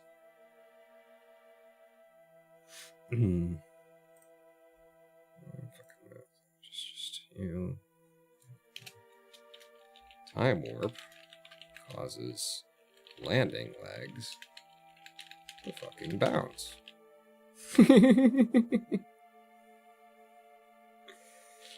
Bit weird how the sun goes straight through the obviously 2D dust. It's totally three-dimensional. What are you talking about? So that's bright enough to do this, right? I just like how sort of fucking Halloween creepy it is. F5, F2, so that I can see, and we have a quick save here. We're gonna try it. How's our electric charge? 217 out of 260, and we're making more of it right now. Monoprop, good. So, the direction that U is in is if I lean that way. So you're gonna be toward my 95 is what it's looking like. If I were to retract the legs, sit down, and then spin you like that, and when I pull down, you go in the wrong direction. No, you're on my 90. Well, of course, it's the east. The sun rises in the east, you fool. So then that will be in the direction that we want to go.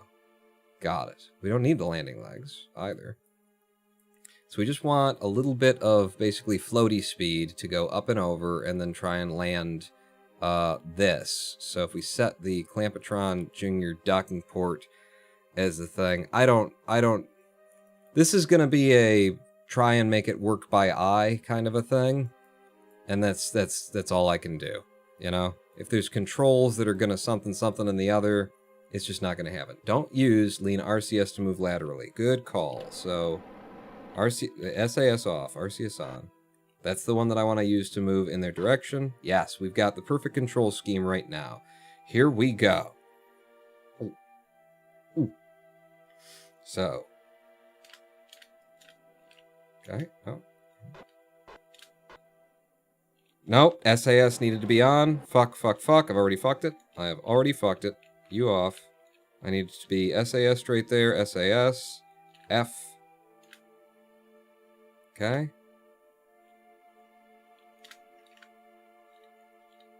And then, wait, R. Okay, okay. I'm just getting there,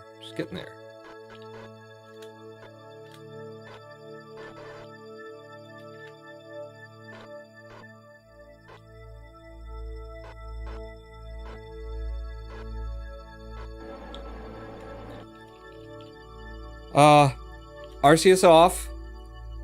Oh my god, I nailed it! I didn't even have the fucking landing gear deployed on on this one. Gear out. Oh, shouldn't have done that. Should not have done that. We're fine. We're fine. Yep, but we're good. We're A-okay. Holy shit. Nailed it. Fucking nailed it. Bring in those. Don't need those out. Holy god, I fucking got it. Fucking beautiful. Thank you. It's good, right? Just as the sun rises a little bit higher, throws the... Nailed it. For 216 meters per second of delta V left in the tanks. Nailed it. Well, that's for the whole I don't know what that is, actually, at this point. But if I wanted to transfer fuel, I can transfer fuel. And I can do in on both of these for once, so that's nice. Yeah. You're gonna need that fuel, too. 216 meters per second, you'd barely come off of the surface of Minmus, so you don't get back home. So I'm gonna F5 before I do this, and I'm gonna suck all the liquid fuel and oxidizer into the return craft here. So everything that they had is now ours. And we're going to transfer what we have. How do I bring both? It's Alt, right? That you, and then Alt, you just did it. Yeah, I almost hit Shift. I just got very confused. So we transfer all of our RCS into their balls. Well, actually, start out with... Don't touch their balls yet. That's a little bit presumptuous, all right? So no balls for you yet. We start in our balls, right? And then, god damn it, hold the fucking thing up. You, and then you, and you... And I want you to in. And then you'll suck all the monoprop that you can from both of the... Why aren't you sucking from both of the balls? Fuck it. I don't care. Drain the one ball. It'll make it easier later. You drain one ball, and then I'll do the other. It's fine. It's fine. For those of you who forgot that Pawn is in fact a professional at KSP. Oh god, you're so sweet, aren't you? So with the electric charge coming back up, good. We got most of what was in my ball, just this one ball out. Let's just transfer one ball to one ball. So in on your side, suck from that ball. There you go. You sucked that ball dry. I can't keep up this straight. And then we'll just suck this one dry too. So in, we're gonna have to balance this out. It's fine. We'll figure it out. Transfer. What do you? No. That's the wrong. I had the wrong thing. It's you, and you. From that ball to that ball. Suck it. Suck it. Why won't you suck it? Out. He's not sucking. Suck my ball. Suck both of my balls. Honestly, they both have to have this. This has. All right. On this side, we can suck the ball. Was it full or? I don't understand. Suck this ball. And then we'll switch you over. You can suck the other one. 12, 13, 14, 15. We'll stop sucking that ball. Okay. And then drop that. This ball, pin this ball, by the way. Pin that ball, and then this ball comes up. And then you need in. You won't suck from that ball. Why wasn't... This one won't suck. Out. It's not sucking. Why won't it suck the ball? Hang on. Balls don't properly suck. I mean, it's very important that you suck the ball correctly. And then just suck everything that... You won't do it... What is the problem here? The amount of quote material... What is... Out. Out from you. In from here. It worked and then it didn't. In. What is going on? In. Out. Start clicking on this one first, and then on this one, and then you say in. No. Start clicking on this one first, and then clicking on this one, and then you say stop. Then you say out. You say stop. You. In. You. Alright, how about this? You, out. You won't transfer to there either. What is going on? Just suck the left ball to the right and then drain the ball. Seriously though, the fuel transfer is a fucking chore. It's not working. It's not... Like, it sucked from this ball to this ball, and then now it won't. In. In. In. Out. And it goes to stop there, but it doesn't actually transfer it. Never works properly for me either. Try transferring via the cabin. Okay, so then if I were to monoprop from the cabin to you, and I did in, and I did out, no, nothing. Everybody's got electric charge, we're both faced, like, there's no explanation for this. Fuel transfer is broken. Transfer from Sib's capsule to the light guy's balls. Oh yeah, Sig's capsule, I didn't realize, I forgot that Sig's capsule had some in it. You to there, in. Out. And it doesn't move any of it. I think this is just like generic bullshit glitch, and we kind of gotta unload and reload the scene, is gonna be my guess. Same craft interaction toggle. So that would be top here, same vessel interaction, yes. Same vessel interaction, yes. I don't know what that even does, but it's valid suggestion. Out. Nothing. Nothing. Same vessel interaction, back to no. Back to no. It already worked once. I think it's just a reload the scene thing. Try and turning it on and off again. Yeah, that's what we're gonna do. So, Space Center. Same vessel interaction is for collision. The things where you can't hit yourself because it's the same vessel. That kind of thing. I wonder how is that used, and what would its purpose be, and other than cheating and doing stupid things. I'm just popping out of the scene and then going back to the scene and seeing if it works. I don't think we have to close down the whole game. I'm hoping we don't have to close down the whole game. The Gingy one out here. That's the one we want. Go back to fly it. Watch the game crash. We F5'd. We're okay. But yeah, okay, so let's actually legitimately add that. It's not just balls don't properly suck. You know, but that is the thing. Suck my balls right. In fact, rightly. Fuel transfer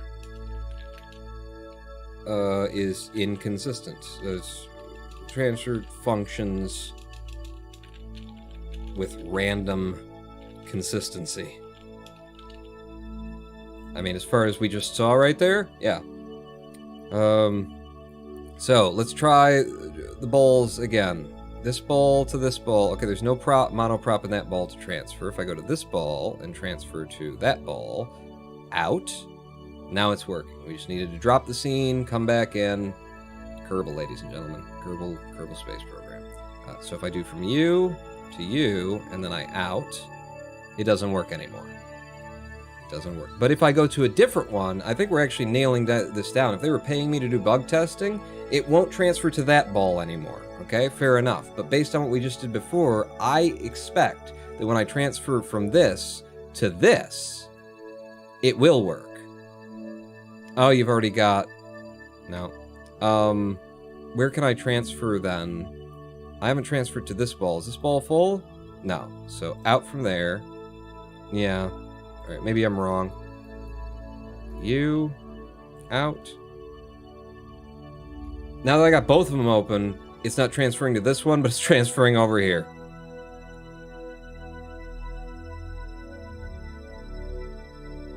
Huh? Alright, so we got 18.7 and 20. Do I have anything left in my bowls? My bowls are dry. Everything's dry on this craft. And then for you, you've got 15 full in there. On this side, this ball is 18.7. This ball is 19.26. Out, stop. Doesn't work. In, out, stop. Doesn't work. It's close enough. It's close enough. It's no big deal. It's a driver, it's a lander, it's not a big deal. I would love to know what this craft's Delta V is right now, but I don't really have a way of telling, I don't think, until I detach. Yeah. Yeah. Boy, and I really, really need to pee. 5. Is this game made by Todd Howard? Because it just works. Time to reload again. We're fine. We transferred all of the monoprop out of one vessel into the other. We've got the liquid fuel that was... We got it. We're okay there. This is 1.28. This is 1.28. So we're still weighted correctly in the top vessel. We managed to transfer the fuel that was in these. All of those are now dry into this guy so that he can actually make it back. Maybe. F5. I think what we need to do, despite the fact that I'm pretty much done here, I need to pee.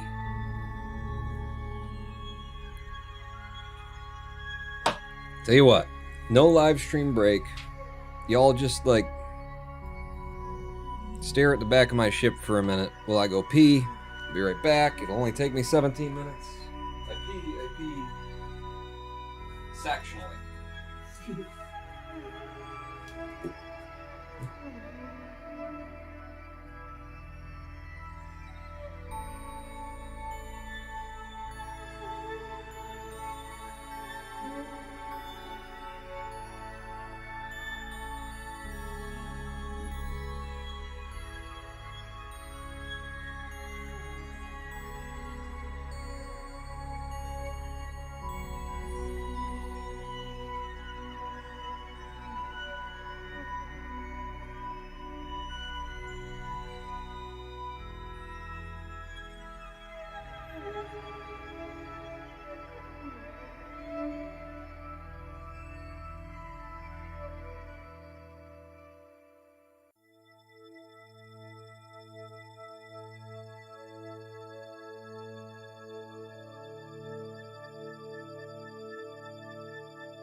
Alright, I'm back.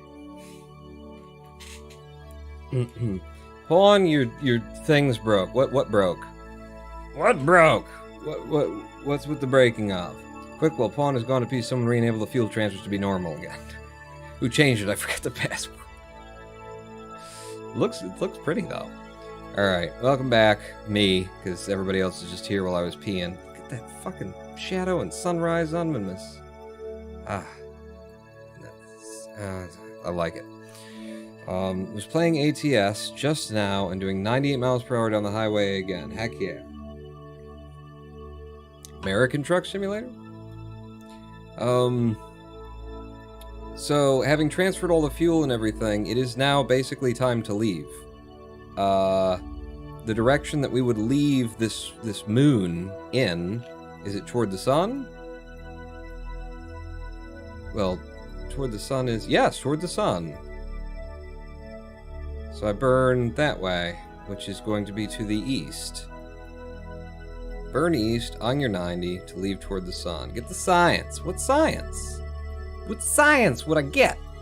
We've already collected all the science. If there was science to get, it would tell me in the science thing, but there ain't no science to get. We got the rock. The rock is up here. Review stored data, green sandstone analysis. We got that. Keep the experiment. To the sun! With a full load, my truck pretty much maxes out at 101 miles per hour. Did you finish all the missions? Your mod sucks. Is it? Does it? I mean, it kind of, there are definitely things that it doesn't notice. But, you know.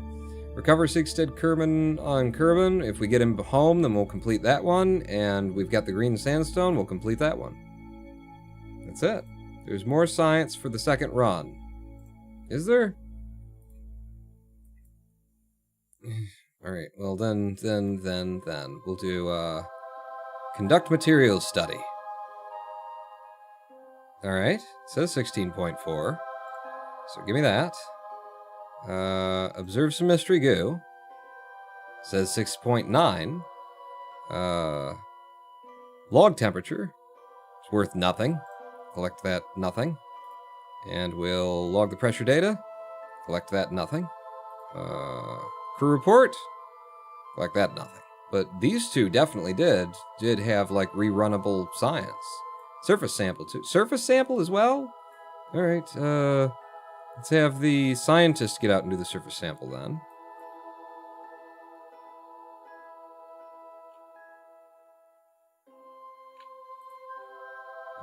Get me a surface sample. 22.5. We could take the EVA report as well, which says worth nothing. Quit dancing on the surface of Minmus. We could actually do the flying EVA report. Well, I can't now, but you know what? Hang on. I'll be just come back down in a second. We're nearly there. Nearly there. Get this out. Go. Store the experiments. There you go. And then I could actually do an EVA report now in space just above Minmus's Greater Flats. Even though that's apparently not worth anything, but you know. As long as I'm being silly, might as well be silly while I'm being silly. So collect the data. Remove the data. Collect the data. Don't show me this again. I get it. Collect the data. Remove the data. Restore. Restore. Take the data. And there's one in front of you. Take the data. And, is there any data in here right now? Take the data out of there. And drop this off. It's not helpful. That's not helpful. You're not making this, it's not. You're fired. Fired. Yeah, don't hit the fucking sandbags there. Okay, so you, and store the experiments in his pod. And get back in your own. Did you think we were bringing you home or something?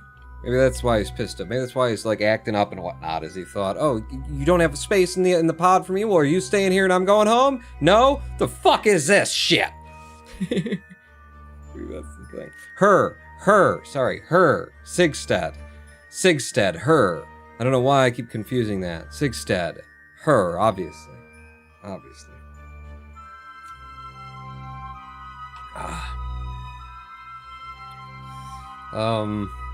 I think we're ready to go. F5. Undock. I'd love to pull this landing gear in ahead of time. Can I? Good. Retract all of those separately so that we don't end up bouncing into you. When I leave, I want to turn down there, which should be on my 90 on the ball. In fact, before I do this, can I do a control from here? So I know which way I'm going. And it should just be pulled down on the keys, up on the ball, and that should take me where I want to go. Yeah. Okay, F5 one more time, and undock.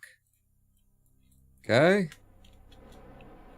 And it's down on the ball pawn. You said it before you did it. SAS on. Let's go. 300 and some meters per second of delta V to get home, almost 400. Not really what I'm looking for, if I'm honest.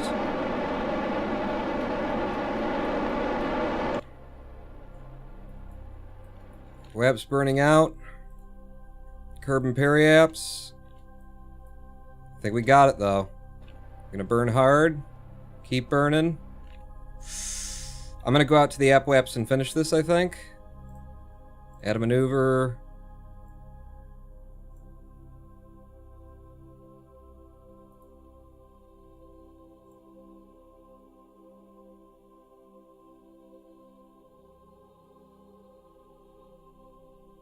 Shit, we hit the moon on the way back.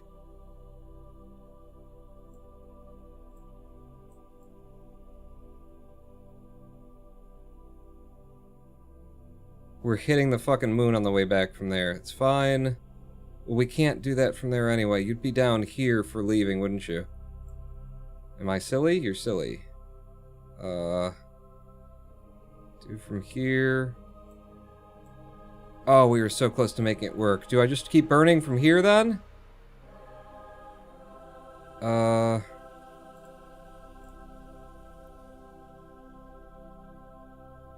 Drop this. So close to coming home here.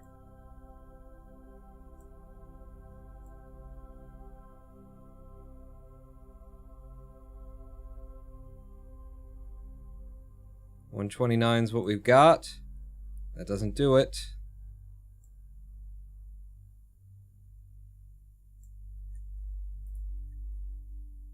If we leave and then go all the way up to this Apoaps. Go all the way around, go up to that Apoaps, but on the second, rotation. It's gonna take... We can get home from that. We can get home from that. So we'll have to go all the way around and then come back. But we can get home. That's right? I'm reading that correctly? Go all the way around, Apoaps, 129 meters per second, we drop the periaps, and then we're home. Yeah? Yeah! Alternately, put a maneuver node here.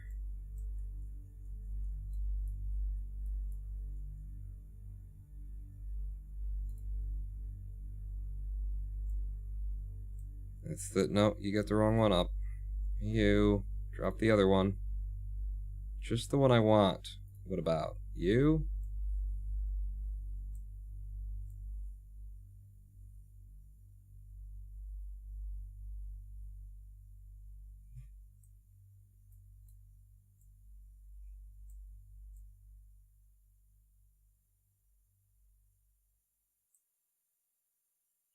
It's so fucking close to working.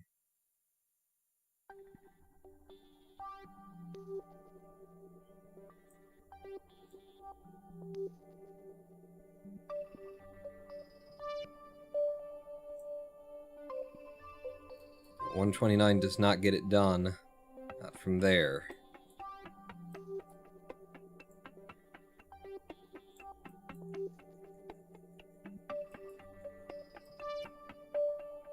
Shit gets worse.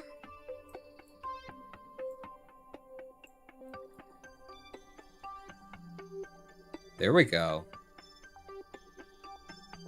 So that is 129. Don't. I'm dragging you. I was dragging you. No, you've fallen behind. Fucking goddamn Kerbal Space Program.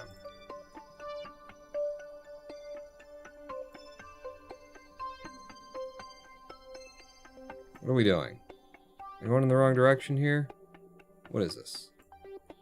Where is that even attached to? Fuck it. We're going all the way around. Because I can't be fucking asked. It's you. It was a double maneuver node. Fucking cocksucking, shit-eating, dick-licking, tit-nut motherfucker. Close it! There you go! No! Delete the fucking node! Delete it! God fucking damn it! Kerbal Space Program.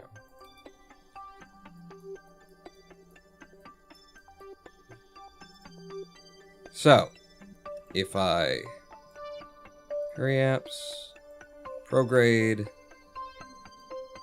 and then in, and then prograde, and then in, and then prograde.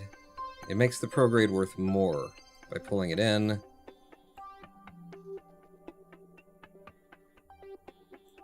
So there's 129, a little bit over what we can do.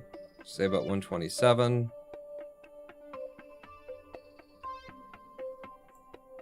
So there's 129. It's about what we've got. Now, if the game will allow me to drag the fucking node,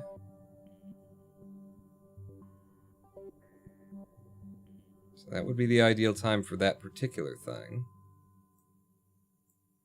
If I push it in and take some delta V off,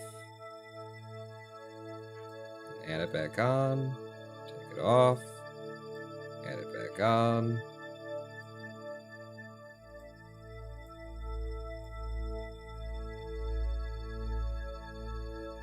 Yeah, we're going all the way around, and we're coming up to the apoapsis and doing it again. We're so close to being able to bring it home without doing that, but we'll be fine if we do it that way.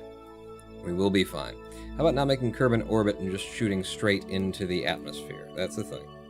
You've been here before, get out and push. Nope, I'm above it. I'm above such petty things now. I refuse to do it. Refuse it. So we're going to leave Minmus behind. Goodbye, Minmus! Thank you for whatever it is that we did there. I don't exactly remember, but it was probably cool. Probably involved two ships landing on each other, making sweet, sweet Minmus love. Probably. Alright, so now we're not focused on our craft, which is cool. And I can't, because that's just the way the game is built, is that you can't do things. One more time looking at maneuver nodes to see if from here we could get our periapps to hit Kerbin for less than 129 meters per second of delta V.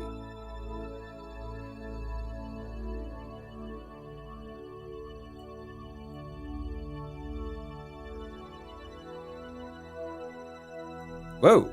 What the fuck was that? I was just holding and dragging. Did we just go past it?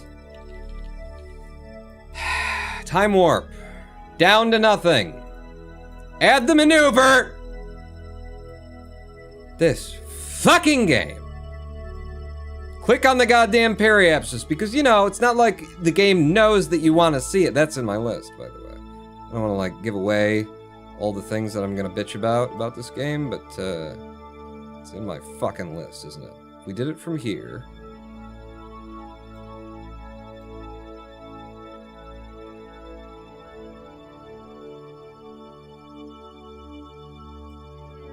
We can do it. We can do it. We can do it. It's an 8-second burn. 28, and I don't have to, like, go all the way around. F5. Fucking cocksucker. If the maneuver node system wasn't built by a goddamn 700 monkeys trapped in a room trying to make Shakespeare, and one of them accidentally invented this fucked up maneuver node system, and they copy-pasted it into a fucking public game that they sell, if that wasn't the system, then we would have seen that an hour and a half ago. Doesn't that probe have fuel on it? It does. Yes. So now, good luck actually warping up to that maneuver node. Alright, let's tab through.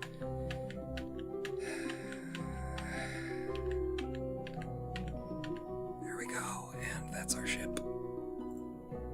Why don't you just delete it like you always want to do, huh? Just fucking delete it. Warp me up to there. 8 seconds of a burn.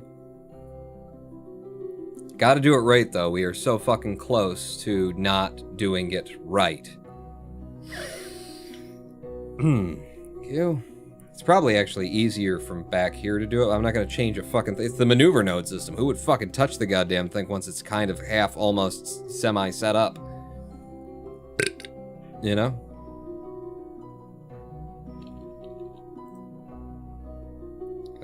What are we at? We're at 1 minute. How are you planning to do this, Paul? Well, let's get on that target.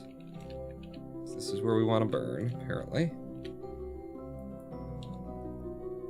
And... whoa!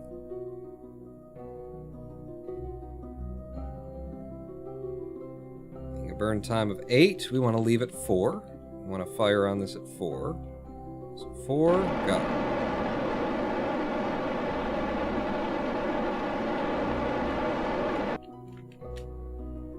Finish it slowly and delicately, pawn.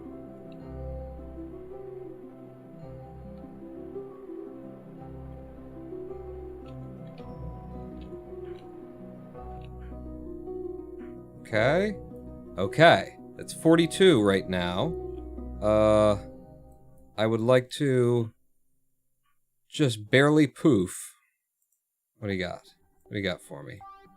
Give me 10.5. 10.5.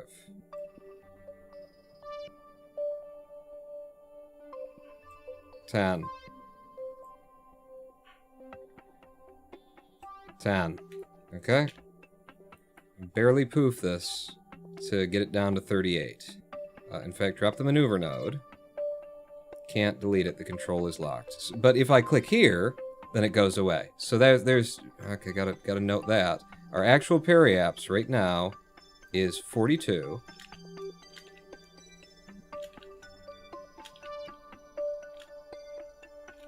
There we go. 37. 37 with 17 meters per second of delta V remaining in the tank. I do cut them fucking close, don't I? Don't I? F5, F5, F5, F5, F5. Good, good, good, good, good. What was it? What was the thing that I just said I need to, like, complain about? What was it? I need to add it to my list. I just did it. I just said it at 5 hours, 20 minutes in the recording. What was it? I was just like, and then this, and then the other thing, and then maneuver nodes? No, well, we know maneuver nodes suck, but was it something specific about maneuver nodes? Removing them? Ah, removing. That's right. Thank you, thank you, thank you. I've got a section for that up here, but I don't want to show it to you. So, removing maneuver nodes. Green check deletes. Red X requires signal. Fucking one test to rule them all. One function that tests whether or not I can delete this node, and then you apply it from both places, like a programmer would even. F5, and warp me to here. Okay, we're coming home with all of the things. Where the fuck is Kerbin? Oh, there it is. I found it. They were hiding it over here. Silly boys. Silly, silly boys. You can't really steer yourself, but those antennae are gonna fucking... they're not gonna last in that position. I wonder if we're gonna need the SAS. I might leave the antenna out, and they can burn and rip off of their own volition, if that's a thing that they feel they need to do. I'm gonna burn out the 17 meters per second of delta V that we have left once we hit atmosphere, and then I'll drop the stage, as I usually do. F5 once more from here. Vaughn also complained the craft has a Kerbal on board. It does has a Kerbal on board. Oh yes, yes, you're right. Fucking, and then the... fuck it, no.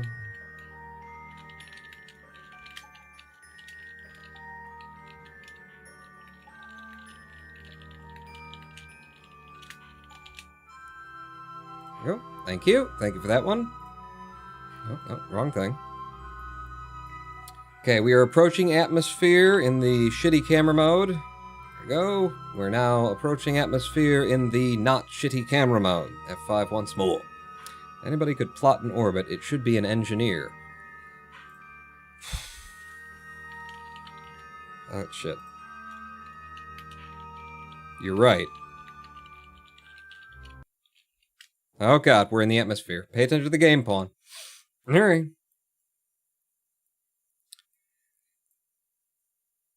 Just gonna wait until we see some heating effects, and then I will fire out these huge 17 meters per second of delta V we managed to bring back on this orbital return. We got some heating effects. Burn them out. Oh god, I got it on 10% efficiency. Doesn't matter. It's out. What? What is happening? There we go. There we go. Okay. I didn't quite understand what was happening. And my balls are getting hot immediately. Ah, Jesus Christ. Wait, what, let's surface retrograde. What is it that's heating up? Because is it because this is bigger than that? The heat shield is doing a portion of its job, but not everything that needs to happen? Is it because the heat shield isn't as big as the thing, even though this is the attachment node for the size of this craft? Is that what's happening here? It's...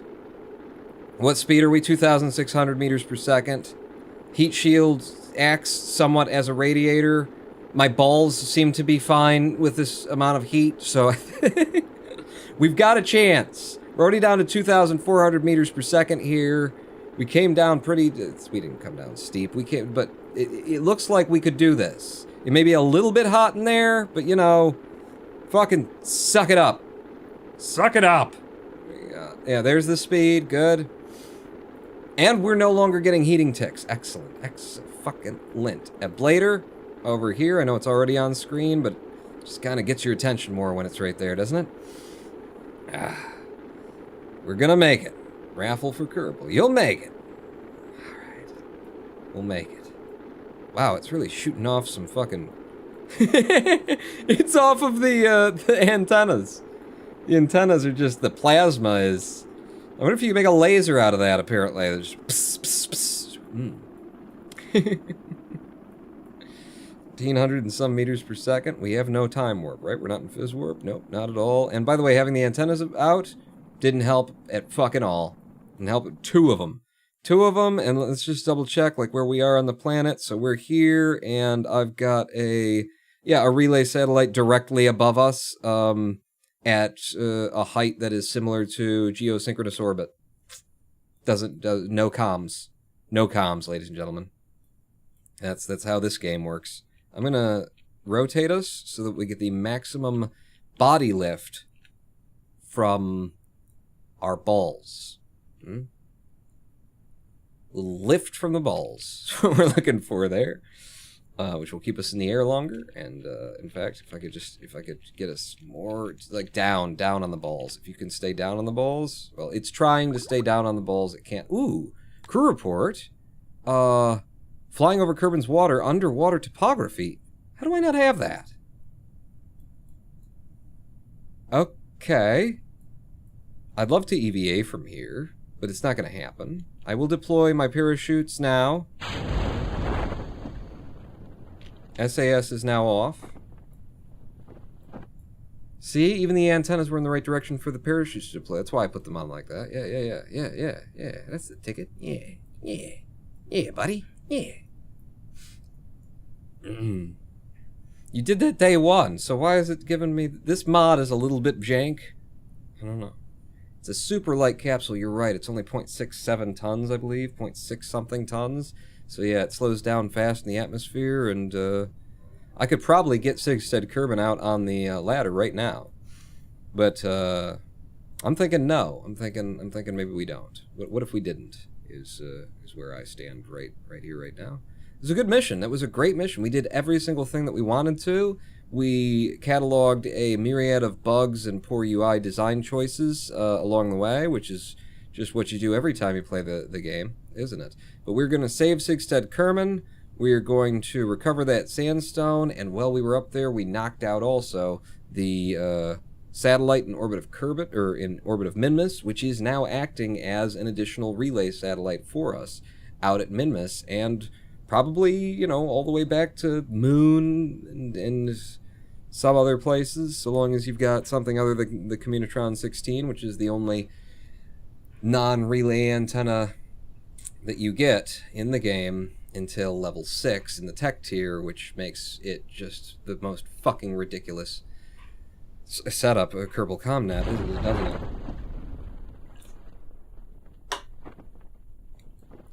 Why you... Are one of my balls heavier than the other? Why is it like this? Why are you like that? I don't have SAS on. Let me just...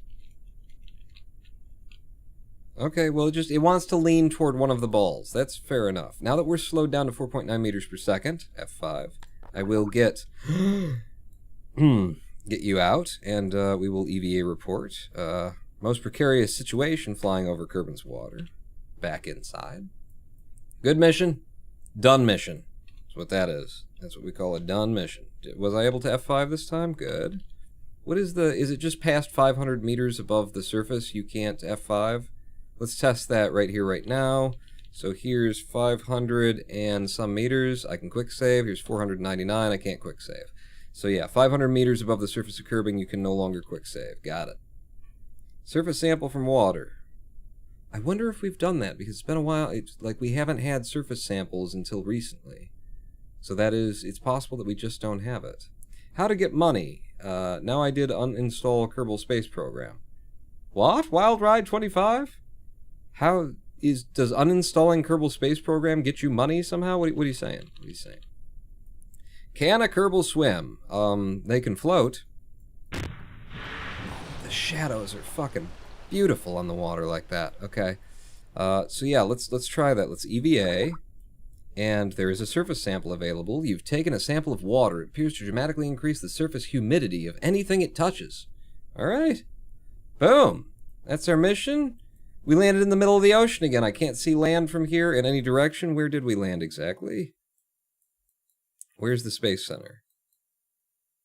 So we're just one continent past the Space Center. There's a little bit there, I think. It's really hard to tell through it's a little bit aggressive, the planet glow in this particular pack for Eve. I would turn it down if I had that ability, but I can't really be asked. That's it, people. We did it. We did all of the things, and then immediately we had another EVA report available. God damn it!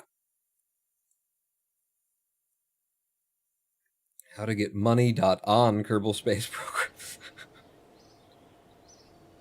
Are you one of those guys? And we brought back 152.2 science. We knew that we were getting the 90, but where's the 90? Where's the 90 for my Sandstone? I guess we got it because we returned it. It doesn't show here, but we also got 30 in addition. No, there it is, 90. That's the data gathered. 90 science from that. 22.5 from Minmus's Greater Flats. 0 from things that could have been transmitted, I guess. But materials study and mystery goo for the second poll. And then water. 3.8 for recovering over from Minmus. And then water. Good. 3,700 funds recovered. Sigstead Kerbin ready for the next assignment, a level 2 engineer. Wow. Bill is never leaving. Bill is never leaving. Huh? Bill and Bob? Sorry, guys, you're just kind of inspiration for these young up-and-comers. And since we do have a young up-and-comer here, are we going to do a random viewer and name Sigstead Kerbin after someone in chat? Right here at the end of the live stream as a way of celebrating a successful mission, and also as a way of oops, no, we're fine. As a way of keeping like everybody here until the very end, because that was something that I talked about earlier.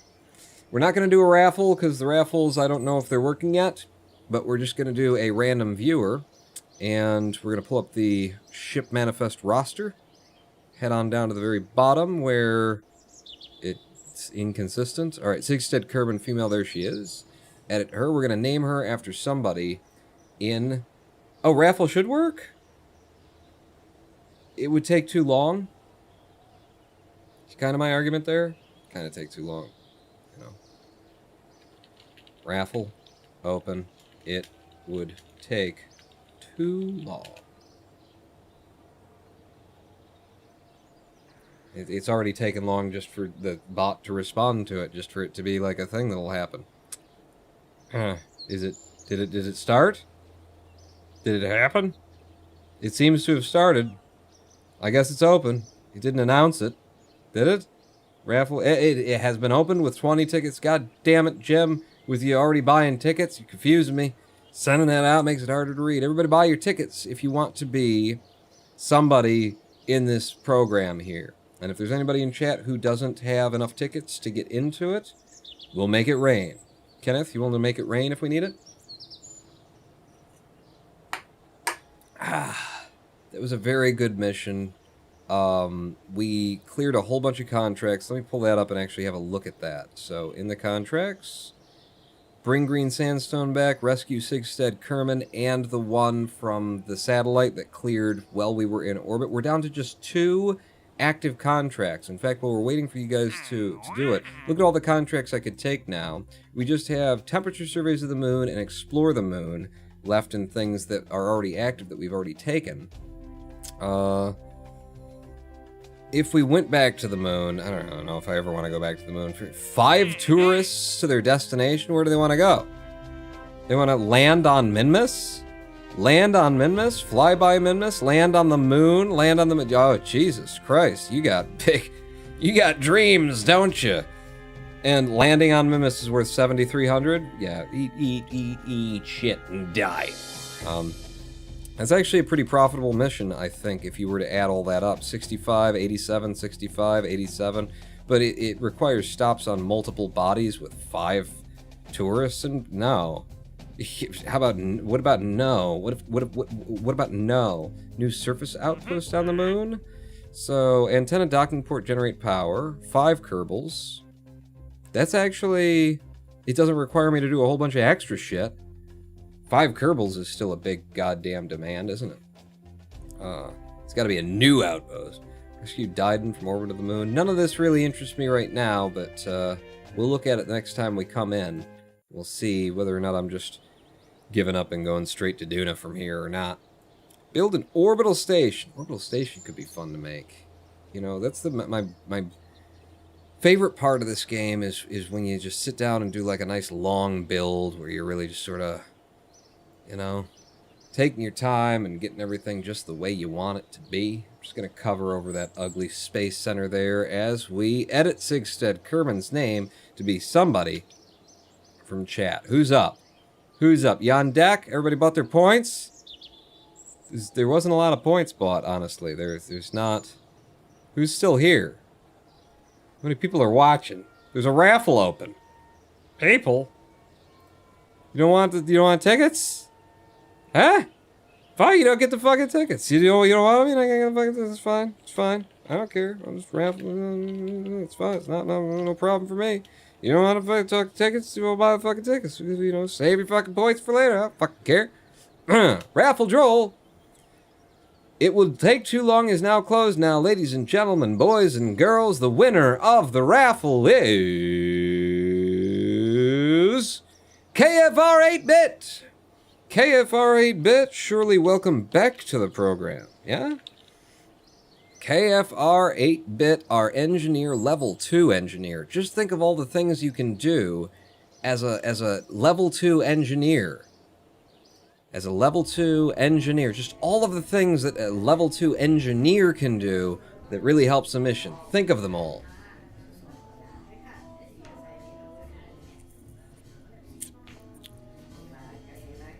Just think of them. What are they, actually? Engineers are capable of repairing broken parts, if at all possible. Yeah.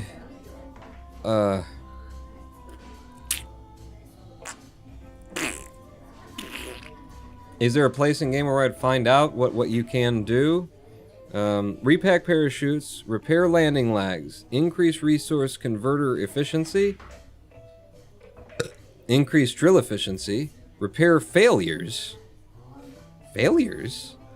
Deployed power generation units too. Deployed power generation units. Okay. So you can repair landing legs and parachutes. Can't fix tires. That's a level 3. You gotta be a level 3 engineer in this program before you can, you know, break the rubber off the rim and then put a fucking patch inside and put it back on. That's a level 3 engineer, baby. It's balanced. Run some mining equipment. Right. Ladies and gentlemen, boys and girls, thank you for coming out to this live stream. That was a good mission. I had fun building that craft. I had fun running that mission. We did 3 missions all at once. So I say that mission, but it was, you know, those missions all sort of bundled together into one. That was good. That was fun.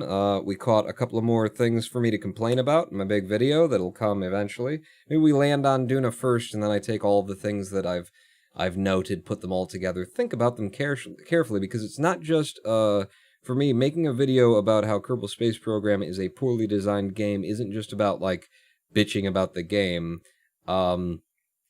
It's about bitching about the game, and it's about, KSP2 is in development. If we point out some of the things that are fucked about Kerbal Space Program, maybe they won't make the same mistakes. But it's also about showing how these issues could be fixed. My argument is that it's a poorly designed game. The things that I want to focus on in the video and in my list are specifically issues that can be fixed as it stands today, that could have been designed differently. Like, they could have noticed at 1.0, at 1.02, at 1.04, at 1.06, at 1.08, at 1.09, at 1.10, and they could have just changed them in order to fix a lot of the things without breaking saves that are out there. Without redesigning the game in a way that breaks the game as it stands here. I want to focus specifically on the things that are, like, just shit that they could do now that they haven't done, that would objectively make the game better and that would repair some objectively bad game design. And I've got a lot of them. I can help with those new surface experiment rigs. That's the power thing, I think. I'll have to figure out what the hell those are, basically. Pawn, consider difficulty tweak. Kerbals automatically level up.